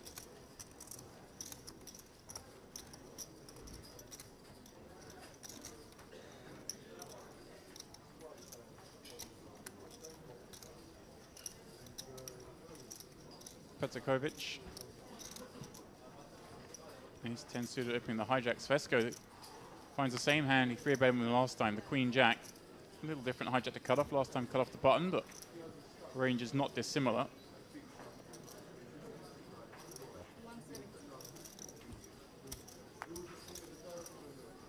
Sure. 3-bet with the ace queen, as it will come back around to Petkovic, who has had a delightful frame here.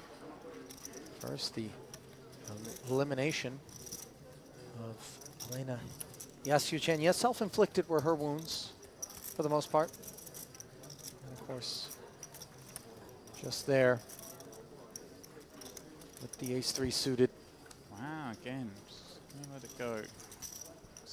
That's a trend at this table, seems to be early. People just don't want to take these marginal spots out of position as the cooler. 2 stack of white or 1 stack? What? You? Do you have 1 stack of white or Petkovic 2 could definitely have I have elected appeal there. The ace-10 suited, way over 30 big blinds deep against a range that's going to include some hands he dominates.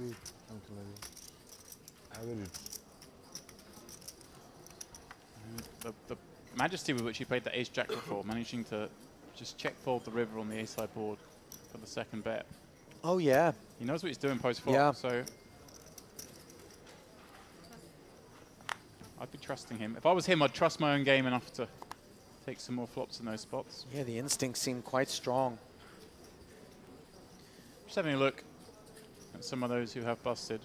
Oh, they busted in the money, that is. Payouts are starting to form on Poker News. And I see Daniel Razai, one of those. Andrei Petachuk. Gabby Lifshitz did get into the money. We saw the sort of terrible end to the day yesterday. He did make his way in. Ashkan Fatai and Corey Korkmaz also 2 regulars here who've cashed but since busted. King, queen suited for the lion-hearted Ardenne. Road pocket threes to glory. Here he is getting after the big blind of Mr. Kaba. So he's brought them to glory. You have to drag them to glory. Yeah.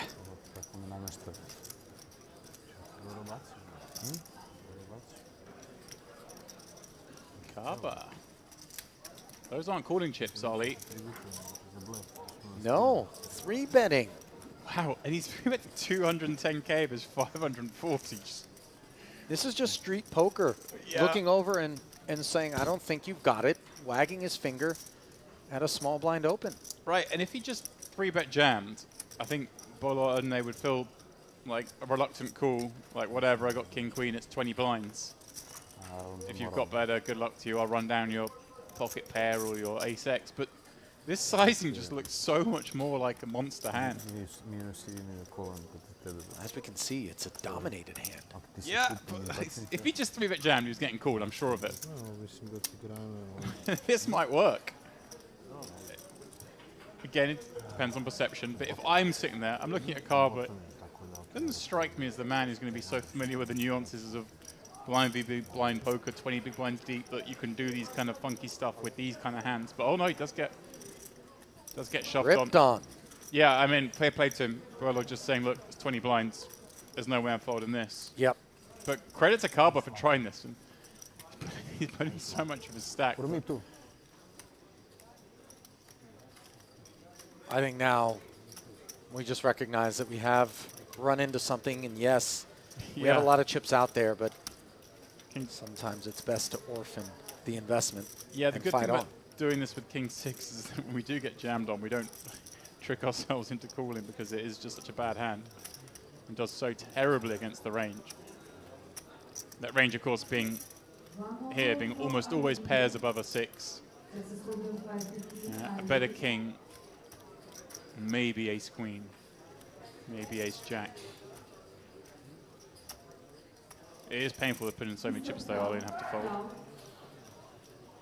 I'm loving it that he tried this.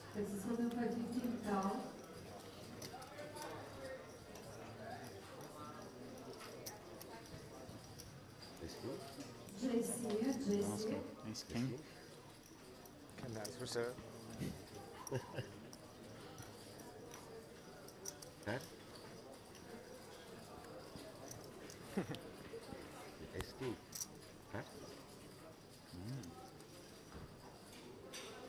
Well, maybe a quick peek back there, Mr. Kaba, and you'll realize it isn't ace king.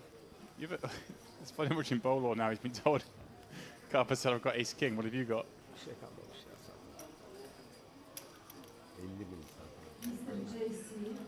Mumbling to himself here, lamenting the fact that he's placed himself in this spot. But really, we cannot call. Looking at the clock as well. Something you do to recognize that he has just made that pay jump. He has committed so many chips, Ollie. But I feel like if you are going to commit them, a 3-bet par would have been...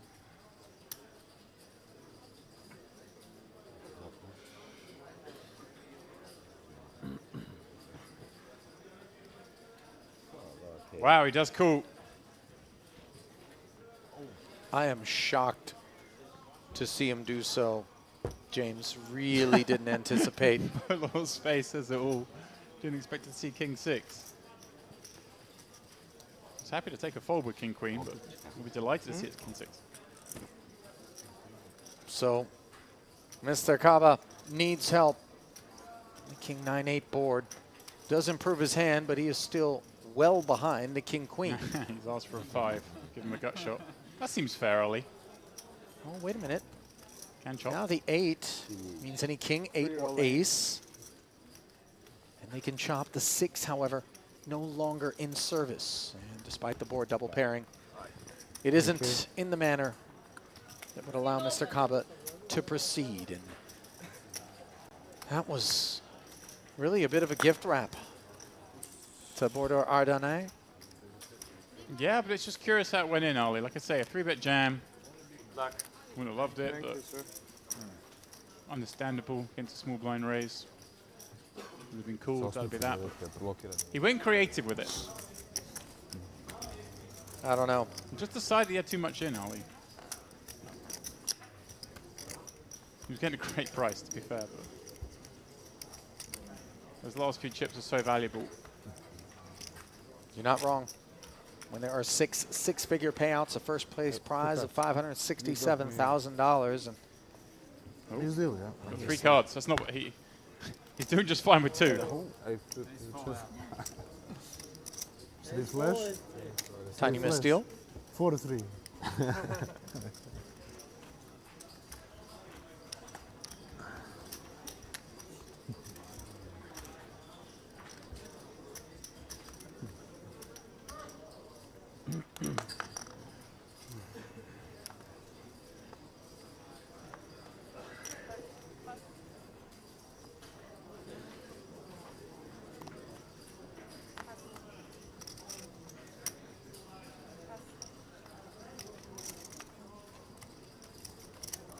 Jack suited now for Alper Kerim, who made that big fold.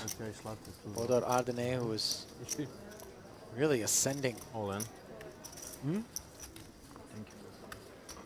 That fold, one that is going to be haunting him. In particular, if this Queen Jack suited ends up being his last stand. How much? Quite possible, And as Yassi looks down at an ace-10. Straight? Okay. Asks for a count, makes the call. 2 clean cards, that's the good news. 43% equity. 3 exactly? 290. He's going for the prepay, Ollie.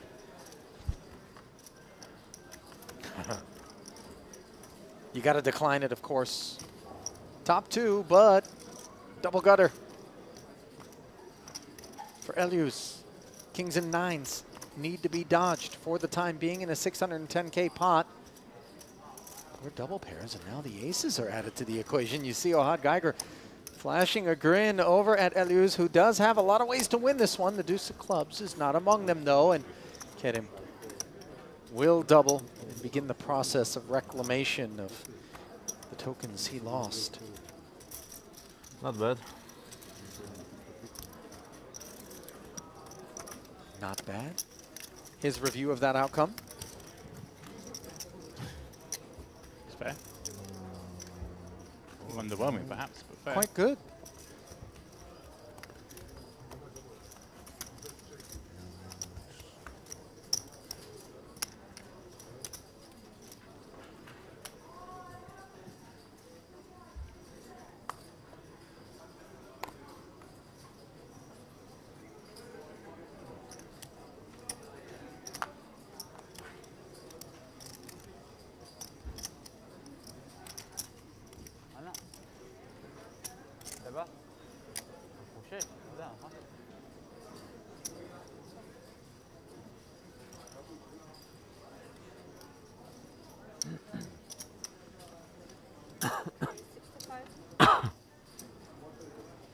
Now then, forwards we march. We're getting a lot of action, Ollie. That's the good news. Yeah, you're not wrong about that. With hands that maybe we wouldn't have necessarily anticipated that would be providing us.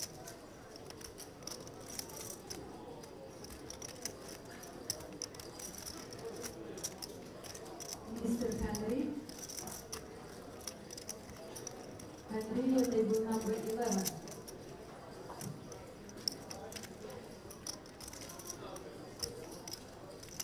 You'll see action on him. Currently showing him as 5th overall in chips, neck and neck with Randy Hoffmanner.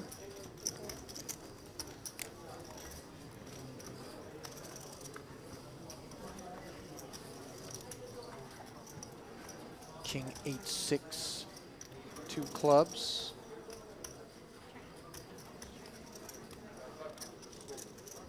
Unsure what the holdings are. There it is. Here we go. Now ace-9 suited, the party starter from the button.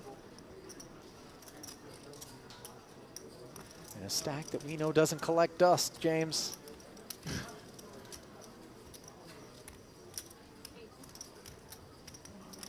Yep. Fires the 80. scary far into the small blind on this kind of board. They certainly get some connectivity. No fear, no problem. Yes. The fives, no set, no call, no bet. And the queen 10, not enough either. So really that has been the theme of late. One of Polo Ardenne.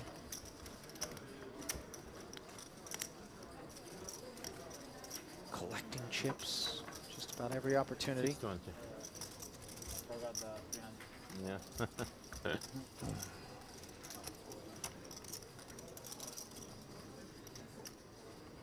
We've got some empty seats, Ollie. We have new players coming soon. Yeah, table's going to be breaking. Rebalancing efforts undoubtedly underway elsewhere in the room. See what little live ones get thrown into this mix. 65. Such a big part of poker tournaments, the hidden luck of table draws. Kareem. Yeah. Wow. That's a bit unexpected. Especially from that man. Especially after we've already demonstrated that we are living rent-free in Kareem's head after that Right. last pot. But that's that a king much 10 suited can definitely peel for 65, James. It's a much better hand in a much better position than the threes were. So it really does surprise me, that one.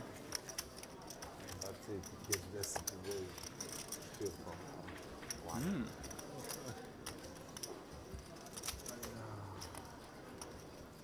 Hello.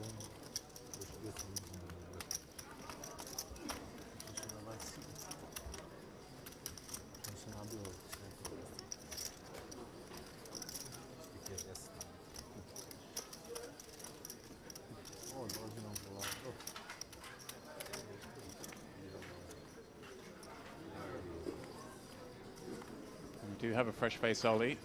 Martinez Vitkauskas. Gather an online MTT pro from Lithuania, and I'm sure I've done a really terrible job with that pronunciation, so I'm looking forward to hearing the correction. Well, we do rely on you for such things. I'm known for it. Shows your creativity. Give it a few more years and it'll be endearing. How much do you Stick with it, huh? Let's join us in the big blind for this hand, bringing around 700k it looks like.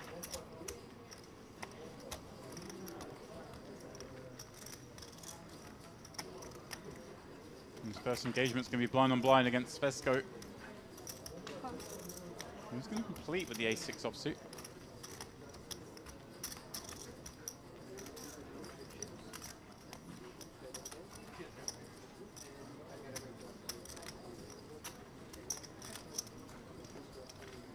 So then, no sooner does the Lithuanian arrive than he ends up involved in a pot. One in which he has performed quite better. Fortunate to hit the side card, given the 6 was dominated pre. Svesko with the ace high on his pair texture. Could have sprinkled something out there, but instead checks. Looking to see what's what.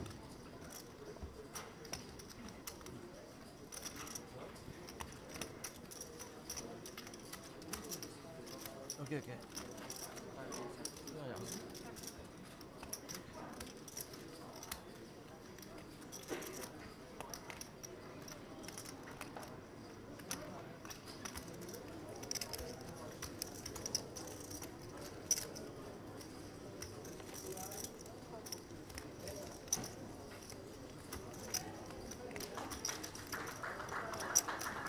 Bet call. And it's 993.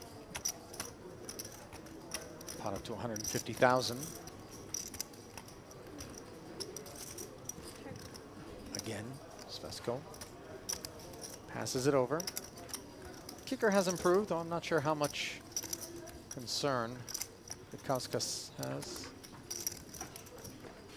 about being up against a shared 3.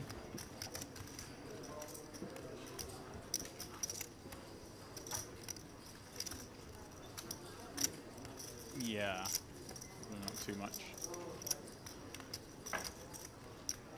happy to check it back and be very happy to see a brick form of a red 5 that's not a heart.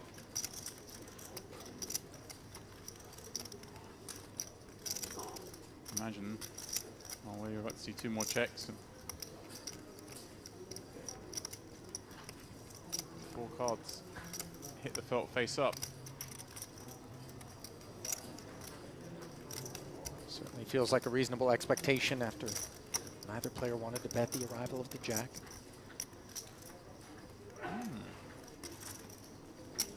Wow, we're targeting exactly this kind of hand, Ali.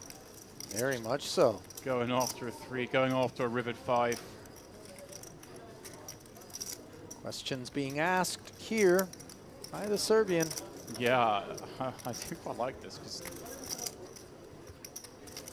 it is one of his weaker check calls, bar, I suppose, some missed hearts.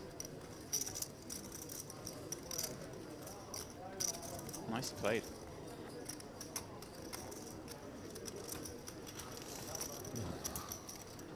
It's one of those where you're bluffing quite often there with the best hand, but you can go after exactly that kind of hand, a 3x and any rivered 5x. You know your man doesn't have a 9, you can have a lot of them the way it's played out. Yeah, so credit to Svesko for activating at the right time there, and a bit of a unwarm welcome to Vitkauskas as he gets bluffed. Yeah. In his first pot. And again, you know, people are thinking, well, why does it matter if you're beating bluffs? When you're beating hands, when you bluff, it's just part of the range that people arrive on the river with. Obviously, you want to be betting in situations where they just fold when you're bluffing, even if you do have the best hand. So unblocking hearts also a reason there.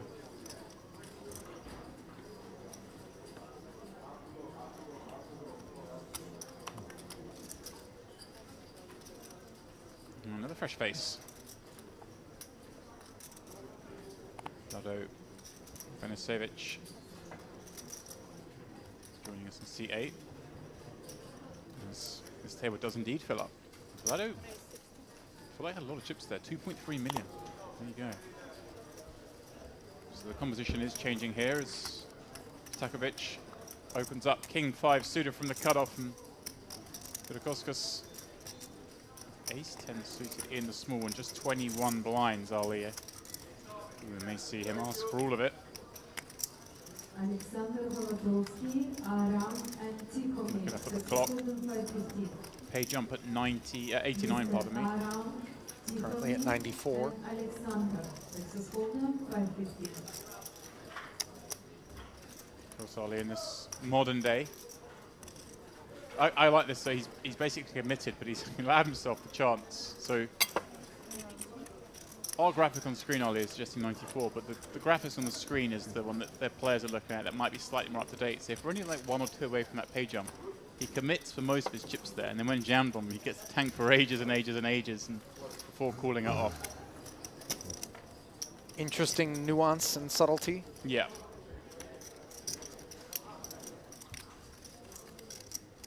Chips heading the right direction on this occasion, as far as Vitkauskas is concerned.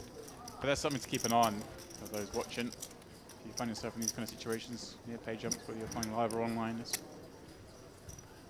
just allowing yourself to burn the most amount of time, maximize the chance of taking that pay jump. Because, okay, it's not huge, but it is $1,000. It's a third of a buy-in. Nothing to bat our eyelashes at. Right, I mean, $1,000 for 2 minutes worth of tanking, that's, you're approaching our league wages. Black Nines, as the other new arrival at the table, announces his presence, understandably tethered to the middling pocket pair. Upstairs to 60. Just a min, and let's see how Svesko reacts with King Queen. Note that he's not looking up at the pre-flop raiser so much as he is surveying the landscape behind him in terms of the button and the blinds. That will certainly inform his decision as much as any other aspect.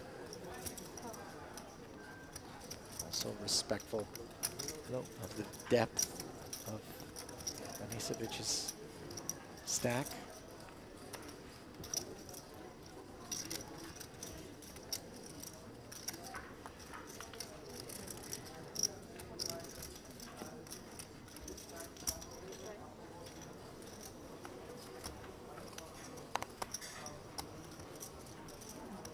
Wow. Set of 9s against 2 overs and the gutter. And of course, fairly wet texture. Benisevic happy not to get cute. Bet 75 into 195. Yeah. I'll retain a wide variety of holdings. It's a semi-cute one, Ollie, that sizing on this board texture, but Not as cute as a check. per no, se. certainly not. Quite right. Not trying to slow play it. No, you do get to keep a lot of hands in with this sizing, so obviously you can look to bet big on brickier turns like the 3 of clubs. Yeah, that is masonry. You also sometimes with that small bet on the flop do illicit raises on a wet texture yourself, so that's another reason to perhaps go small sizing. Now here, it looks like he is cutting out a much healthier bet. 2/3. Yeah, now we want to draw more focus in terms of opposition electing to proceed from this point forward, and 225 does help. Yeah, and it's always nice, Ollie, when you have a set you don't have top set, because you just unblock your opponent having that top pair, which is always going to struggle folding. Well, The 3. visibility would have increased. King, queen, just not able, especially lack of a diamond.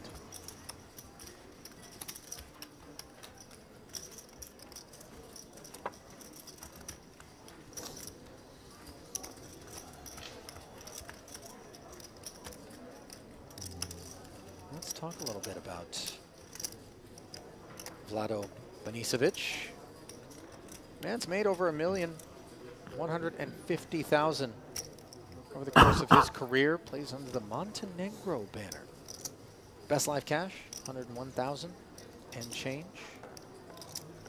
EBT Monte Carlo, his most recent cash. Stays in and around Europe exclusively.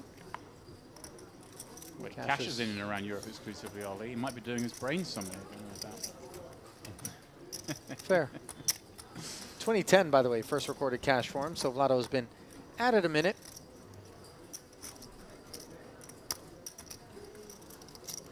Yeah, it's one of those players, you see him sit down there at the table and his just straight away his table presence strikes me as someone who's got some reps.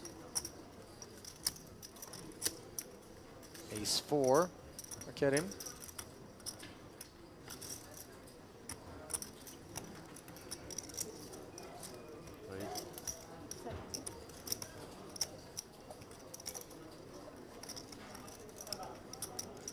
Upstairs we go to 70,000.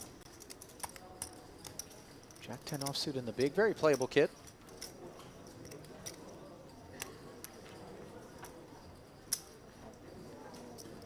So shot at revenge for Karim. Yeah, it went very small sizing here, right? Open to just 2 and a bit blinds. Wouldn't necessarily advise this because you just get called so wide and ace forward. Very tough to play post. Yeah, on this Jack 10-7 board in particular, when we're up against top 2 pair or otherwise, so divorced from this board texture. And you can understand why Karim not looking to plow forward for more. Checking it.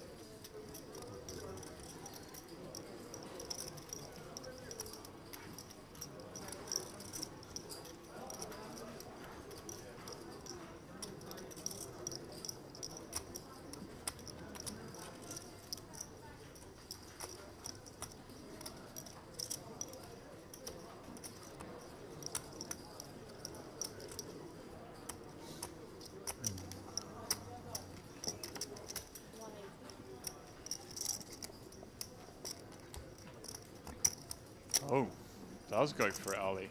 That was pretty big as well. I am a bit mystified by this particular decision making. Yeah. And it's going to be fruitless, James, for the time being, for certain. As he has run into a Jack 10 and picked a really poor hand combination to do this with.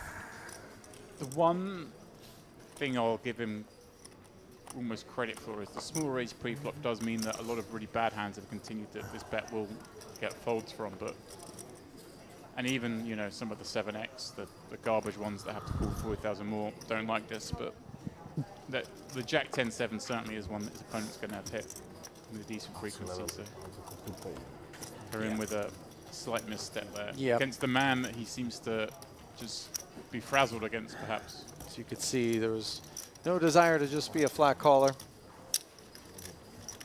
Some pushback and a prompt muck from the ace-4. Another fresh face.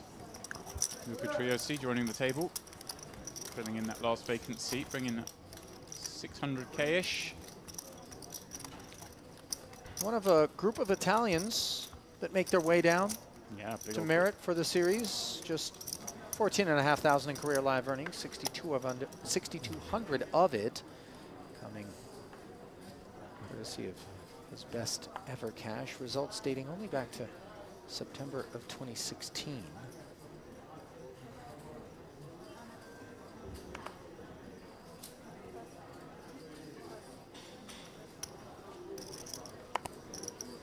I forgot to give you the full breakdown on my earbuds.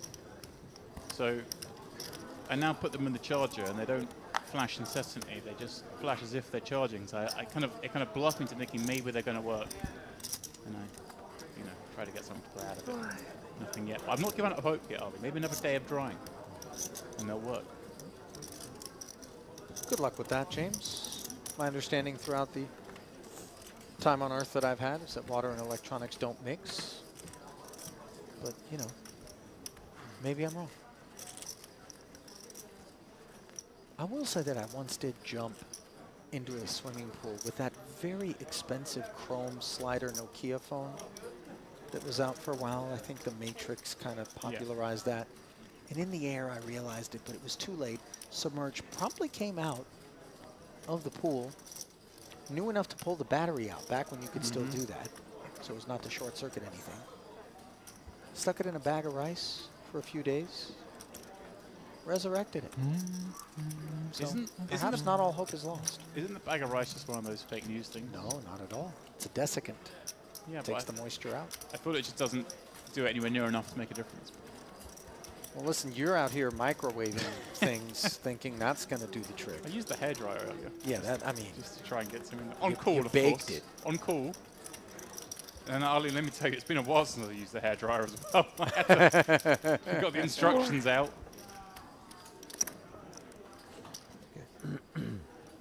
We'll see. Well, good luck with it. I'll be the one laughing tomorrow when I certainly think everybody at home is rooting for you and the Bose earbuds to come back to life, as there is plenty of life in this stack of Yossi Elyus, a lively player under the gun, taking a pass.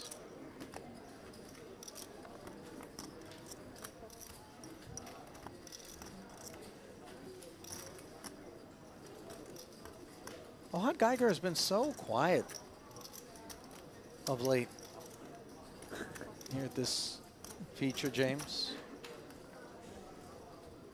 Deuces, bind. Really just lying back, working his way forward into the top 90 without having to do any of his own work. To see 65K from Oler Ardene with the offsuit one gapper, as he is starting to leverage the might of his stack and perhaps some perception that maybe we're at a phase of things right now with players seem a bit sluggish.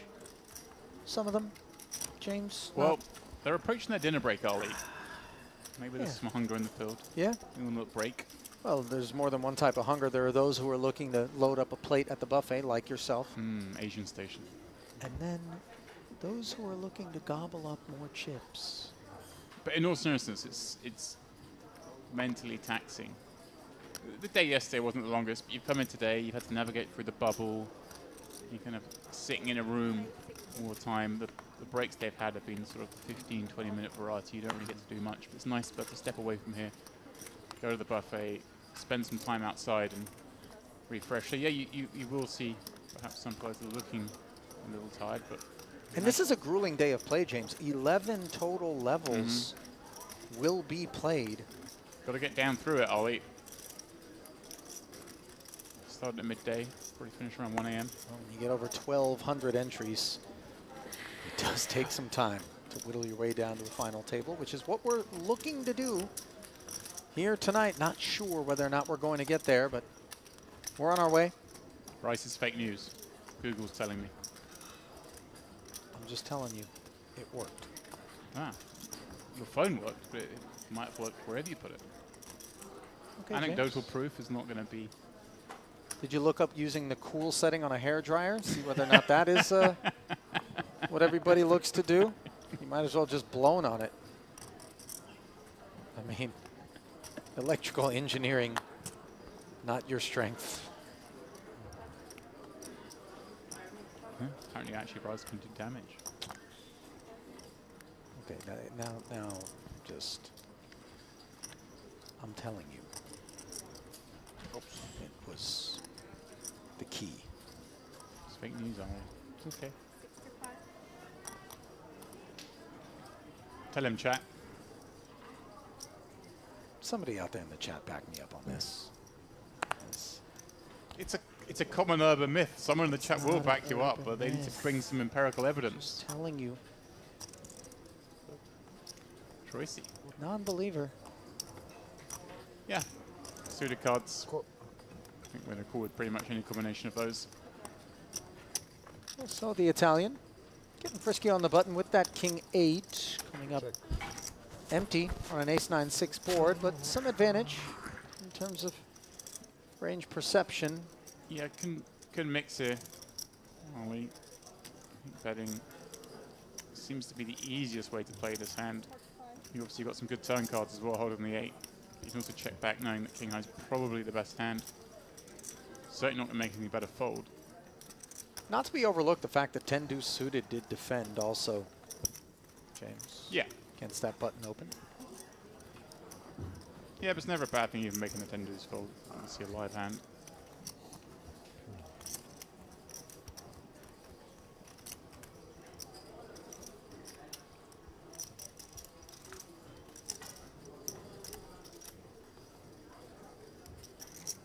We're at the business end of this one, James, with roughly 6 or 7%, 7% let's call it, of the original field still remaining.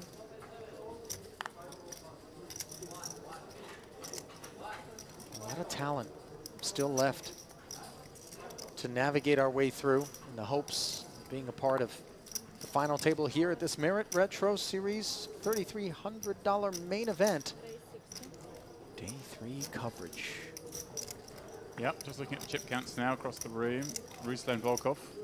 Now we saw on the picture table earlier, folding the straight to the monster bluff of 2/8.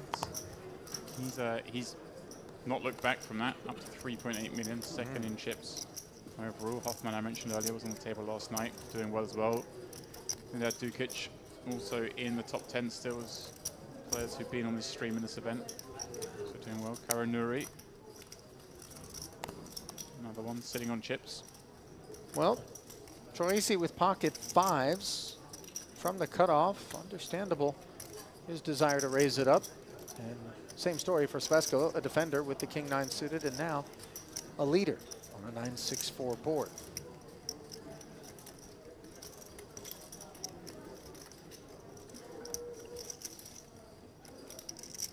Awaiting Troisi's orders. Nestled in between the 4 and the 6 with the 5 of hearts. He decides to fire 60K into 165.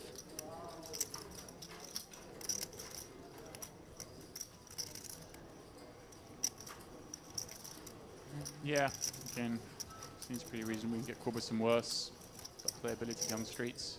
Hand needs some protection. Spesko may look to go for more with the king kicker on that 9, of course. Going to be up against weaker 9s. Going to face a lot of checkbacks if he just check calls on this flop. Wants to ask the question now. A lot of hands, and that'll do this. And he's not risking too much. The max loss here is obviously 565k. It's not a huge disaster. Out of his stack.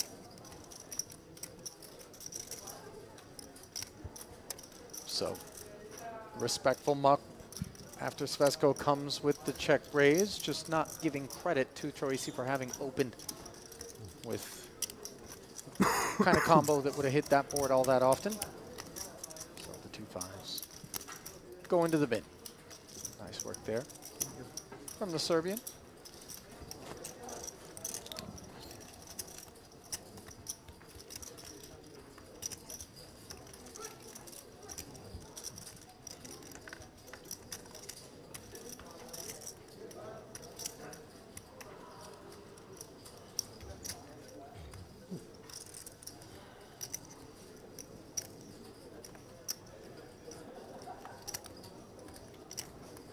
You know what rice is good for? I mean, as a accompaniment to many dishes and stews in this part of the world. Oh, yeah, okay, well, that's a different type of rice. You're talking about jasmine rice. Talking about longer grain varieties like basmati myself. James, this is Geiger. Opens. Ace 6 suited. Unheard from for quite some time now, and no sooner does he pop his head up than 2 kings appear on the button, no less, for Takovic. Yeah, and up against a very small stack opening from under the gun. What is this, 17.5? Can 3-bet really small here. Could even flat. I think I like a small 3-bet. The player opening off 17 blinds just has a lot of hands they want to go with.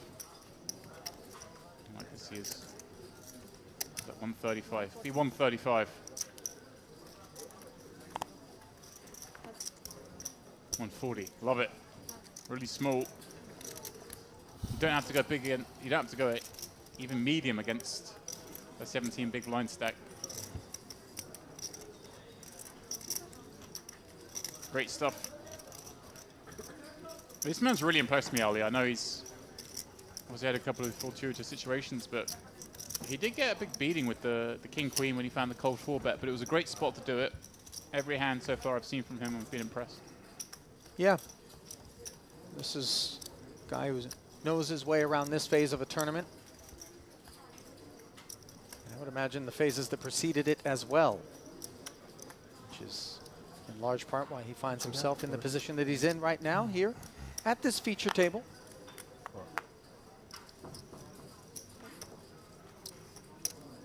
It's a tough one as we look around the rail. James, there's no gimmies. Jack 9 suited. Anisovic. Makes it 70.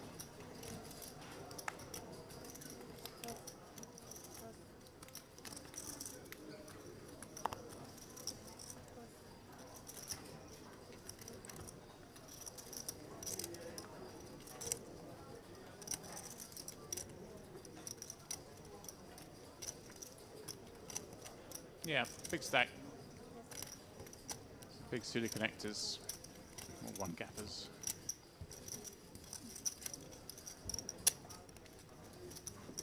Ready for the No raise. takers, yeah. Want to take a moment, by the way, to remind those of you who are on Telegram that there's a couple of ways to interact with the Merit Poker team. First one is, of course, the Merit Poker channel, a main source, general data about events, important notifications, promos, giveaways, and entertainment content. Just search Merit Poker /Songul Bekem, B-E-K-E-M, Songul spelled S-O-N-G-U-L. She is the Director of Poker Operations here at Merit. And then, of course, we do have the forum. That is where content is generally focused toward the current event and series. Live reports with chip counts, seat draws, photo albums you can download, links to the broadcasts, player chats, rules and schedules. And for that, you search Merit Poker Forum. Hope to see you there.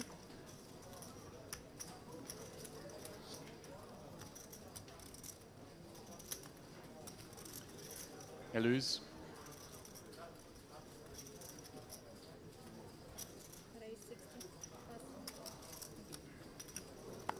Min raise, ace 9 suited from +3.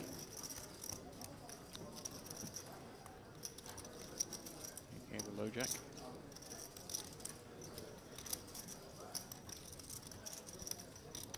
Koskas. Queen jack off on the button. It's a hand where if you really want to get aggro, you can slip in a 3-bet. Obviously a higher variance approach. Yeah, you'd need to know a loser's perhaps opening wider than he's supposed to, or be under the impression you've got a tighter range than they realise.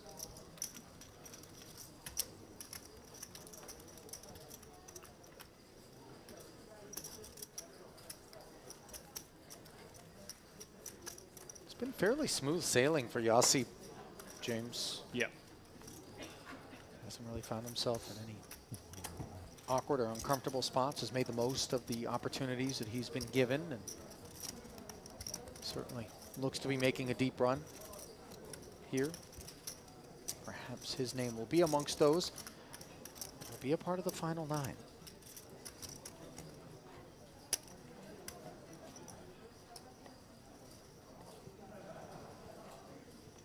Milicevic. Again, with a hand worthy of an open.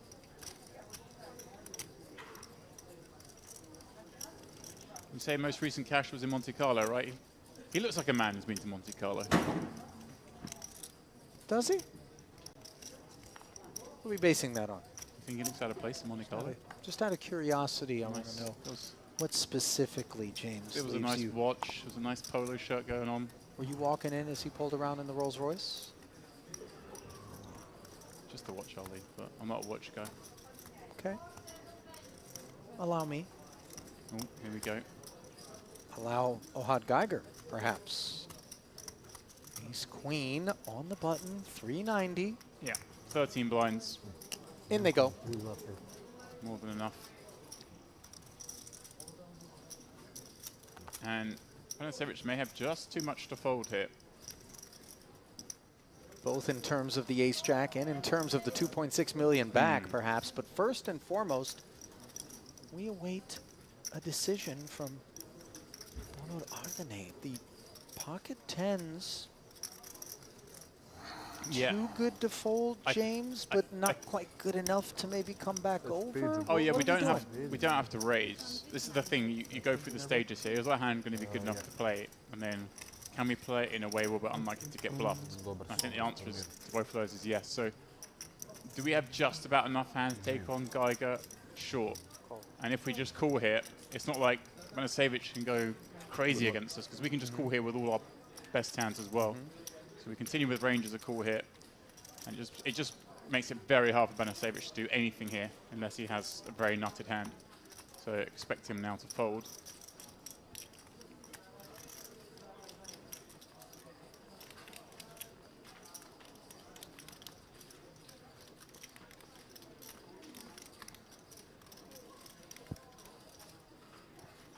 I mean, the flat reads quite strong and trappy from time to time. Yeah, he's willing to put 13 blinds in cold, so he's got a very good hand. And he knows that the under-the-gun opener can still raise, so even more so. So then, Geiger will show the ace-queen. Would have certainly preferred to have been up against the ace-jack, but as it were, 2 overs against the underpair. Very classic spot. One in which Geiger does have 43% equity. Note, however, that one ace is already in the muck in an 885K pot that needs to go his way and hasn't thus far. 9, 5, 4, the 10s, an overpair. Wait a minute. Wheel draw acquired. Any ace, deuce, or queen would all serve Ohad's purposes, but instead, the 7 of hearts on the river will leave him showered in 84th place. And for his efforts, he will collect $6,410. Of course, that is a lot of poker to play, James, just to collect less than 2x a buy-in. So we know that he'll be a little bit disappointed, but nevertheless, better to be on the inside of the bubble than the outside. And of course, the cash games are always plentiful for him. Yeah, it certainly will be, Ollie. And blinds going up 20k, 40k. So stacks are beginning to shallow out even for these big guns here. 2.5 million equating just over 60 blinds. Yeah, that is a pretty significant jump in those blinds as we bring you back to the break desk here at this Retro Series main event. Ali Nejad, James Dempsey, and another frame in the books, James. And not sure if that one played as eventfully throughout as we would have anticipated, but we did see some very interesting ones. The 9-4 coming to mind, of course.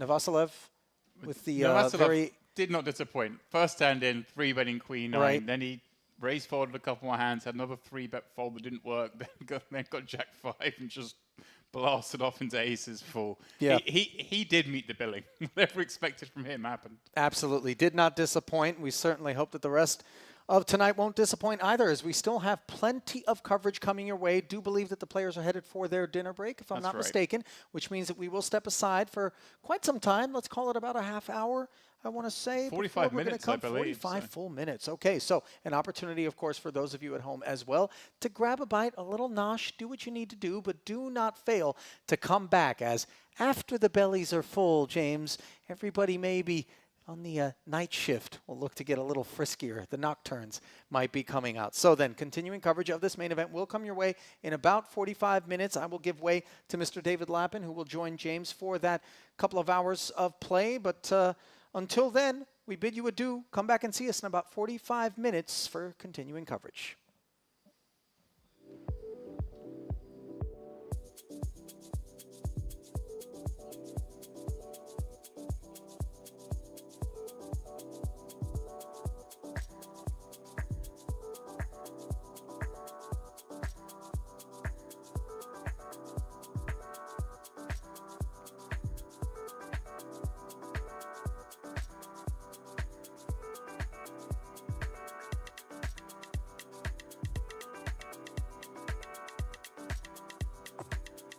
Sneak one spot further. Nice. Get 4th. It was Mateus out in 5th, and this man, Kanan Terakani, would lose heads up to Jason Kuhn in that 20k. What's your nationality? French? Picking up No. 450k. Yeah, French. Let's say, yeah, French, Algerian. Great spot now for Kisu to get the double up. Oh, well, this could be a three-way affair. Yes, Angel, interesting hand here. He's got a player who covers the original opener from under the gun, remember? Yeah, This is a little awkward. I wouldn't begrudge him for just pretending he didn't get dealt this hand. Yeah, 2 ways to go, I think. You could definitely just toss it away, as you say, maybe just repress the memory of such a hand. Or you could flat. Yeah. And that's pretty strong in and of itself, and that probably gets, a lot of hands out anyway, and you can fold to the shove. Yeah, one of those two. Good luck, Vali. So, I think I like this slightly more. so I've gone from saying what a great spot Kisu found himself in, dominating the pocket sevens in a must-call situation, to actually Angel waking up here in the big blind, and now he has to go to the races. Well, so far so good. Backdoors aplenty though. Not anymore.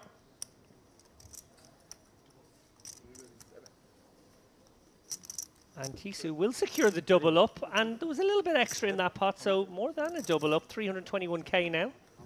Yeah, that's, I mean, it's never a bad time to double up, but obviously as we're pretty near the money now, suddenly that gives him a lot of, he's very likely to make the money now. Yeah, Kisu, quite a famous man in Romania. He's a screenwriter, TV producer, and a regular on the poker circuit. I think that's what we'd know him from most of all, but I think a pretty familiar face in the celebrity world in Romania too. Are you well known in the Romanian celebrity world yourself? For all the wrong reasons, James. I don't want to go into it. I was young. I needed money. It was a different time. It was yeah. I'll say no more.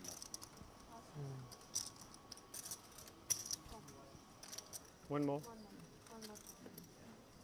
Volkov flicking in the peel. Ace-5 suited against Ribai. Discount support. Gotta say, Romania, one of my favorite countries, both to visit and holiday in, Bucharest especially, and also to play poker. I'm gonna confess, I've never been. Well, I'm very much looking forward to a Unibet Open in December there, at the Marriott Hotel. Beautiful country. I'm sure Kisu testify that as well. Really is a special place. Lovely people.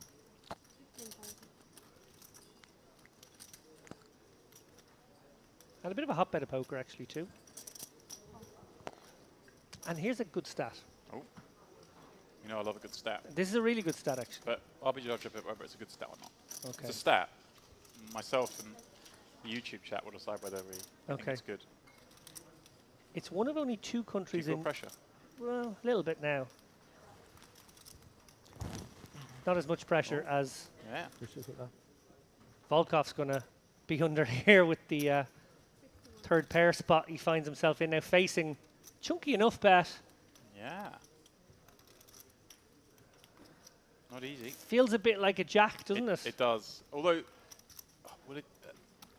it feels like it must be a very good jack. Yeah, a little queen jack maybe. Yeah, we'll see. With an ace, as I'll kick with a 5-sided, that becomes a bit more relevant, blocking an ace jack. But I think almost a smaller sizing here makes a little bit more sense for a jack. Yeah, it's going to get the job done. Yeah, Nice. tells a good story there, He Rabai. does. He does.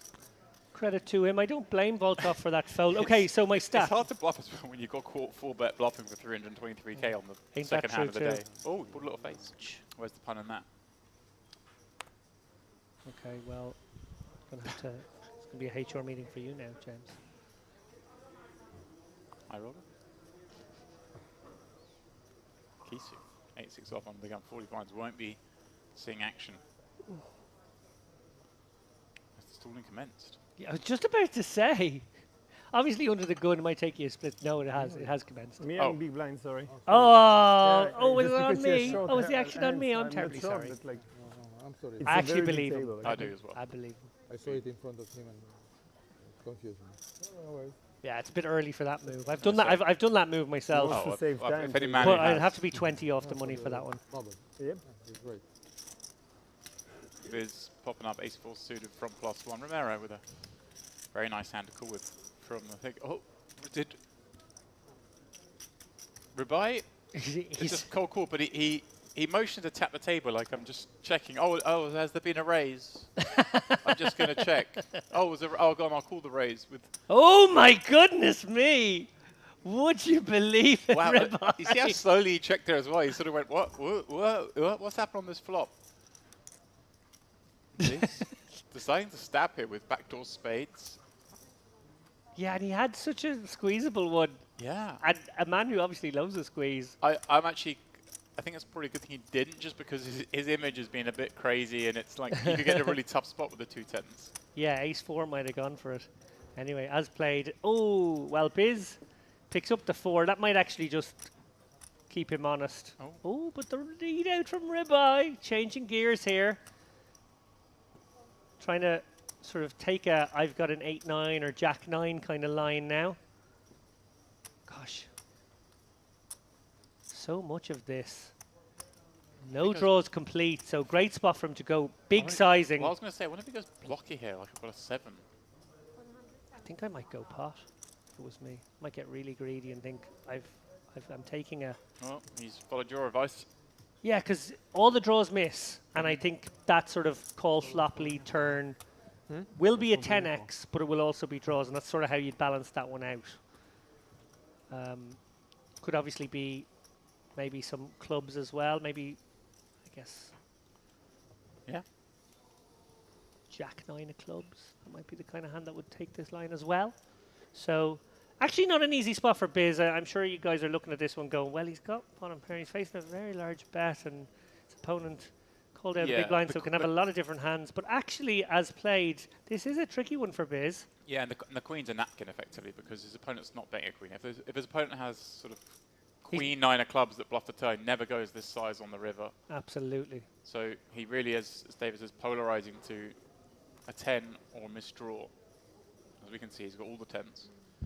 The only thing going back in this favour here, I think, to find for Biz to find a fold is this pot was three-way. James Romero did call on the button and Biz bet flop, so he does have a tighter range betting into 2 players. But Oh, he's on the knife edge here, you can see, and it makes sense. This one Yeah. is so polarized. It is a very binary sort of situation. He either has it or he doesn't. Got to look at your man here, try and get a read. And he's seen Rabai obviously 4-bet to 323k pre-flop, have to snap fold, been in a couple other pots. Pulled a funny face when he got a bluff through just a minute ago, had to flatten open and then fold to a squeeze. And he may think, hang on a second. And I think you'd rather have a hand like ace-4 here than queen-jack, for example. Actually probably makes a better call in a way. Good fold. Well done, Biz. Do you agree with that? You'd rather have ace-4 than queen-jack in that spot, if you're going to find a call.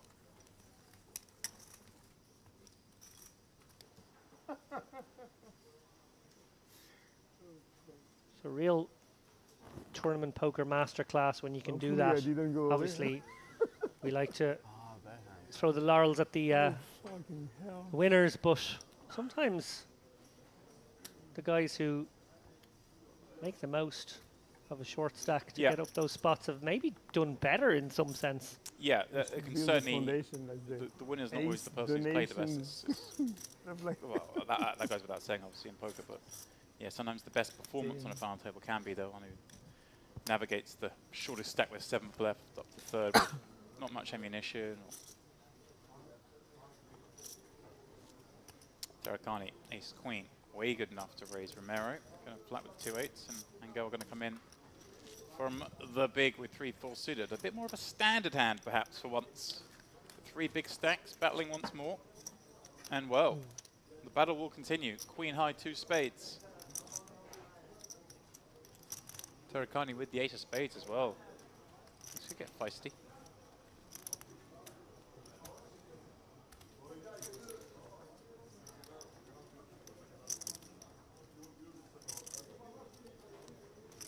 Quick call from Romero or a quick fold? Not sure. Fold. This guy had. Yeah. Not really want to continue with 2 8s on this board. His range has a lot of continues. 8s doesn't need to be one of them. Gun shot now developing for Angel, of course. 6 would get him across the line. Tarakani, there's double flush draws, straight draw galore kind of board. Just gets to bet big here, I guess. And then he can check back some rivers as well, even with hand strings. Well, actually he's gone smaller. It's gone half pot. I'm kind of surprised not to see him just really bomb this. I agree with you, James. I would have liked to see a 3/4 pop bet in that spot, but keeps this man interested. Yeah, it does, and rightly so. Obviously, 25% equity, likely clean outs. Well, that is a pretty damn good river for Tarakani. There is some concern, of course, about the diamond part of the card. Angel obviously giving a little bit of thought to whether he can bluff this card. Oh, giving a lot of thought to it. It's tough when Tarakani's bet this flop 3-way to imagine he has nothing, let alone following up on the turn. Some of those follow-ups are going to be Queen X, are going to be some diamond combos. Of course, we always look to find bluffs, David, with the kind of worst hands in our range, and you can't get any worse than the board here. I think you have to step away from the table. Yeah, nice give up from Angel. Tarakani, there is some concern, of course, with diamonds. You can bet against 5x of diamonds here. Maybe, you know, the King Jack, Jack 10, Jack 8 of diamonds, 6-8 of diamonds probably raises turn. But give me a size you like, James. Did I do it? Yeah, given that we went kind of, it's weird because we went kind of smaller on the turn than I would. So there is a little bit more weakness in your opponent's range given that. So I don't mind like half pot again. If I'd gone big on the turn, I think I'd go really big on the riverhead because you're just basically targeting a queen. Well, he is going pot. And obviously, easy decision for high. The other thing as well is that if you've gone bigger on the turn, on the table as well. You know, obviously it's a stacked table, but Kisu, Helt, Libert, all with a huge amount of experience, Yeah.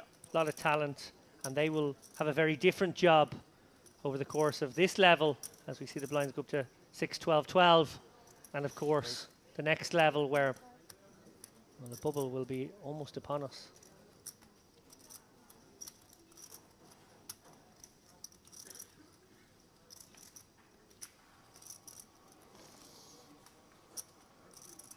You've got me searching for the full EPT schedule now. Oh, Cyprus. see, this is what a good salesman I am. Yeah, well, I'm good at creating the FOMO in others. it's the buffet. Thought of just leaving the buffet here, unattended. Oh, look at this. Oh, snap all in Yeah. from Angel. That's so quick, it feels very ace-kingy if I'm in Tarakani's seat. Yeah, but this sort of spot could just be 9s as well, or Yeah. 10s. But I'm with you, it kind of feels like that.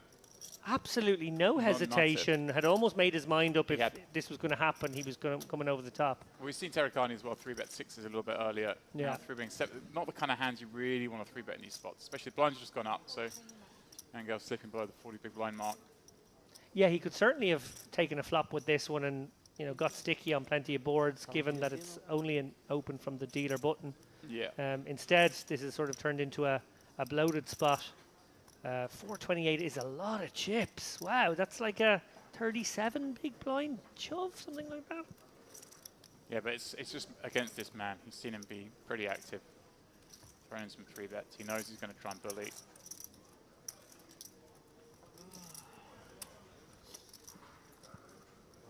Angel was hoping for a very swift fold. Won't be enjoying this tank too much.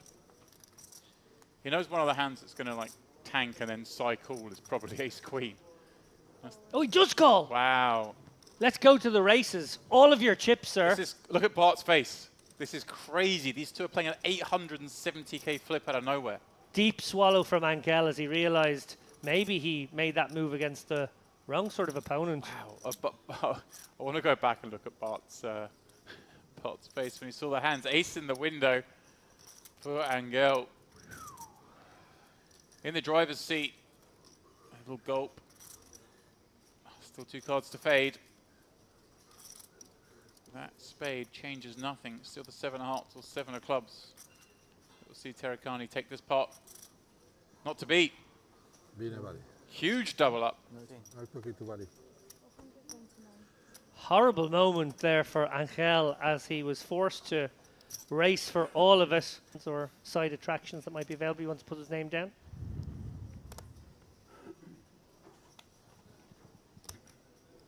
Well, you told me you're playing, or you're going to try and play. So I'm thinking there's I've 5K already added. I've already played a satellite. I didn't Right. get through, but I have already played a satellite to this. There's 5k added right there. Bang bang. This is the bro. He hears me analyze all these hands and he's like, "Oh, that's a spot. Yeah. There's a spot. Oh, you'd have checked there, would you? Oh, lovely. I'll remember that." Oh, hello. Oh, behind. It's just. This is pretty fruity against the 20 big blind open on the button. I mean, a min open from a 20 big blind stack. What I mean, of course. Oh, sorry. It's going to get a heads up, but playing 10-5 suited. Well, 10-3-4. And a lead out. Imminent. Health. So awkward now. Yeah, let's just screw him. He's got backdoor straight potential, 2 overcards, but this is just very, very pesky. Yeah, it feels like we have to call one, but we're not really enjoying it. Do you ever? I don't even know how to describe your range in this situation. You've seen Rabai, if you're in held seat, play a lot of hands. Not a lot of them have got the showdown. You just saw a really peculiar 3-bet size the hand before from the big blind, and then a block bet on the river. Now you're playing this hand with him, and well, you just call and hit a queen. That's suddenly all those worries have vanished. Life's good. One assumes he will charge whatever hand Rebai decided to flat. Small blind lead. Yeah, maybe 10-3-4 now. maybe you're thinking, you know, he's got 5s, 6s, 7s, something like that. Little tickler, 35. That should keep Rebai in the picture. Oh yeah. Again, this is just a peculiar hand, but Rebbe can't fold a 10 just yet. So he's going to have some weak hands. Going to have some just, I guess there are some just